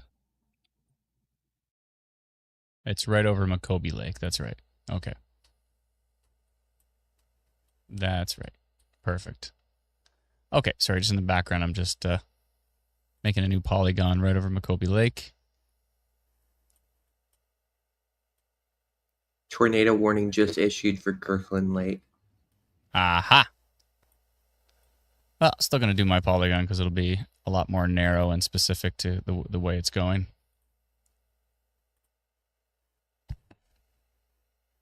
What was that? I think it was a fruit fly. Anyways, okay.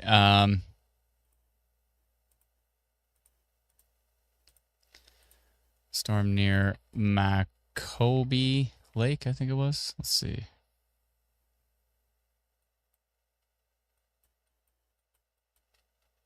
Where did the lake go?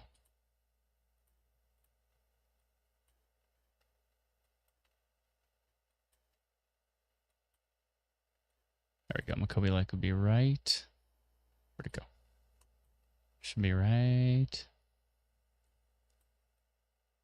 Where did it go? There we go. Maple Mountain. Why does it hate me? I just want the spelling of it.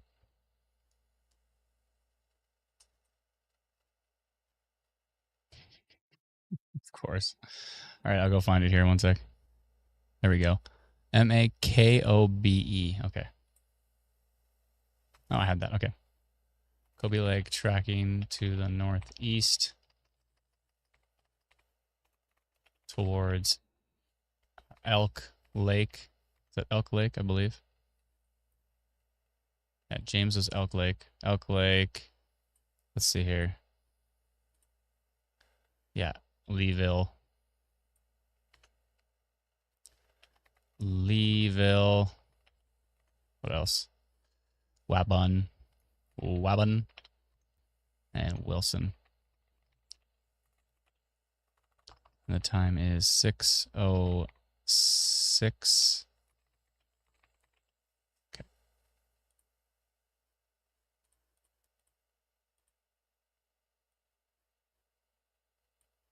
Okay, sent out my polygon.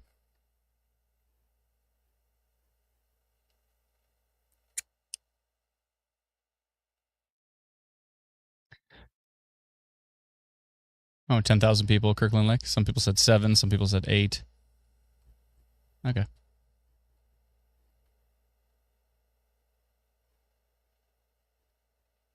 Alicia says, cancel date night for 5 minutes of rain. Ugh. Well, there's still time.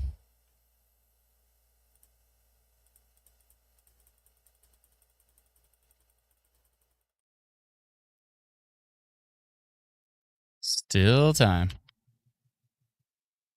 Now, the question is, am I saying there's still time for storms, or is there still time for date night? And we'll never know. We'll never know what I meant. Let's see here.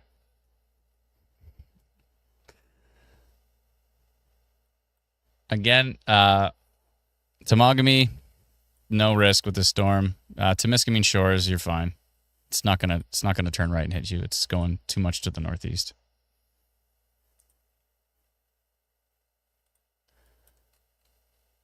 Kirkland Lake may be in the path eventually as the storm moves to the north. The problem is oh, I guess we do have this radar up here. Okay. Yeah, it's still looking quite strong. James, Leeville, if you haven't taken shelter yet, now is the time. Now is the time for you to take shelter with this storm. It's going to head up right into Elk Lake, Wilson, Wabun. If you're in Elk Lake, you need to get to a sturdy shelter. The time is now. Don't wait for it to show up and then decide to get to a shelter. It's get to a shelter now. Lynn says, why can I not see the chats? Well, so there's YouTube. We're on YouTube, we're on Facebook, and we're on Twitch. So some of the chats are coming in from one, some of the chats are coming in from the other. We can see them all mixed together, but you can't see them all. So they're kind of all over the place. So you can probably only see the ones from YouTube, I would think. Everything just very still in Englehart. Yeah, the calm before the storm. Temiskaming, Quebec is fine, I think. Yep, you're good. Wait, let me actually pull up a radar and make sure. Yeah, you're fine. There's a storm to your south. And there's one kind of developing to your south as well, too. As of right now, you're fine, but we'll continue to watch. See if we see anything interesting up that way. Once again, James, Elk Lake, Leeville, Wilson, Wabun, Mountain Lake needs to take shelter in the path of the storm. Whether it is producing a tornado or a downburst, that really doesn't matter. What matters is that if trees are flying at you, you definitely want to be in a safe place. Jack says, very happy to find your channel, Instant Weather. Thank you so much. Appreciate it, Jack. Thank you kindly. New Liscard, which would be Temiskaming Shores, you're fine. You're fine right now. Doesn't mean you're fine forever. I just mean as of right now, this storm that is tornado warned is not heading for you.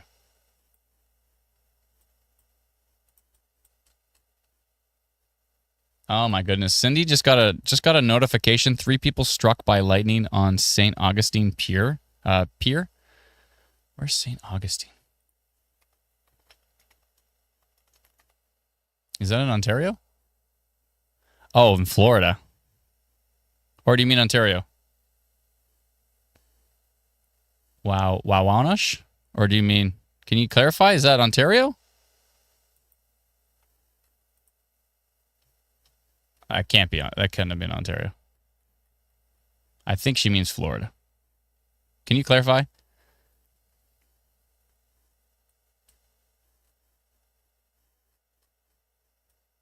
Just taking a look at the rest of Southern Ontario here. Southwestern Ontario. So far, a whole lot of nothing. There are storms down here in Ohio that could be tracking up to the northeast towards Ontario, so we'll keep an eye on those. Some models say they could be interesting. Souza says, is Timmins in the way of the storm and tornado? Not currently, no. It's not heading up towards you. It's heading to the northeast. So you're fine. Tomorrow could be interesting for Timmins. I think if we look at Environment Canada's forecast for tomorrow, oh, sorry, not for tomorrow, but for Monday. Timmins is in the risk on Monday. Let's see what it says for Monday here. 70 to 90 kilometer an hour wind gusts, 2 to 3 centimeter hail, and that is day 3. So that is for Monday from Environment Canada. And that's something that we have now on Instant Weather Pro. We're the only Pro radar suite that actually has the Environment Canada forecast built right into it. So just jump down to thunderstorm forecast at the bottom left in the menu. I'm going to switch it back to day 1 here. And that's what we're looking at in the background is the day 1 forecast. And you can subscribe to that at instantweatherpro.com. Let's see here. Did you say it's heading for Kirkland? Wait, hold on a second. Maybe June. It's possible. Florida, says Cindy. Oh, okay. That's horrible, though. Yeah, getting struck by lightning is not great. Hopefully they're okay. He says, thank you for your service also. You're very welcome. It's our pleasure.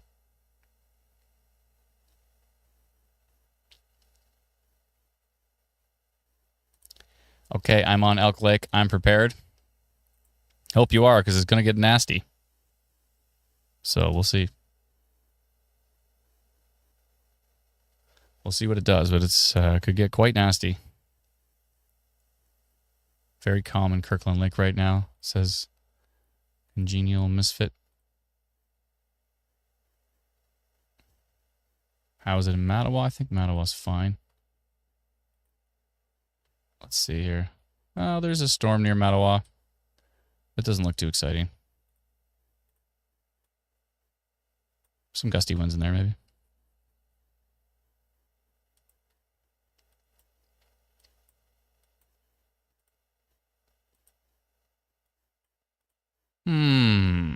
That's getting a little more interesting. And starting in that exact same spot that the last tornado warning storm started. Starting to see a lot more shear and some rotation. Yeah. New area of rotation. Northeast of La Forest again. The exact same spot. Okay. Okay.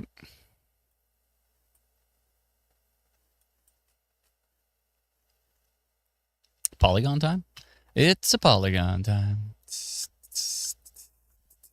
Polygon time. It's polygon time. So is it just northeast of...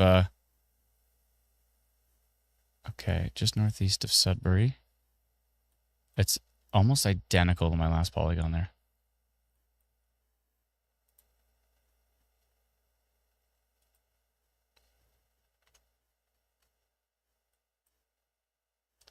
It's a polygon time.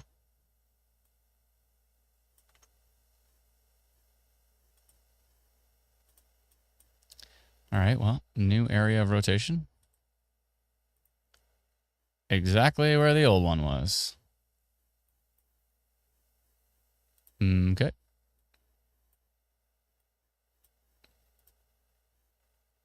Let's see how many people. 16 people in the middle of nowhere. Okay, perfect. You can't see what I'm doing, but I'll show you in a minute. 1 second here. So we've detected rotation on the storm.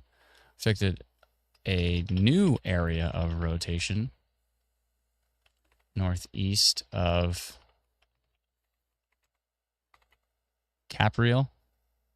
Is it Capriel?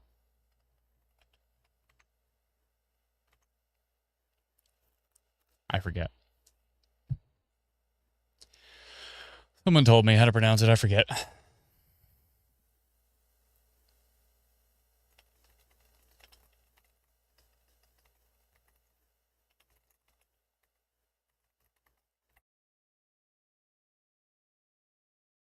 I know exactly where it's going. It's going towards Solus Provincial Park again. I'm about to sneeze. Sneeze alert.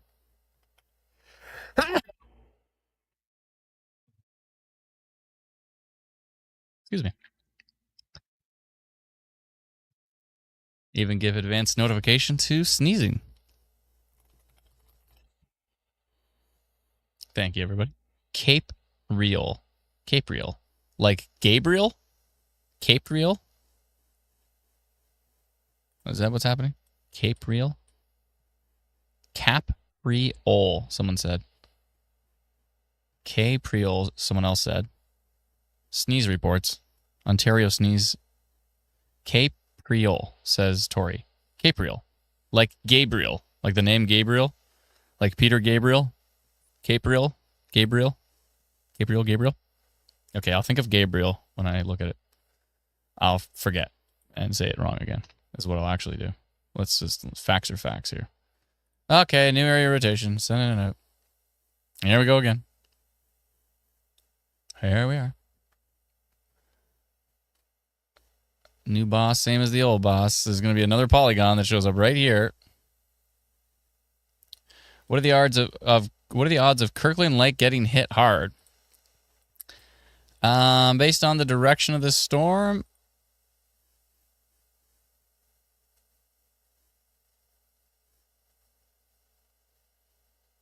I don't know, 50-50. There's really strong winds on the north side of it too. I think those are going to hit Kirkland Lake. This might end up heading, the tornado warned part of the storm may head over towards, it's about to go through James and Leeville right now, Elk Lake. It's going to head over probably towards Mount McDonald, up towards Chamberlain, Englehart, I think. And I think with the strong winds from the northern side of the storm, may head up towards Kirkland Lake. It's hard to say. James says, Elk Lake starting to pick up with rain and winds looking out of the basement window. Thanks so much, James. Appreciate it. Lisa says she's back. Thanks, Lisa. I'm glad you're back. Victoria giving us a little information. She says, Capriel is a small town on the outskirts of Sudbury. Thank you. Thank you for that. Walls of rain now, says Cheryl. Cheryl, can you let us know where and hopefully you're safe?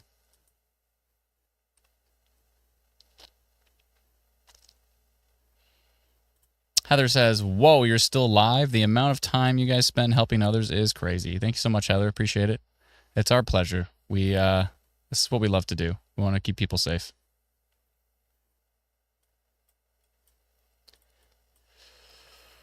And yawn. We want to keep people safe and yawn a lot. Sorry. Can't help myself. 12% tornado risk on that new area. See, there's my new polygon. You can see it here. It says going in the same direction as the old one. And there you go. There's your new area rotation right there near Solus Provincial Park. Right near Florence Lake. Excuse me.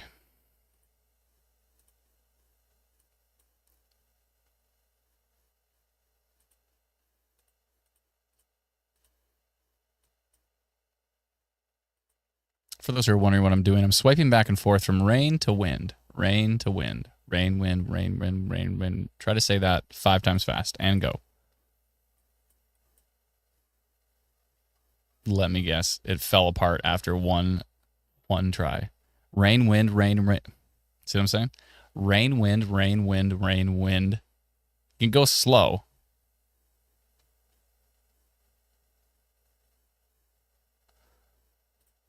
Adam, if you had to have a traditional job, what would it be? And then Liv says he does have a traditional job. If I had a traditional, probably like a weatherman, I think maybe. Like a traditional job, like a weatherman. What are you talking about? That's what I already do. Susan says we got the emergency alert here in Kirkland Lake. Yep, I'm sure you did. A regular job? I don't know. What would I do? A regular job? I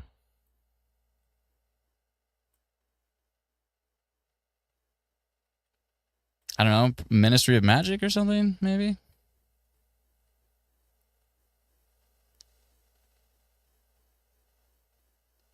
Adam is not a bot because he's yawning. See? That's what we got to do. We got to program that in.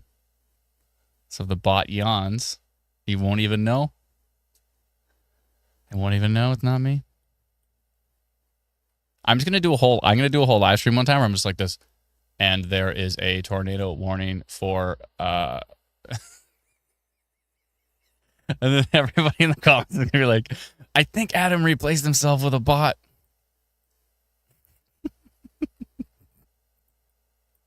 I'm confused because Environment Canada just ended the tornado warning for Kirkland Lake, but they didn't replace it with anything. So I'm wondering if that was a mistake. Wait, did you replace it with a severe thunderstorm warning? No. Are you there's a severe thunderstorm warning to the south, but not even for that? Yeah. What? Maybe they give them a minute. I'm sure they gotta keep a severe thunderstorm warning on this. 111 kilometer an hour winds. I know it's far from radar, but still. And then what about this? This new area of rotation. I guess there's a severe thunderstorm warning. Does the severe thunderstorm warning say anything about tornado risk? Nope. Nada. Okay.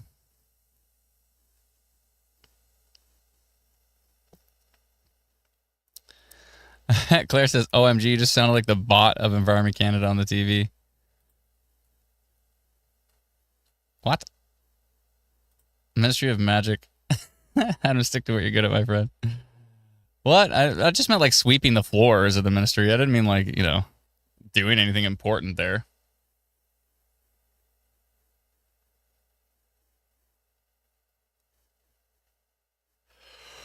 Andrea said, you all know Adam is in a band too, right? That's right.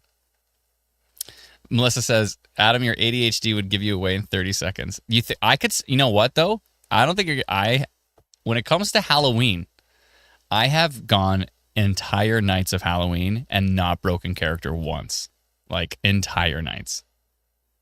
I believe it or not, I was Edward Scissorhands one time and I didn't speak for hours straight. I just went, like, I did not speak for hours straight. So believe it or not, it was hard to get you doing that again. Yeah, it's probably a good idea. Yeah, no, I can do it. Sounds like heaven. I can do it. I can make it happen. Now you got to prove it, says Melissa. That's what I'm saying. If I like pretended to be the AI version of me for a live stream, I would go over and above to be that character the whole time. I would just be like this. It turns out there is some rotation northeast of Capriel, located in Solis Provincial Park. The funny thing is, the AI stuff we tested, it actually sounded like me talking. It didn't sound like a robot. It sounded natural. It was freaky. It was kind of creepy. Yeah, I don't think we're running with that. I thought, just for a second, I was like, hey, maybe I could like live forever as the 41-year-old version of me on the live stream as a robot and just live forever. That's the only way to live forever, is to do that. But no, it's just too creepy.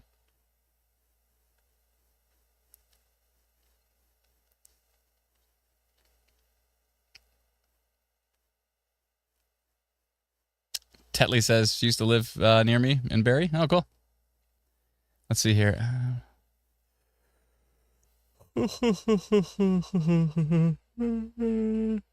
Excuse me. Melissa says, and yet you haven't proven it. We've asked to see this AIU, but you haven't produced it. Oh, I'll show you if you really want me to show you. It is creepy. This is rotating right here. Still rotating. Graham says, I'm officially getting old when I enjoy watching the live weather. It's all good. Take a look at the velocity over Highway 7 just west of Mattawa. I can do.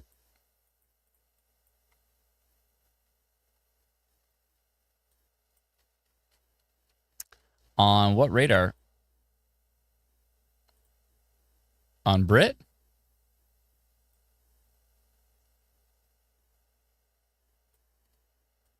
You mean up by Smith's Landing, maybe? Or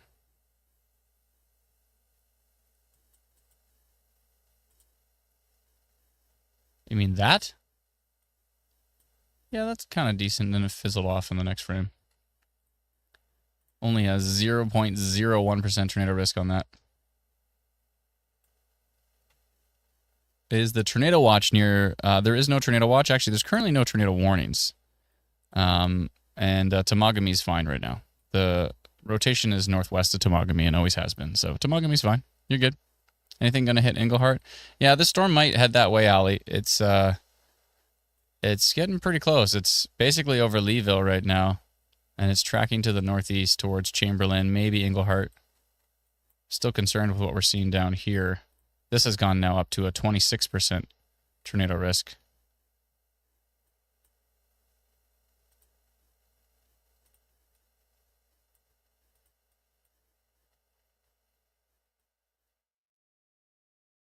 Right here looks pretty strong, which is in Solus Provincial Park again. Again.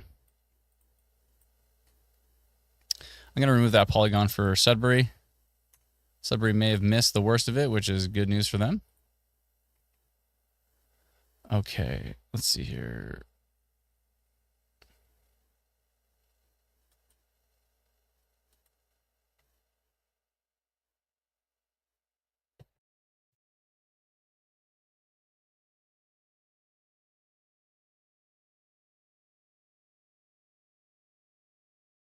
What about that one northeast of Temagami? Let's see.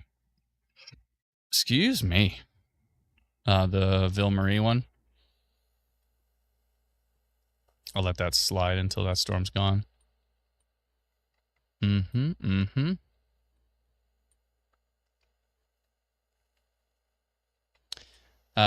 Carl says on the Environment Canada website, Kirkland Lake is under severe thunderstorm watch, and it says possible tornado. Yeah, the severe thunderstorm watch does mention the risk for tornado activity in northeastern Ontario. Yeah, but there is currently no tornado watch, and there's no tornado warnings at the moment.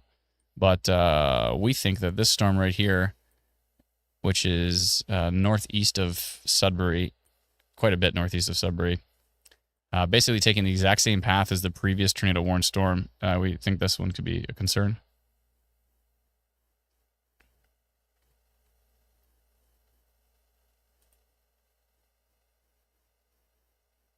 Highway 63 near Red Bridge about half an hour ago. See that report right here up on the screen? Interesting shot of that storm. Where is Red Bridge? Let's find out. Red Bridge, Ontario.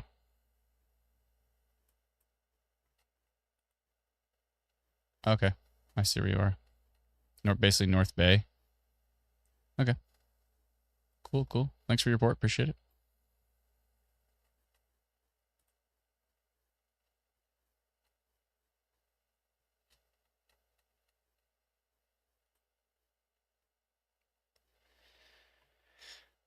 Yeah, a couple of interesting areas. A couple of interesting little notches. Still the one near Leeville. Still looking potentially potent. Hard to tell. It's so far away from radar. There's this little pocket here as well, east of Goganda. That's interesting. And there's this pocket here as well. Let me hit refresh and see if I can update those polygons at all. I want to leave all those in. This one, let's see here. Yeah, multiple areas of rotation.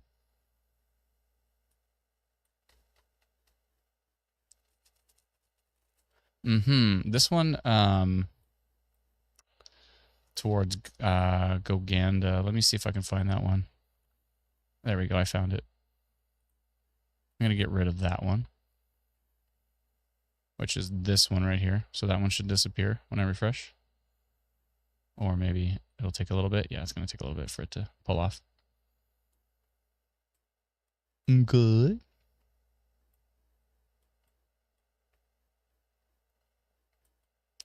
Storms are bad. Good.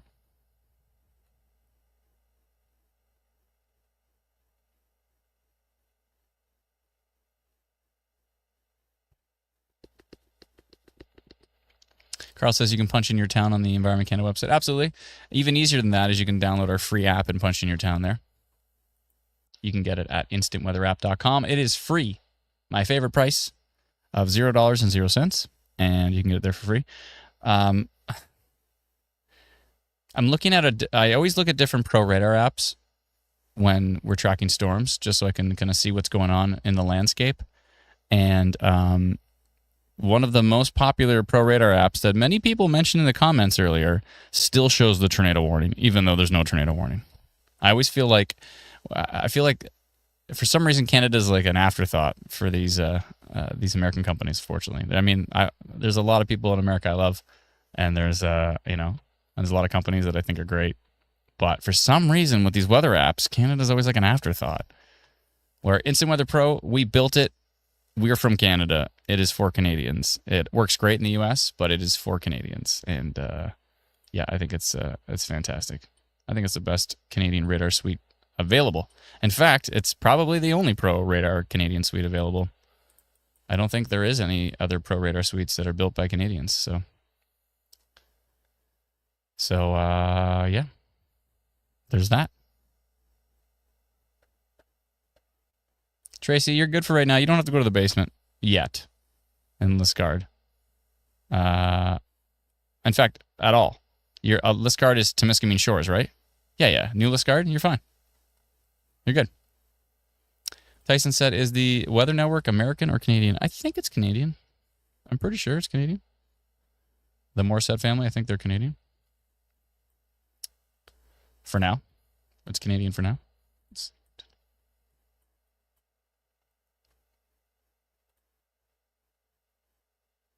Teresa says, yeah, the U.S. weather apps are very interesting. I mean, interesting as in it still shows a tornado warning, and the tornado warning has ended a long time ago, and it still shows it, and might still show it for hours. Yeah, interesting is the word for that.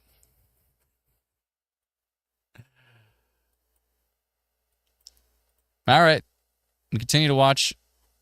Southwestern Ontario looks pretty boring, but we do finally have hints of these storms coming up from the south, which Future Radar did show.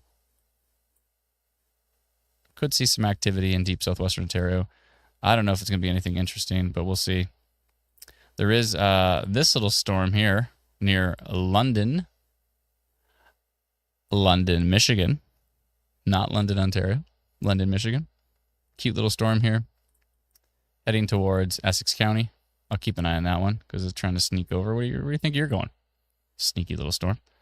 And we continue to track these storms that have rotation on them and strong damaging wind potential that are basically near Solus Provincial Park, tracking to the northeast. Maccoby Lake again. That storm is the main concern of mine right now, is this one right here. But also the storm heading up towards, it just went through Leeville, up towards Chamberlain, maybe up towards Kirkland Lake. It's hard to say for sure, but we'll see. Yeah. So there's that. All right, I'm going to take a little bit of a break.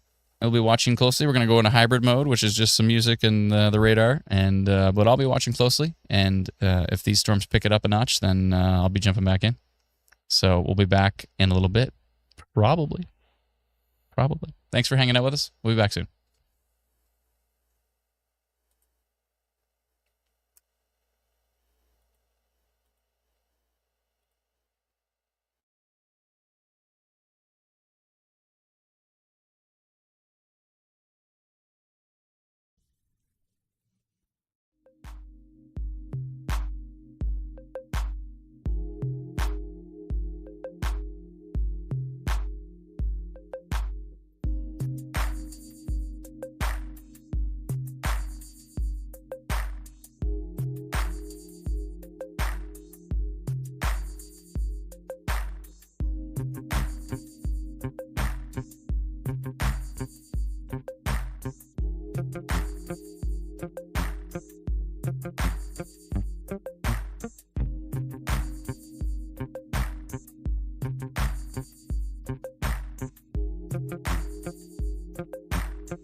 Storm has passed, the time is now to go to bed. You can do it somehow. The storm is gone, and maybe it's not too long until you rest your head, get some sleep, try to dream of something sweet.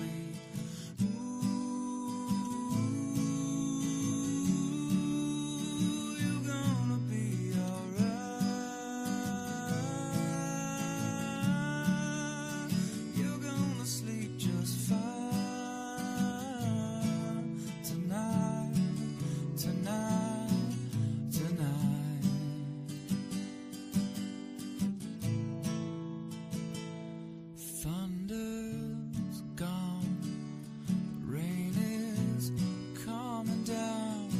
If you look up to the sky, you see things are clearing now.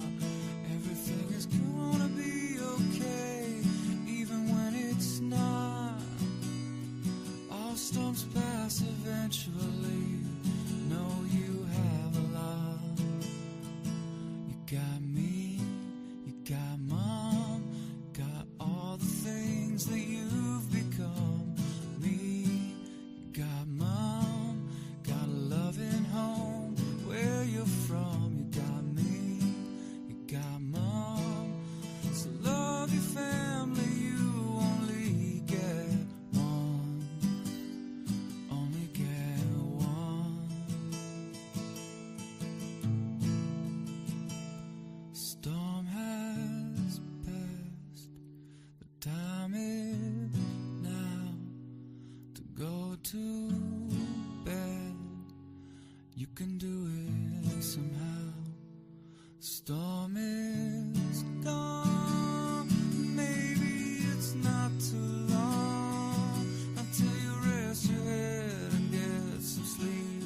Try to dream of something sweet.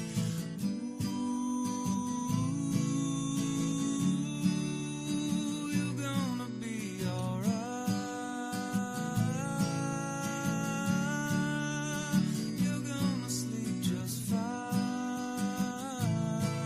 tonight, tonight, tonight. You're gonna sleep just fine.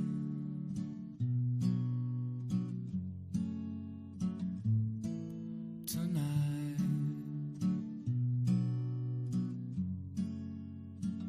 gonna sleep just fine.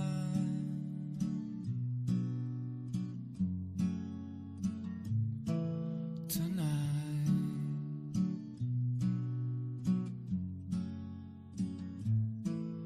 tonight.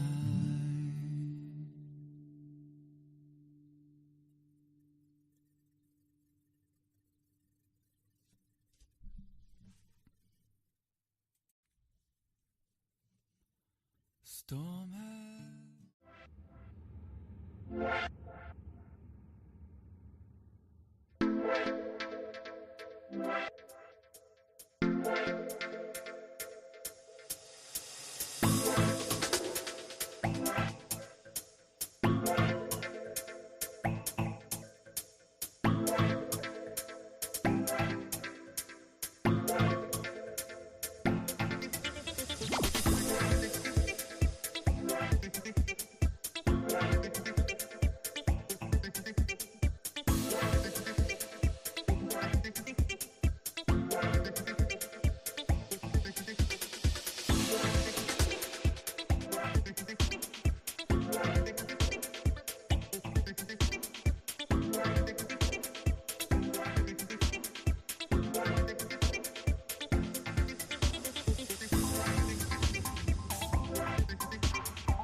some sleep.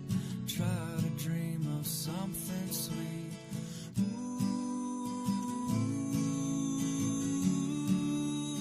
you're gonna be alright. You're gonna sleep just fine tonight, tonight, tonight.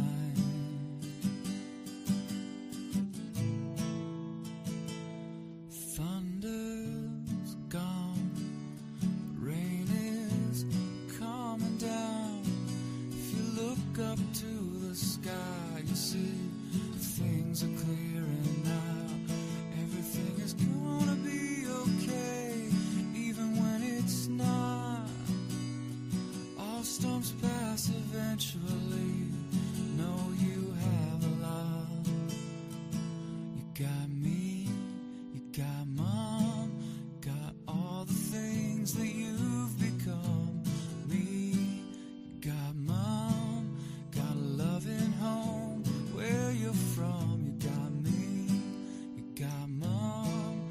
So love your family, you only get one. Only get one. Storm has passed. The time is now to go to bed. You can do it somehow.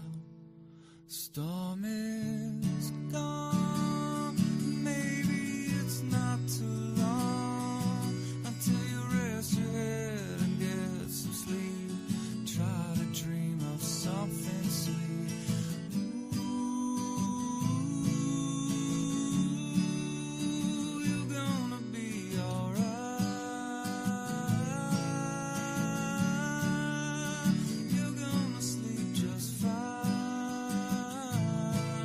tonight, tonight, tonight.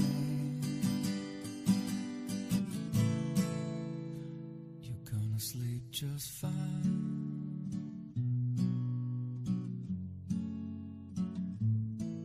tonight.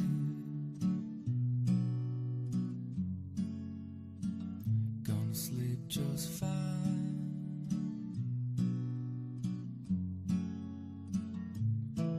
tonight.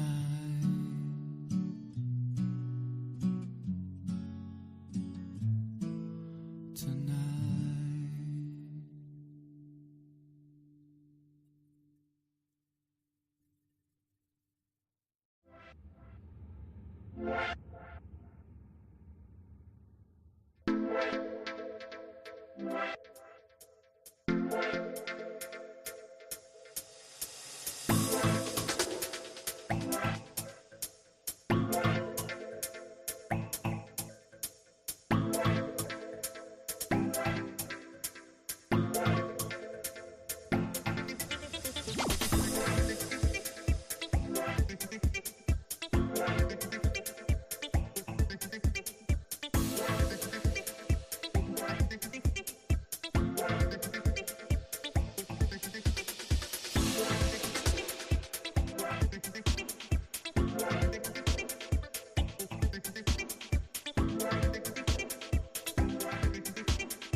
Hey.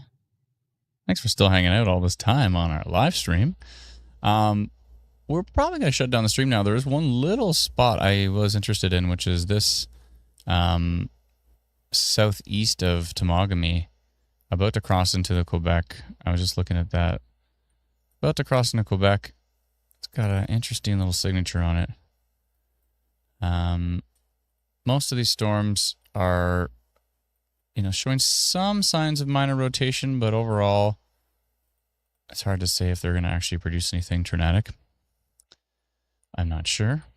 It's hard to tell. And we're missing a radar station now. The CASLA only shows reflectivity. It does not show velocity. It is, and that's not just with Instant Weather Pro. That's with literally every app is showing basically the exact same thing from them. So it seems to be an issue from Environment Canada right now on that one. What's going on in Lowbush?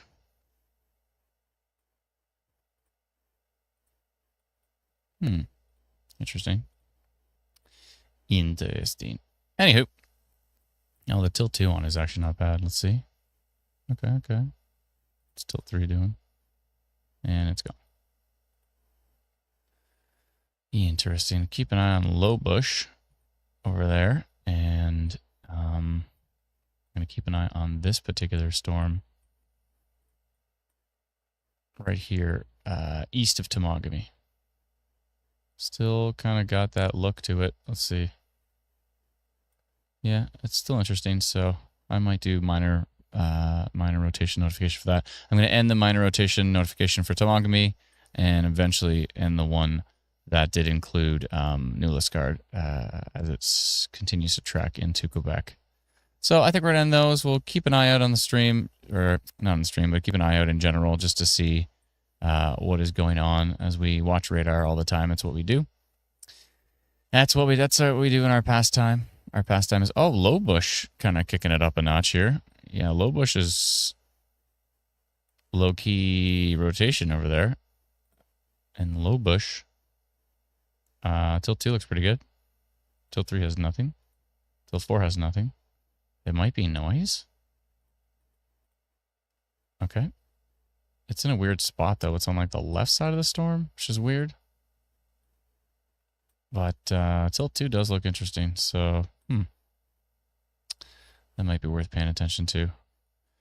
Yeah, I'll probably do minor rotation notification on both of those. And then I think that's probably about it. But thanks for joining us on the live stream for Zone. I appreciate it. Hi, Oreo Cat. Night, Adam, says Oreo Cat.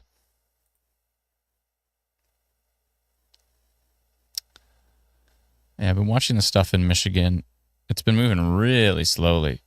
Probably a flood risk on that one. And that storm has basically just been in the same spot for a long time. That stuff coming in from the south we were waiting for, I don't know if it's even going to manifest itself. It all seems to be dying out as it's coming this way. So it is possible that Essex County is not even going to see anything else. Maybe some rain. And again, we might have some thunderstorms overnight. We'll see what happens. Tomorrow's going to be interesting. Tomorrow's more of an Eastern Ontario risk. So we'll be keeping a close eye on that. Looks like Thunder Bay is in a severe thunderstorm warning right now as well. Or maybe not Thunder Bay proper. No. Everywhere around Thunder Bay. So basically these storms up here. So, so there's that. Interesting. All right, well, we'll continue to watch. And if we see anything spectacular, then we will definitely post about it. And if something is really, really significant, maybe we'll jump back on again. But for the most part, probably not. But it's all good. But we'll be watching, and we'll definitely notify if something's interesting. So thank you so much, everyone. Before I go, anything for Bracebridge, says Paul Matthews. I got to check Ottawa. Ottawa's fine. Ottawa's good. Nothing going on there. Nothing going on in Bracebridge right now. I think it's pretty much the show. I don't think there's much more expected here. So, but again, if something pops up, we'll be all over it. So thank you so much, everyone. Have yourself a wonderful night. Thanks, Brennan. Appreciate your help. You're welcome. Good night. And everybody. Talk to you soon. Bye-bye.